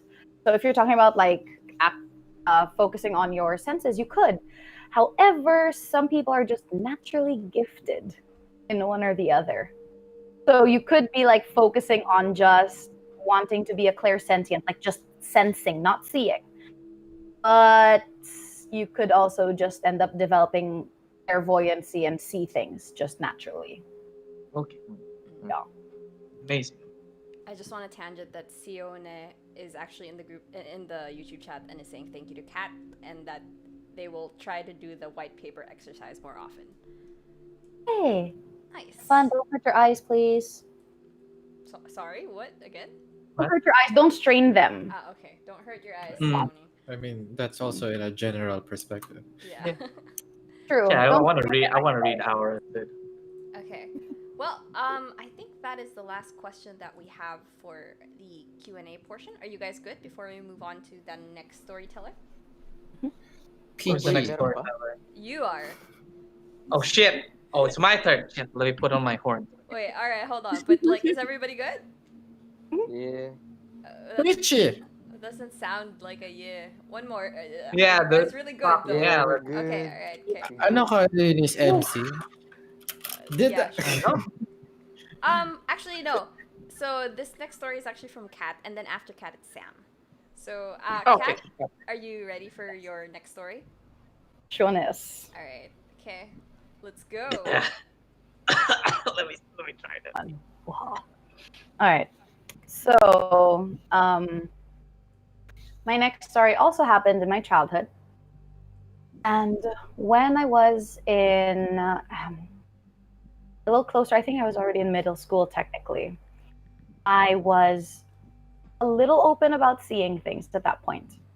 And there was one friend that I had who could also kind of see. He was more on the same wavelength as me, so he was a bit more on clairsentianism rather than clairvoyance, so more sensing than seeing. And he was a very good friend. We would only talk about ghosts and stuff. He had given me a third eye necklace that I unfortunately lost when I was 18. But one time, I was finally able to go over to his house to play. And his house was kind of tucked into the corner of a long road, like different houses along that, but it was tucked into the corner. And it was a bit of an odd house, definitely haunted. That was something that we talked about. We could see things popping in and out. We could see just things around. It's hard to explain what we saw because even that memory is a bit foggy. So we were pretty chill for most of the day. There was this uneasy feeling, no matter what, which you tend to get when a house tends to be pretty spiritually active. And it starts to rain. So we don't mind. We were watching TV anyway. We get bored of the TV. The rain is very hard and there's lightning and thunder. And we decide, hey, let's take a look at the lightning. Let's go upstairs. So we go upstairs to his room and he opens up the window, which to me is amazing because my window, the windows in my bedroom growing up did not open like that. His was like the kind of windows where you push them open. And so it's raining and he's sitting at his desk on a little Game Boy. And I'm there at the window and just like looking out and something catches my eye off to the side. From his window, you can clearly see the corner of the next street just right there. Like you could just look over and you would see it. There was a street lamp. And under the street lamp was a woman standing in the rain. No umbrella. Didn't seem to mind. She wasn't directly under the lamplight, more off to the side, but still in a space that I could clearly see. Flash of lightning goes by. And I see her more clearly. She has long black hair and a long white dress.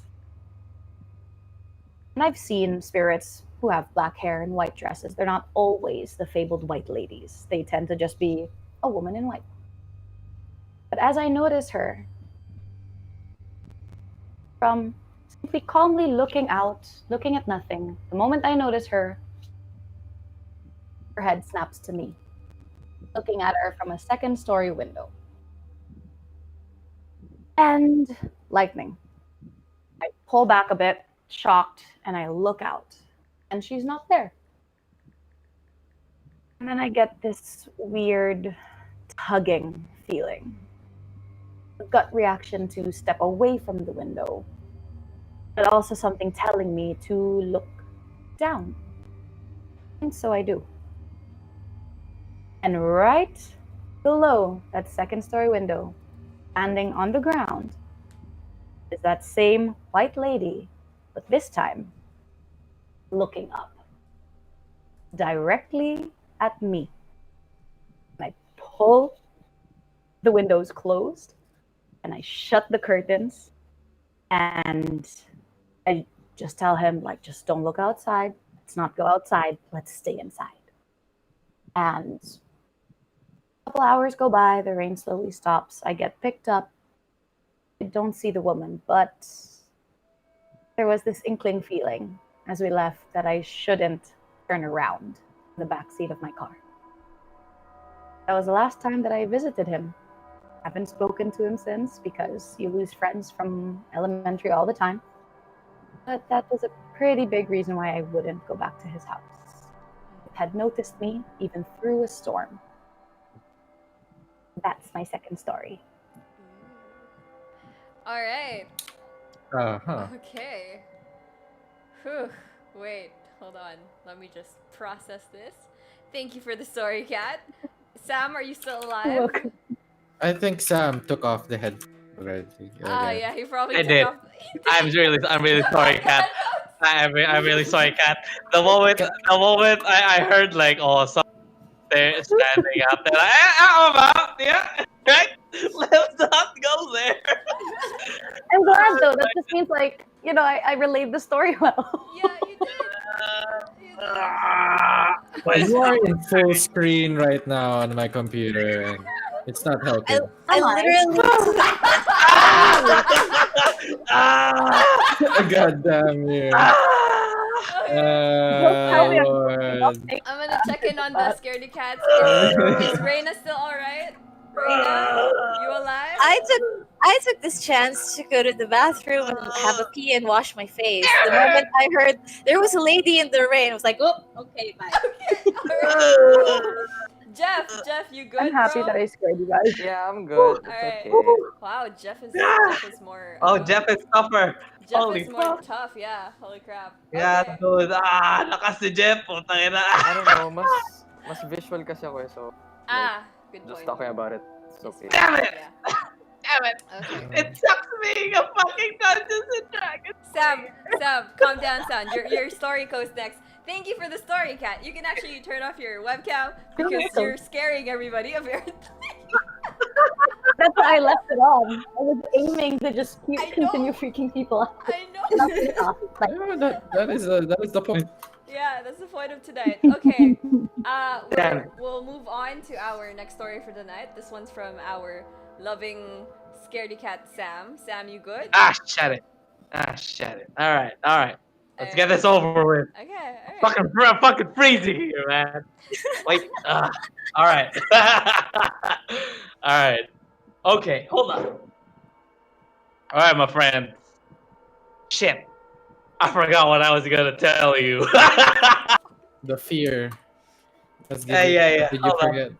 Hold on. Let me just recall. It was a bit fearful. All right, give me a bit. Okay. All right. So this happened around grade 6.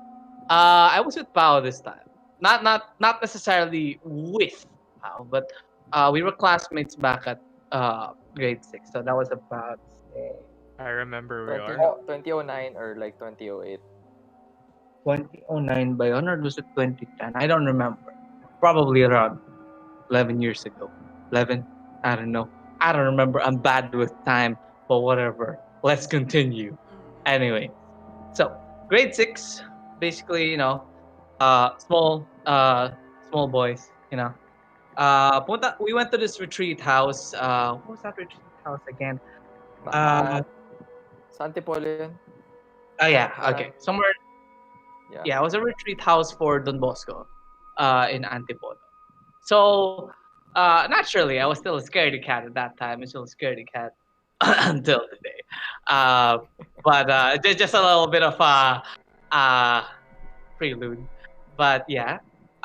So we were given like different rooms to like sleep in, right? We're like divided into groups. Okay, so most of the class slept in 2 huge rooms with bunk beds. The rest of us 6. Pa wasn't with me this time. He was with the bunk bed boys. We're only 6 in like this small room. There's like 6 beds. 6 beds, all like 6 beds. 6 beds. One for the priest and 5 for us. The group that he brought in to like, okay, since puno na yung mga rooms doon, so dito na kayo matulog. So I was like, please let me be in the middle, please. Unfortunately, I was at the very end of the room. Walang katabi sa right ko except the window and the curtain, and you know where this is going. Nah, just kidding. No, it doesn't go there. Doesn't go there though. I couldn't sleep. It was around 12 a.m. already. I could not for the life of me sleep because I'm like, oh shit, what if I see someone in the window? So like I kept struggling, like loafing around the bed. And then I would say around 3. I don't know. I had no concept of time. We don't have any I didn't have a watch. I didn't have any cell phones back then because it was prohibited in the retreat. So I don't know. I don't know exactly. It just makes my curiosity stronger, right? So like shit, I was really just trying to sleep because like I wanted to have energy for the next day of the retreat. And then I felt tapping. I looked. I came out of my blanket like diba, ano ko? I was submerged in my blanket, pretty hot. So I went I just viewed and I didn't see anyone tapping me, but I'm looking at where the origin of the tap is, somewhere around my thigh, and I didn't feel anything bad. Like I felt it was comforting me in a way. Like it wasn't didn't feel chilly. Like even I would normally freak out if somebody touched me all of the sudden, but then this, like parang when mothers usually like, tap your thighs like gently to like help you sleep. Yeah, that's the same feeling I felt back then during that retreat. And luckily enough, I eventually fell asleep after that. I didn't even feel panic. The tapping stopped after like just submerged myself back in a blanket and I felt fine. It was chill, And basically that's my short horror, not really horror, more like an experience. So I do believe that there are just ghosts who like you know, just kind, I suppose. Mm-mm. So yeah. I Right. see. What do you guys think about that? Oh, I'm glad it didn't tickle your dick. Copy. Of all the things, of all the okay, Remember I'm when gonna I take my said the shame sleep off. paralysis? Okay, Yeah, it tickled my dick. okay. I think my main question here is why the heck do we still do these retreat things when we know those places are like a magnet I for They have no are. idea, dude. Things Yeah, are I've also heard the problematic. rumors and I don't know, man. like why would you subject a class of minors to the possibility of them being haunted or possessed by ghosts every year? Why do we do Hmm. this? I don't know Maybe for they hate children. For the shit and giggles. the shits and giggles. Yeah, maybe. Who knows? That's the Yeah. Holy It's Spirit. the Holy No Spirit. joke. No joke. But yeah, It's Uh, St. yeah. John Bosco. Say John Bosco. Like, tulog ka na, men. Tulog ka na. Chill ka lang. Fuck. I choked on my But water. yeah. Sabi ni Good to St. know. John Bosco, tulog ka na bro. Next time na yung Tulog algebra ka, mo. tulog ka na, Okay pre. lang yan. Oh, man. Retreat naman, pre. Chill ka lang. Anyways, Uh, yun lang. actually, yeah, I want to piggyback on what on Reina's statement. Wherein why do we subject ourselves to like visiting retreat houses when we know that they're a magnet for spirits? And then I'd like to tangent on a question for that. Like, why are holy grounds a magnet for spirits? Yeah, when Like, there's not when they're supposed to be like like repelled. sacred, like repel, right? Mm, It's a sanctuary. It's a retreat for fuck's sake, right? maybe it's I have a actually a very good lie. reason for that. Yes, cool. What is it? Please. This was a question that also messed with me a lot because Catholic upbringing, like churches aren't meant to be haunted, and yet they're one of the most haunted places, retreats. Ironic. It's because it's meant to be comforting. Like when there are times of strife, if there would be a war or natural disaster, where do people flock? They flock to schools, to churches, to holy grounds. Mm-hmm. So when they die, that's where they are. And sometimes, even if they don't die there, they might feel the most comfortable there because it is sacred ground, sanctified ground. So a lot of times they end up there. But Okay, mostly but they're why not they gotta be so malevolent. mean? A lot of them are mean, and that's just because I feel like the more negative entities are very much attracted to those areas because of the high amount of spirits. it's a lot of food for them. They can siphon off essence from other spirits and from scared high schoolers who go there for retreats. Here is your We're food. feeding them by taking our kids to them every year. Pretty Oh much. my god. They're like They are tributes. This Yes, is a trippy conspiracy offer your theory. innocent children who are very impressionable and like to see ghosts but don't really want to see ghosts but can't make up their minds. So Mhm. And there are always that, like, the quote unquote dumb group of kids that decide to check out the place at night. So, breeding yeah, ground. Breeding and they're ground. they're teenagers, so their energy is high. Mm-hmm. Goodness. But well, They're I all suppose. gullible. Yep. Sorry, go ahead, Well, Sam. I don't know. My experience was rather more benevolent than malevolent, honestly. Yes, and that's great. Like, that is the type of spirit activity I would love for everyone to encounter. It sounds like she just wanted to help you sleep. I know. It's I'm amazing. thankful. I'm thankful. Tulog na. I don't Okay, think. that's creepy. Yeah, Alright, I think alright, Sam would Coffee. win if Yeah, Sam no. was involved. Coffee, I'm gonna whoop your ass, dude. Yeah. Do it. Just kidding. Oh, okay. Ano address mo, pre? Just kidding. Alright, Okay. we can move. All right, Thank we you. can move forward. All right, cool. Let's go to our next story. This is actually for Rusty. Rusty? Hello. Yeah, it's your turn. Hello. Okay. You can turn on your camera if you want to. Hello, guys. My story is about something that I experienced when I was in college. So, in college, I studied in a university that has a lot of, what do you call this, really old buildings. So, at night, this was like during the last few years of my college, and I was doing my thesis, and then to unwind after like writing a lot of pages for my thesis, I would go to a computer shop at the east side of like the school, and then to go home I have to go to the west side, so I often pass by the old buildings. And during this around this time, I had a professor in the same old building that told me this story.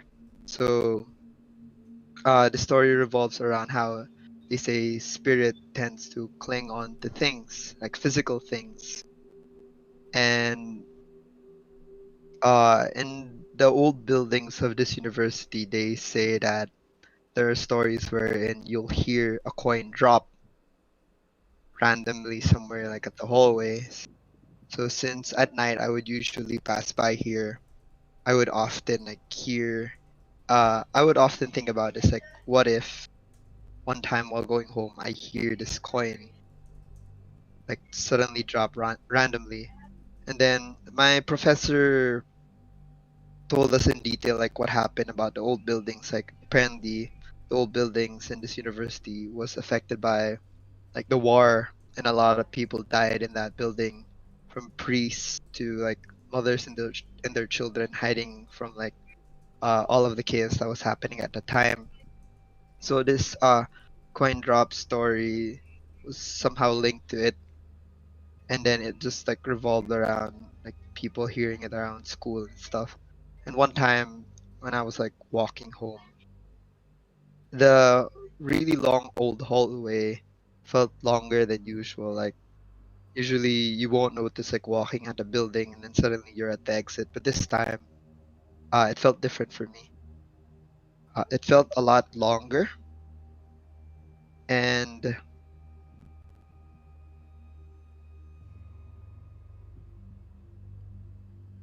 uh, even though it felt a lot longer, I felt chills down my spine when suddenly I heard a coin drop nearer than usual.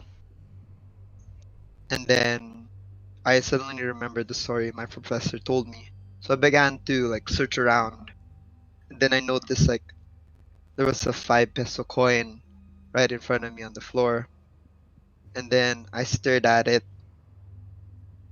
And then I thought to myself that if I pick this up, they say that whatever entity or spirit is clinged onto this, they say that it will follow you home or wherever you go. And then before I even decide to do anything, I felt a cold stare from afar. Then I saw a janitor staring at me. Like I've never seen this janitor before. Like usually when you see a janitor in university or anywhere, some of them tend to be familiar, like their faces. This one didn't. It was from afar, and then he was holding a mop, looking normal, but just directly staring at me. And then he just shook his head like that. I'm sorry for laughing. Okay, go on. And then I ignored the coin, went to the exit, and just went home. And that was pretty creepy. Holy crap. He saved your ass. He did. What anime, baby? Hindi na ako makakapulot ng barya dahil kay... You know, maybe it might be lucky. Who knows? Uy, 10 pesos. I'm actually more interested in who this janitor entity was than the actual thing that was supposed to cause you harm. So I'm more interested in, okay, what's keeping the students safe? The custodial staff, as always. How many children have we seen fall prey to this trick? That's rad. Amazing. You guys have any input for that? I'd like to I will meet go. a friendly ghost. I guess the janitor called dibs on that coin. Uy, akin yan ah. That is true. Could, or maybe the janitor just could say I have a question for Gian. Sorry, for Rusty. Yes. Like, how did this janitor feel? So you did say that he was already unfamiliar, but why did you trust him to not pick it up? I thought that I would lose more in picking up something that I don't know than just completely ignoring it. All right. So it wasn't really more of the janitor. It was more of you already weren't gonna pick it up. He just kind of affirmed it for you. Yeah, the stakes were I have nothing more to lose, or there's less risk in just ignoring this, and I could just pass it on as a creepy experience.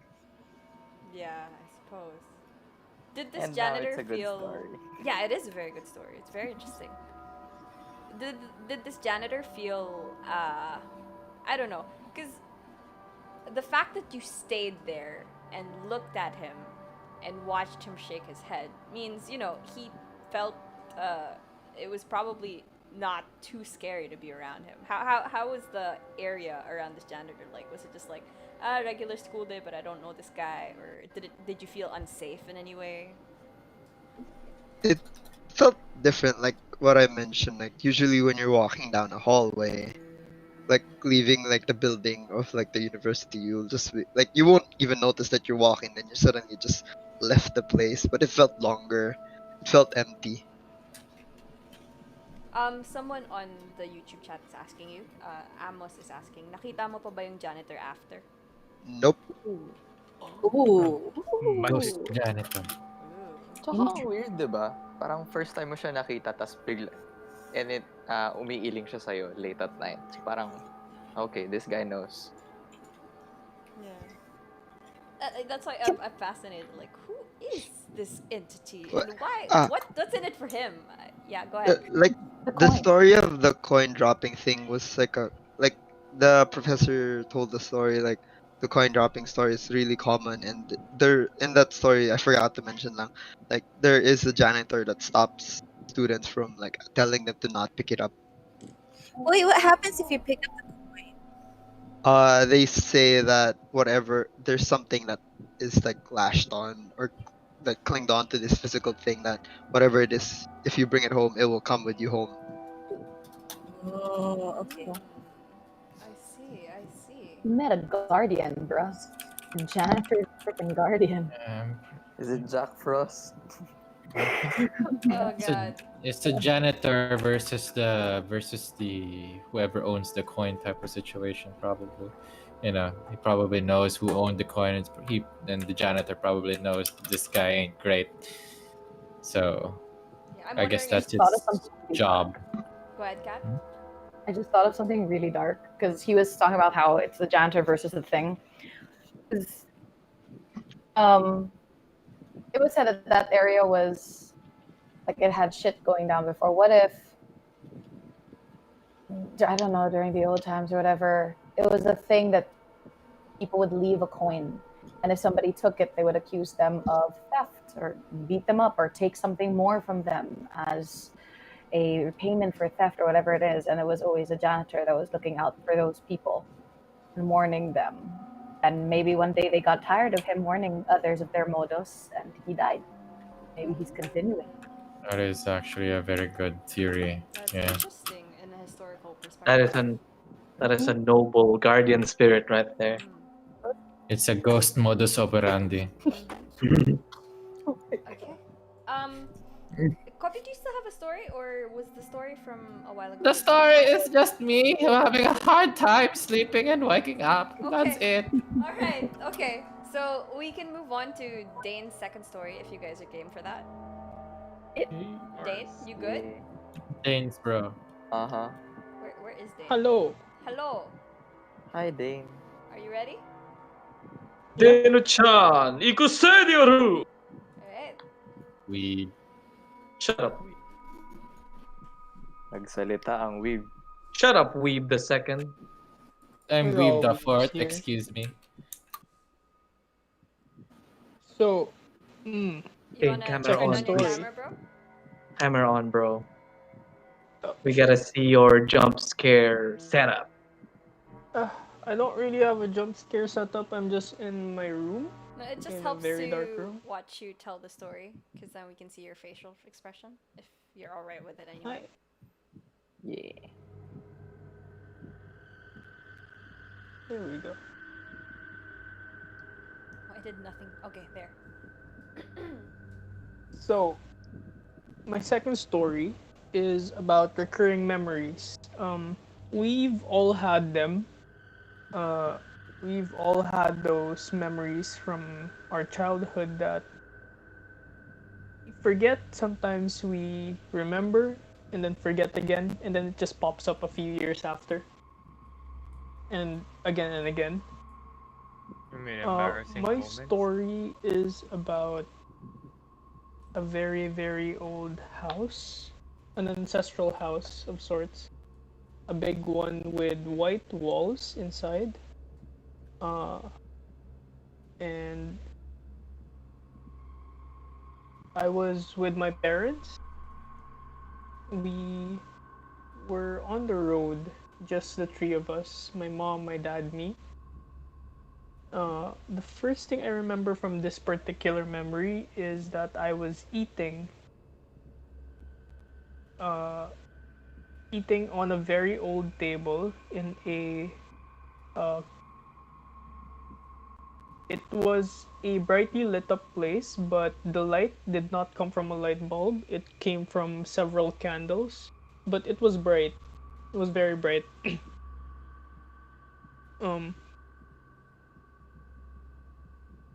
What was weird about this dream is that it's not really a dream or like a memory. What's weird about this memory is that it was just the three of us. If it were really, if it were, how you say, not weird, my brother would have been there, or at least my older sister, because it would be weird for us to travel like this, not just the three of us. And what's even more weird is that, the next thing that I remember from this memory is that I was walking along a very dark hallway inside this house after eating. My parents weren't there, it was just me and a man who was holding a candle, a a what do you call that? A candle holding thing. It looked really old. It was a Candle bit holder. rusty. Candle holder, yeah. Um, and I was particularly intrigued by. Here's a funny thing. I was intrigued by a press iron, cloth iron, but it was an 18th century cloth iron that's displayed on a shelf, and the man was just lighting it up with was just giving some light to it using the candle, so I could see. And we just walked along the hallway in the darkness. There was no other light but that candle, and it was as if the old man was just my escort going through the house. I don't particularly remember anything after that memory, but that memory keeps popping up. I know it's real because I was I felt that I've been there. Like uh it's it's one of those things that you know you've been there. It's in your memories, but it's really really vague. So yeah, that's it. Okay. Have you been there after? Like you haven't returned? Um I haven't returned, but I remember the exterior of the building and as well as some parts of the interior of that dining place that which we were in. It was full of antique things and antique chairs and tables, kind of like a 17th century Filipino hall or a house or a Spanish house in the Philippines.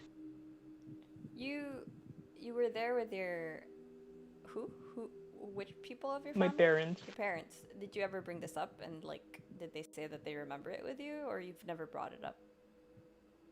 I brought it up before. I think I was still in high school then. Uh, and they don't particularly remember because it's probably been a long time. But what's creepy for me is that uh that old man escorting me throughout the darkness. He just kept silent as we walked along empty hallways. It was as if he was touring me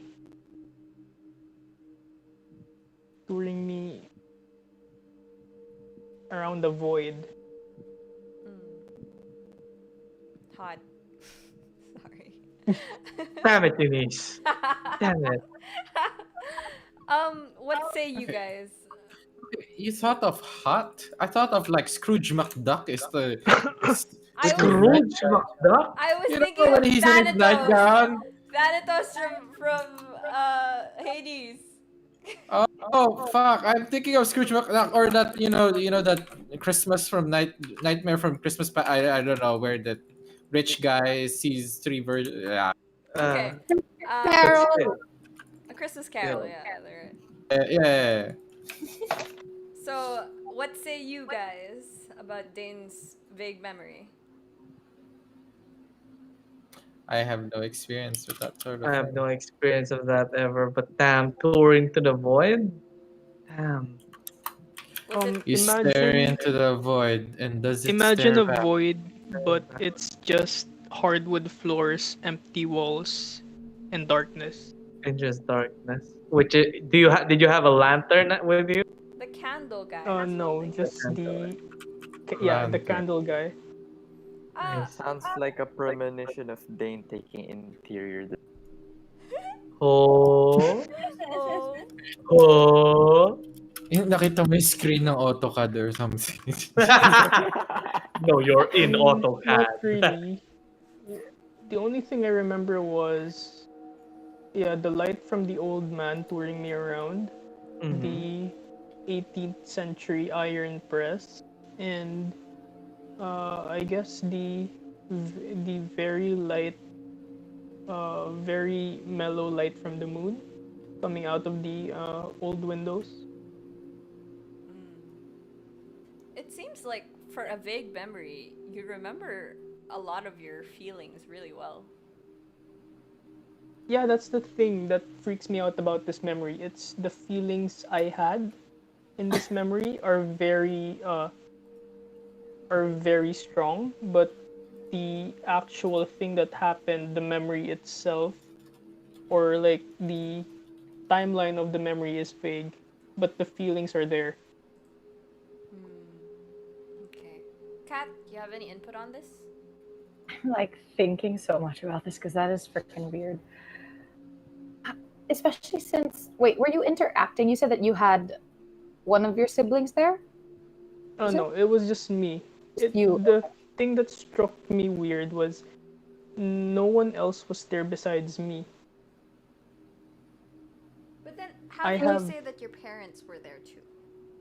Yeah. I have 5 other siblings, but if we were going somewhere, at least one of them would have been with me. My parents were there while we were having dinner in the antique dining hall, but when it came to the dark hallway, it was just me and the old man. Did you interact with your parents like when they were there? The only thing I particularly remember about my parents in that memory is that they were commenting on how crispy the fish was. Is that a normal thing for them to comment? I have no Are they idea, but foodies? Such crispy fish. I feel like it could have been astral projection, and it also just somehow added your parents to make you feel more comfortable, and you were literally being given a tour of the void. Because it's strange that they would allow you to go by yourself with an creepy old man down dark in pitch darkness. Yeah. Exactly. I feel like that might have been like astral projection. Did you remember waking up at some point, or was it just like a continuous day? You went to bed, you woke up the next day, it was normal? It was, how should I explain it? It's a memory that I have no particular idea how I got there. It was just that I know my parents took me there, and after the dark hallways, it was just blank. Might have been astral projection. Could be, especially if like there's no strong memory of how you got there, how you got home and stuff. I'm more Still wondering weird. what does the void means. Wood floors and a weird French press. It's my way of describing the eerie emptiness of dark hallways in that memory. It was just walking and walking and walking in darkness. I do also feel like it might be astral projection. Swaying in on Cat. Wait, Yeah, go ahead. projection. Wait, isn't that just a short tangent? Isn't that shit dangerous? Like, cause you're technically leaving the body. Are you basing right? this from Insidious? No. Just I don't know, just some knowledge on the internet. I don't know if it's true or not. It But is technically dangerous, yes, because you are right. You do leave your body, so something could potentially enter it. yeah, okay. Potentially. Pretty much. It doesn't happen often, and it's not as easy as it seems, but it's definitely a danger. Astral projecting isn't something that people should do. Some people do it naturally, though. Some people just poof out of their bodies and just bamf into the astral plane, and then they just bamf back. Yeah. So parang Yone. Not everyone here plays League. I'm yeah, sorry. Dude.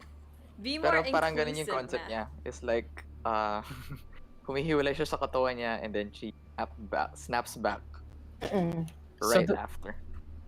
Pretty much. And it can be extremely realistic with feelings, thoughts, emotions, everything, which would explain why you have such vivid memories of being there, but the things around it are kind of fuzzy, like how you got there, how you left.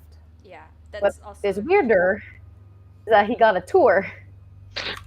Of the void. It's not that weird, cause like the last time my mother astral projected, she kind of went a bit too far, cause she went almost out of the atmosphere, and then at the point wherein she was about to go, this giant hand just kind of shows up in front of her, and then just flicks her back into her body. No. Literally, No. it said, No. bumalik ka dun, and it flicked her fucking back. Go back to where you God came from. intervened or something? God's hand. God just intervened. Teka lang. Di pa namin napoprogram tong place na to. Doon ka muna ulit, men. you need to update first. Oh, men, papatch ka muna. But actually, I'm very more curious about the intentions of the old man. Yeah. Was he The boy did the enthusiast? Was he just an enthusiast of hardwood floors? You know, just like, okay, here's my hardwood floor collection, little child. It was more like he was just silently following me around. So you were with the leading the way. candle. Were you leading the way, or was he? I was curiously walking around, looking at antique things, rusted things that don't have use anymore. It just sounds like you were a random kid that just entered his home and he was just like humoring you, like, yeah, sure, why not, kid? Okay. Go ahead. There you go. This is my abode. Welcome. Which my question now is, does that mean if you astral project, that means the things in the astral plane, such as maybe ghosts, can also interact and see you? Yes. Yeah. Then, oh wow, that is dangerous. You're on the same wavelength at that point. Yeah. I'd like to go on a tangent. Someone named Ange Yeah. on the YouTube chat is actually asking about astral projection. And they're asking, how can you stop having them consciously? Because she's had them like twice, and she wants to avoid it from happening again. Is there a way for you to do that? There are. The funny thing is, this is the first time someone's asked me how to stop it. Most people ask me how to do it. And I'm like, stop it. You could consciously, as you're like falling asleep, tell yourself, I will not astral project. I will stay in my body. I will sleep, to set the intention there. If that isn't working, tying, I'm not saying this as in physically or in any other way, tie yourself down to the bed in a spiritual or holy manner. So you can use holy water and anoint around your wrists and the bed area where your wrists tend to touch, your ankles, heart, third eye, crown, where your heart is, your third eye is, and then the very top of your head, your crown. And anoint the bed as well to try and tether yourself there. You can use any other holy items that you feel would keep you there. Maybe wrap a rosary around your wrist to try and stick you to your body. If that doesn't stick you to the body that you have, safety precautions instead would be the best. If your body just automatically yeets you out of it at night. Yeets. Salt circle around your bed. You can use a saltwater spray. Just mix water and salt and spray it around your bed so that at least you're not having salt on the floor. Anything else around you that could lend protection. You can try and cleanse your room as well using incense or other religious items that work for you, with the intention that you will not astral project. And if you do, you are safe. It's hard if it's like automatic. Yeah. All right. Okay. Cool. Dane, are you good? Yeah. I just have really strong feelings about this memory in particular because it recurs. Uh, it like I suddenly remember it every few years, and then it just goes out of my mind in intervals. But you haven't been there again since. Not that I can remember. Well, Yes, like I feel like it was just I feel like it's just something that you remember you remember like super importantly because I guess the fact that you were alone it kind of leaves an impression on you, so you try to remember everything. But I personally feel like it was a form of astral projection where you found yourself somewhere and you're kind of confused, and at the same time you're still wandering back. The way that you found yourself back though, so I feel like you're good, bro. But like, you kind of took the memory with you. I don't know. Anybody else? No more input, ma'am, sirs. So that's it for my story. Okay, I think Dane's good. All right, thanks, Dane. You guys all right? I'm Yeah. good. Okay. I'm thinking about mysterious void man and custodian janitor. You know. Custodian janitor. Hindi ako Janitor makaget NPC over dun sa ideas. Nice. AutoCAD ni Yeah. Copy. So, AutoCAD yung nakikita mo sa Okay. void. Sa Batangas si Sam. We're Oy! down. What? Hoy! As much as I Alam ko want to na keep, sa Batangas ako. as much as I want to keep the banter going, we only have actually we have 19 minutes 19. left. Yeah.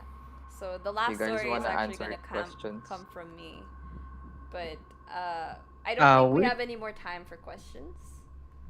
So awit. Alright. Wait. Yeah, awit.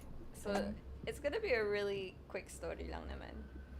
Hindi. So, ikaw na lang, Sam. Mag-mute na ako. Sige. Joke lang. Jesus Christ, Big man. baby. God. Alright. Shut up. So, Alright. for the last story of our Halloween 2020, I want it to be spooky, but not completely scary, because I do want you guys to leave this feeling informed, refreshed, and, you know, having had fun with your friends that you haven't seen in 7-8 months. I miss you guys. So, my last story is about my brother coming home from school. Alam niyo yung yung piso na bunutan? No? Walang naglalako sa inyong mga boskonya na ano? Ano yung lako? Yan ba yung sa swimming pool? Are you serious right now? They're serious. Pedal. They're fucking serious. No. Please enlighten piso? us. Pedal. Like, naglalako, like they go around and they sell. Like a peddler.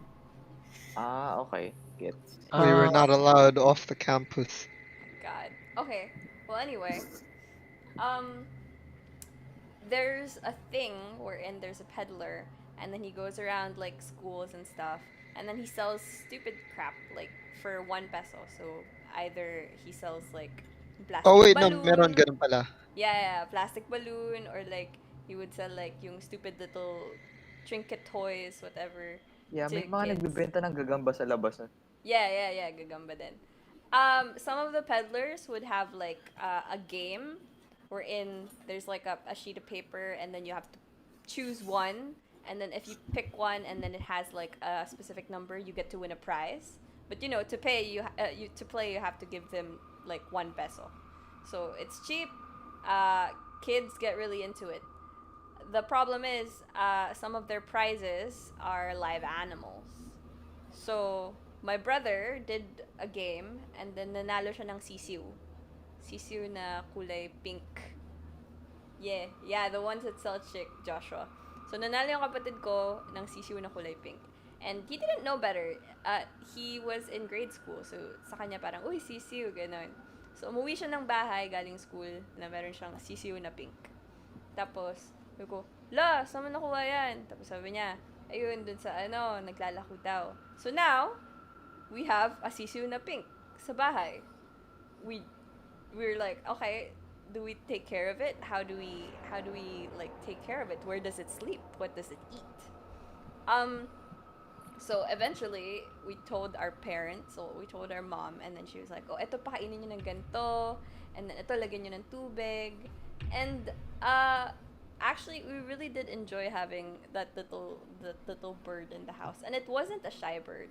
It was pretty aggressive, like it would follow you around while you're walking. And then it specifically liked my mom, because my mom always wears slippers in the house, and her slippers have like little strings on it. So he would follow my mom because of the little strings, because it looks like little worms or whatever. And then we got really invested in this little bird that my brother just brought home for 1 peso, that we named him Bardi. Bardi with an A. So instead of Birdie, it was Bardi. Barney. Yes, Sounds like Barney.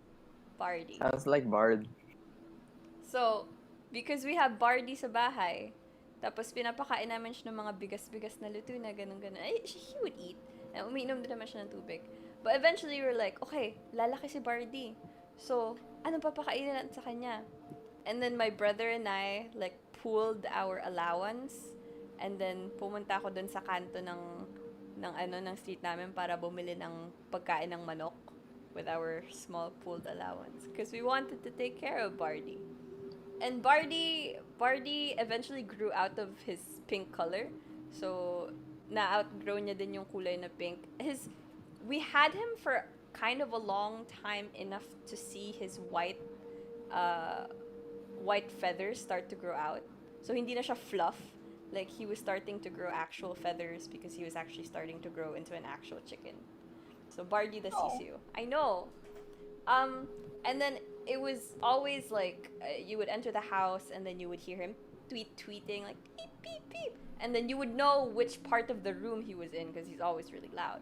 So pag open mo pa lang ng bahay, you would hear, oh, Bardi's probably with my mom because I can hear him din sa room nila, or oh, Bardi's probably in my brother's room because I can hear him there. He's a really loud bird, and our house is very small, so every little noise makes an echo. I came home one afternoon after school, and my brother was really sad and he was really angry. And then my mother was also really sad, and I said, "Oh, bakit? Ano nangyari?" And then she said, "Wala na si Bardi." And then I thought we lost him, like baka nawala or something. And then my mom had to explain, no, I think nabagsak siya somewhere.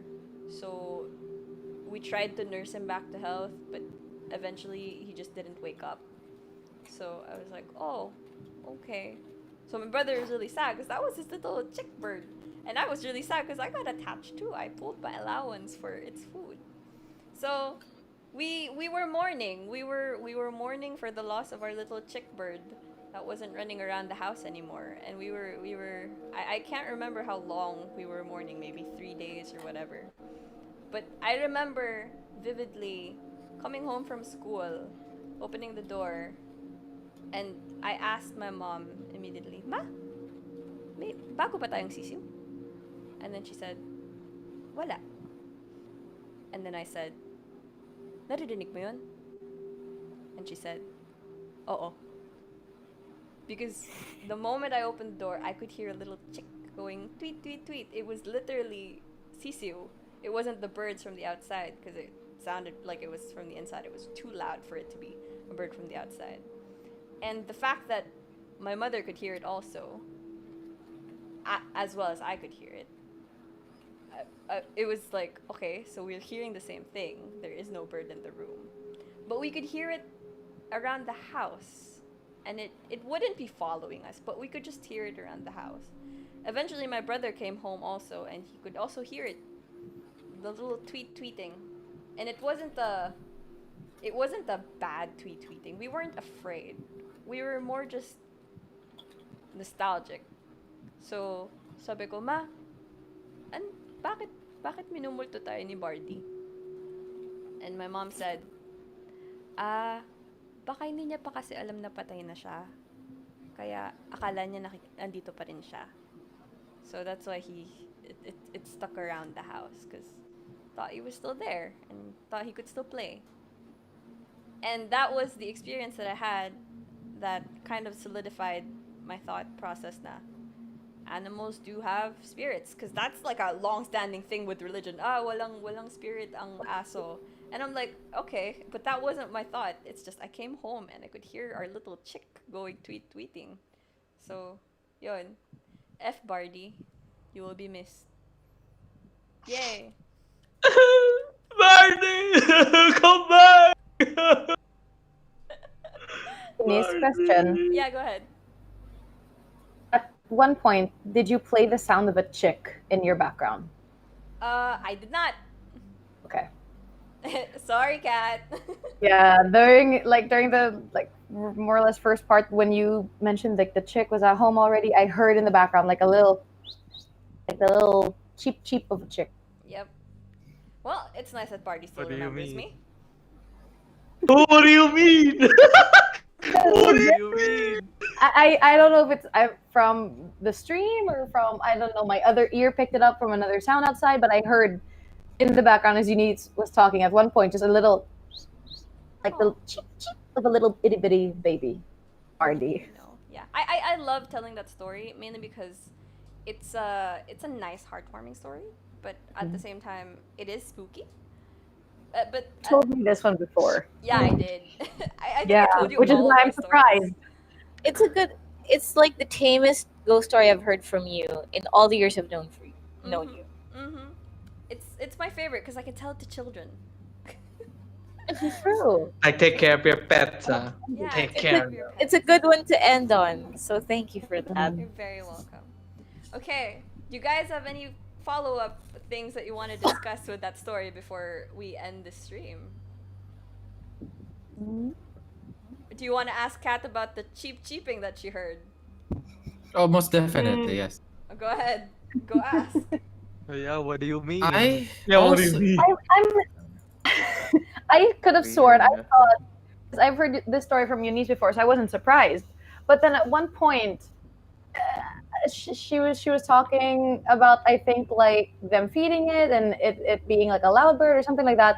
And in the background, I heard two little cheeps. Like I thought she had played music in the background, and it went like that. I did not. That was so Are there creatures capable of mimicry or something like that? Mimicry. Yes, Sorry. there are, but it would normally be like a human voice, like the little trickster spirits. And the fact that Barty has been seen or heard as a spirit, I really hope the stream caught that. I really, really, really, really, really hope, because that immediately caught my attention. I'm just like, Unise, girl, you playing a chick sound in the background, really? All right, let's That's why I go had to BuzzFeed Unsolved on this crap. Who has a audio enhancer technology? Or Kat has connected the dots. She did. But yeah. So many people in the chat are like F. I know. I'm sorry. We love them. Okay. Take care of your pets. But generally, I guess my take. I want you guys to take away from this is, animal abuse is bad. Don't give children pets that they can't take care of. These are still lives, and let's try to remove the whole giving pets as a reward or a prize for things you can't really take care of them in the long run. It wasn't my Also, brother's as fault, by the way. presents. Yes, and yes. Sorry, go ahead, Reina. No, I was also as presents for special occasions when they're not really ready. Yep. It's only cute for the picture. Someone in the chat heard the chick sound. Oh. Well. Oh. I'm looking at the chat right now. Oh my god. That's me. Unise followed us into the condo. No. Okay. What was I saying? Right. So, I guess we can conclude the stream. So, how are you guys feeling? Did you enjoy tonight? You guys? Yes, I that love was tonight. good. Thank you so much. Amazing meatball. That was a good. I don't know. Good scare. Good Good scare. scare. Let's pose. Do you guys have any personal takeaways from the night that you might want to share to the audience? Is there anything that you guys kind of like internalized tonight? Don't be an asshole, man. Mm-hmm. Don't be an asshole. That's it. Anyone else? Do not accept compliments. Yeah, that Compliments. too. Be wary of compliments. Apparently, ghosts love ghost stories. Okay. They do. Cool. Yep. Cool. No doubt. I keep throwing salt around my. So crowded in here. Ang dami nyo sa kwarto na yan. Uy, give her some space, damn it. Using your ghosts properly. My key takeaway is just season your ghosts. Season Tama, your tama. ghosts. Season your ghosts to perfection. Salt, pepper, garlic, and rosemary. All of it. Basil. Does thyme work? Potentially, sure. I mean, Is it okay if they're dried? Yes, dried herbs are perfectly fine. One second, I'm pulling out my little thing of herbs and stuff and looking at time because I forget what time is for. All right, McCormick now has a use. Time. Here we go. Purification. Yeah, you could. Ooh, Nice. nice. I have a dry herb rack somewhere in the house. Amos from the chat is saying their takeaways are listen to your janitors, love your pets, don't look at windows, and don't be an asshole. There you go. Somebody gets it. There you go. Summarize. Exactly. Ange from the YouTube chat is saying her takeaway is say char when being complimented. Yes. Say no you. No Sione you. is saying marinate them. Nice. Okay. All right. And then Bao String Whisker is saying ipukpok yung salt lamp sa ghost. I think it would. Yes, I think technically that would work, but I think that's a lot of work. Ooh. I forgot the best takeaway. Yes, Remember. Anna, you should be able to replay this stream after. Let's conclude the stream since we're like 4 minutes before midnight. So Remember it to is say now. punyeta, my friends. Never forget to say punyeta. Apparently, manananggas don't like getting cursed, so don't let them play LOL. Yeah, dude. Make them play LOL so you know what they are. Yes, make them play LOL. If you suspect someone is a manananggal, yayain mo mag-LOL. Pag pumayak sila, manananggal ka. Oh my god. Okay. So it is 3 minutes to November 1. If you guys have stuck with us for the whole show, we hope you had fun listening along. We'd like to thank Kat for being here and helping us out today with the questions. Everybody give a round of applause to Kat. Come on. Thank you, Kat, for reducing some of my years. Same. Wait, how do you say? She gave you a good scare. Same. Yep. This night would not have been interesting without Kat, so Merci. thank you very much. Merci. Damn it, Sam. Merci. Oui. Merci, mon ami. Merci. We'd also like to thank our participants who shared their stories today and laughed along with us. So that's you guys, the Procopians. It's me? Yes, it's you. It's you. So, ano ba? Hopefully next year we can celebrate Halloween in the same room together with alcohol and food. But until then, wear your masks. Remember to vote. Stay home if you can, and happy Halloween, everybody! Yay! Happy Halloween. I love Halloween. Hold on. Happy Halloween. Kat, do you want to plug in your social media for other people to look for you? Right. Instagram, Onyx Hydrangea. It's my name on the stream thingy. My YouTube, I do have a YouTube channel. Nothing, I think, is on there. I forget. I might maybe in the future put stuff there, but mostly Instagram, Onyx Hydrangea, or my Facebook, Kat Jubier, Jubier, if you guys want like tarot readings and stuff. There we go. I can see Unise typing it in. So there, yeah. That's it. Thank you for having me. This was fun. Yay! Do you guys have? Sorry. Do the rest of the people have anything else they want to plug? I do. Go ahead. Um, Hi. So again, hello. I'm Reina at reinaxregina on Instagram. So I will be holding a free tarot talk in conjunction with Fully Book, like the bookstore. That will be on November 5, 6 p.m. Totally free on their Facebook page. So please come if you're interested in tarot and that stuff. Yep. Also, she wrote a book, and the book is coming out November 11th. So there's that too. That too. Thank you so much. Okay. So it is 1 minute to Halloween. Let's wait for midnight, and then let's say Happy Halloween, and then I'll end the stream. Sound good? Are we Sounds counting good. down? No, we're not counting down. I'm just waiting for It's the clock not to Happy strike New 12. Year's. So... 4, 3, 2, 1. Happy Halloween! Alright. Happy Okay. spooky Yeah, season. Happy spooky season. Okay, guys, say goodbye to the stream. Bye, stream. Goodbye, Bye. everyone. Goodbye, friends. stream. Bye, stream. Goodbye, Hope you have a stream. spooky night. Thank you for the spoopiness. Cover your mirrors. Cover your No, You mirrors. really don't have to cover end the with that? mirrors. Experience what you have to experience. Follow Let Kat it on happen. Let it happen. Let Follow it Kat on happen. IG. Follow Reina on IG.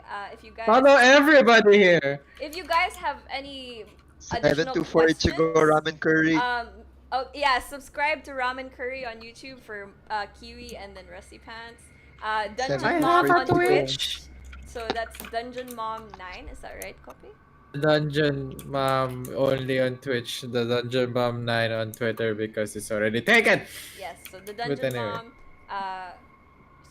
Ramen Curry, Onyx Hydrangea, reinaxregina. If you guys have any additional questions for Kat, you can reach out to her on her Instagram. But you know those questions are gonna come from you guys, and the stream is over. So we have Kat here. You gotta get her time yourselves. So yeah, go pay for those consultation services. Of All course. right. Okay. I must All right. pay for our reading session. Oh, okay. Teach So me how to read. say goodbye, guys. Bye. Bye. How do you say goodbye? Bye. Just say Goodbye. goodbye, everyone. Bye. おやすみなさい。お疲れ様でした。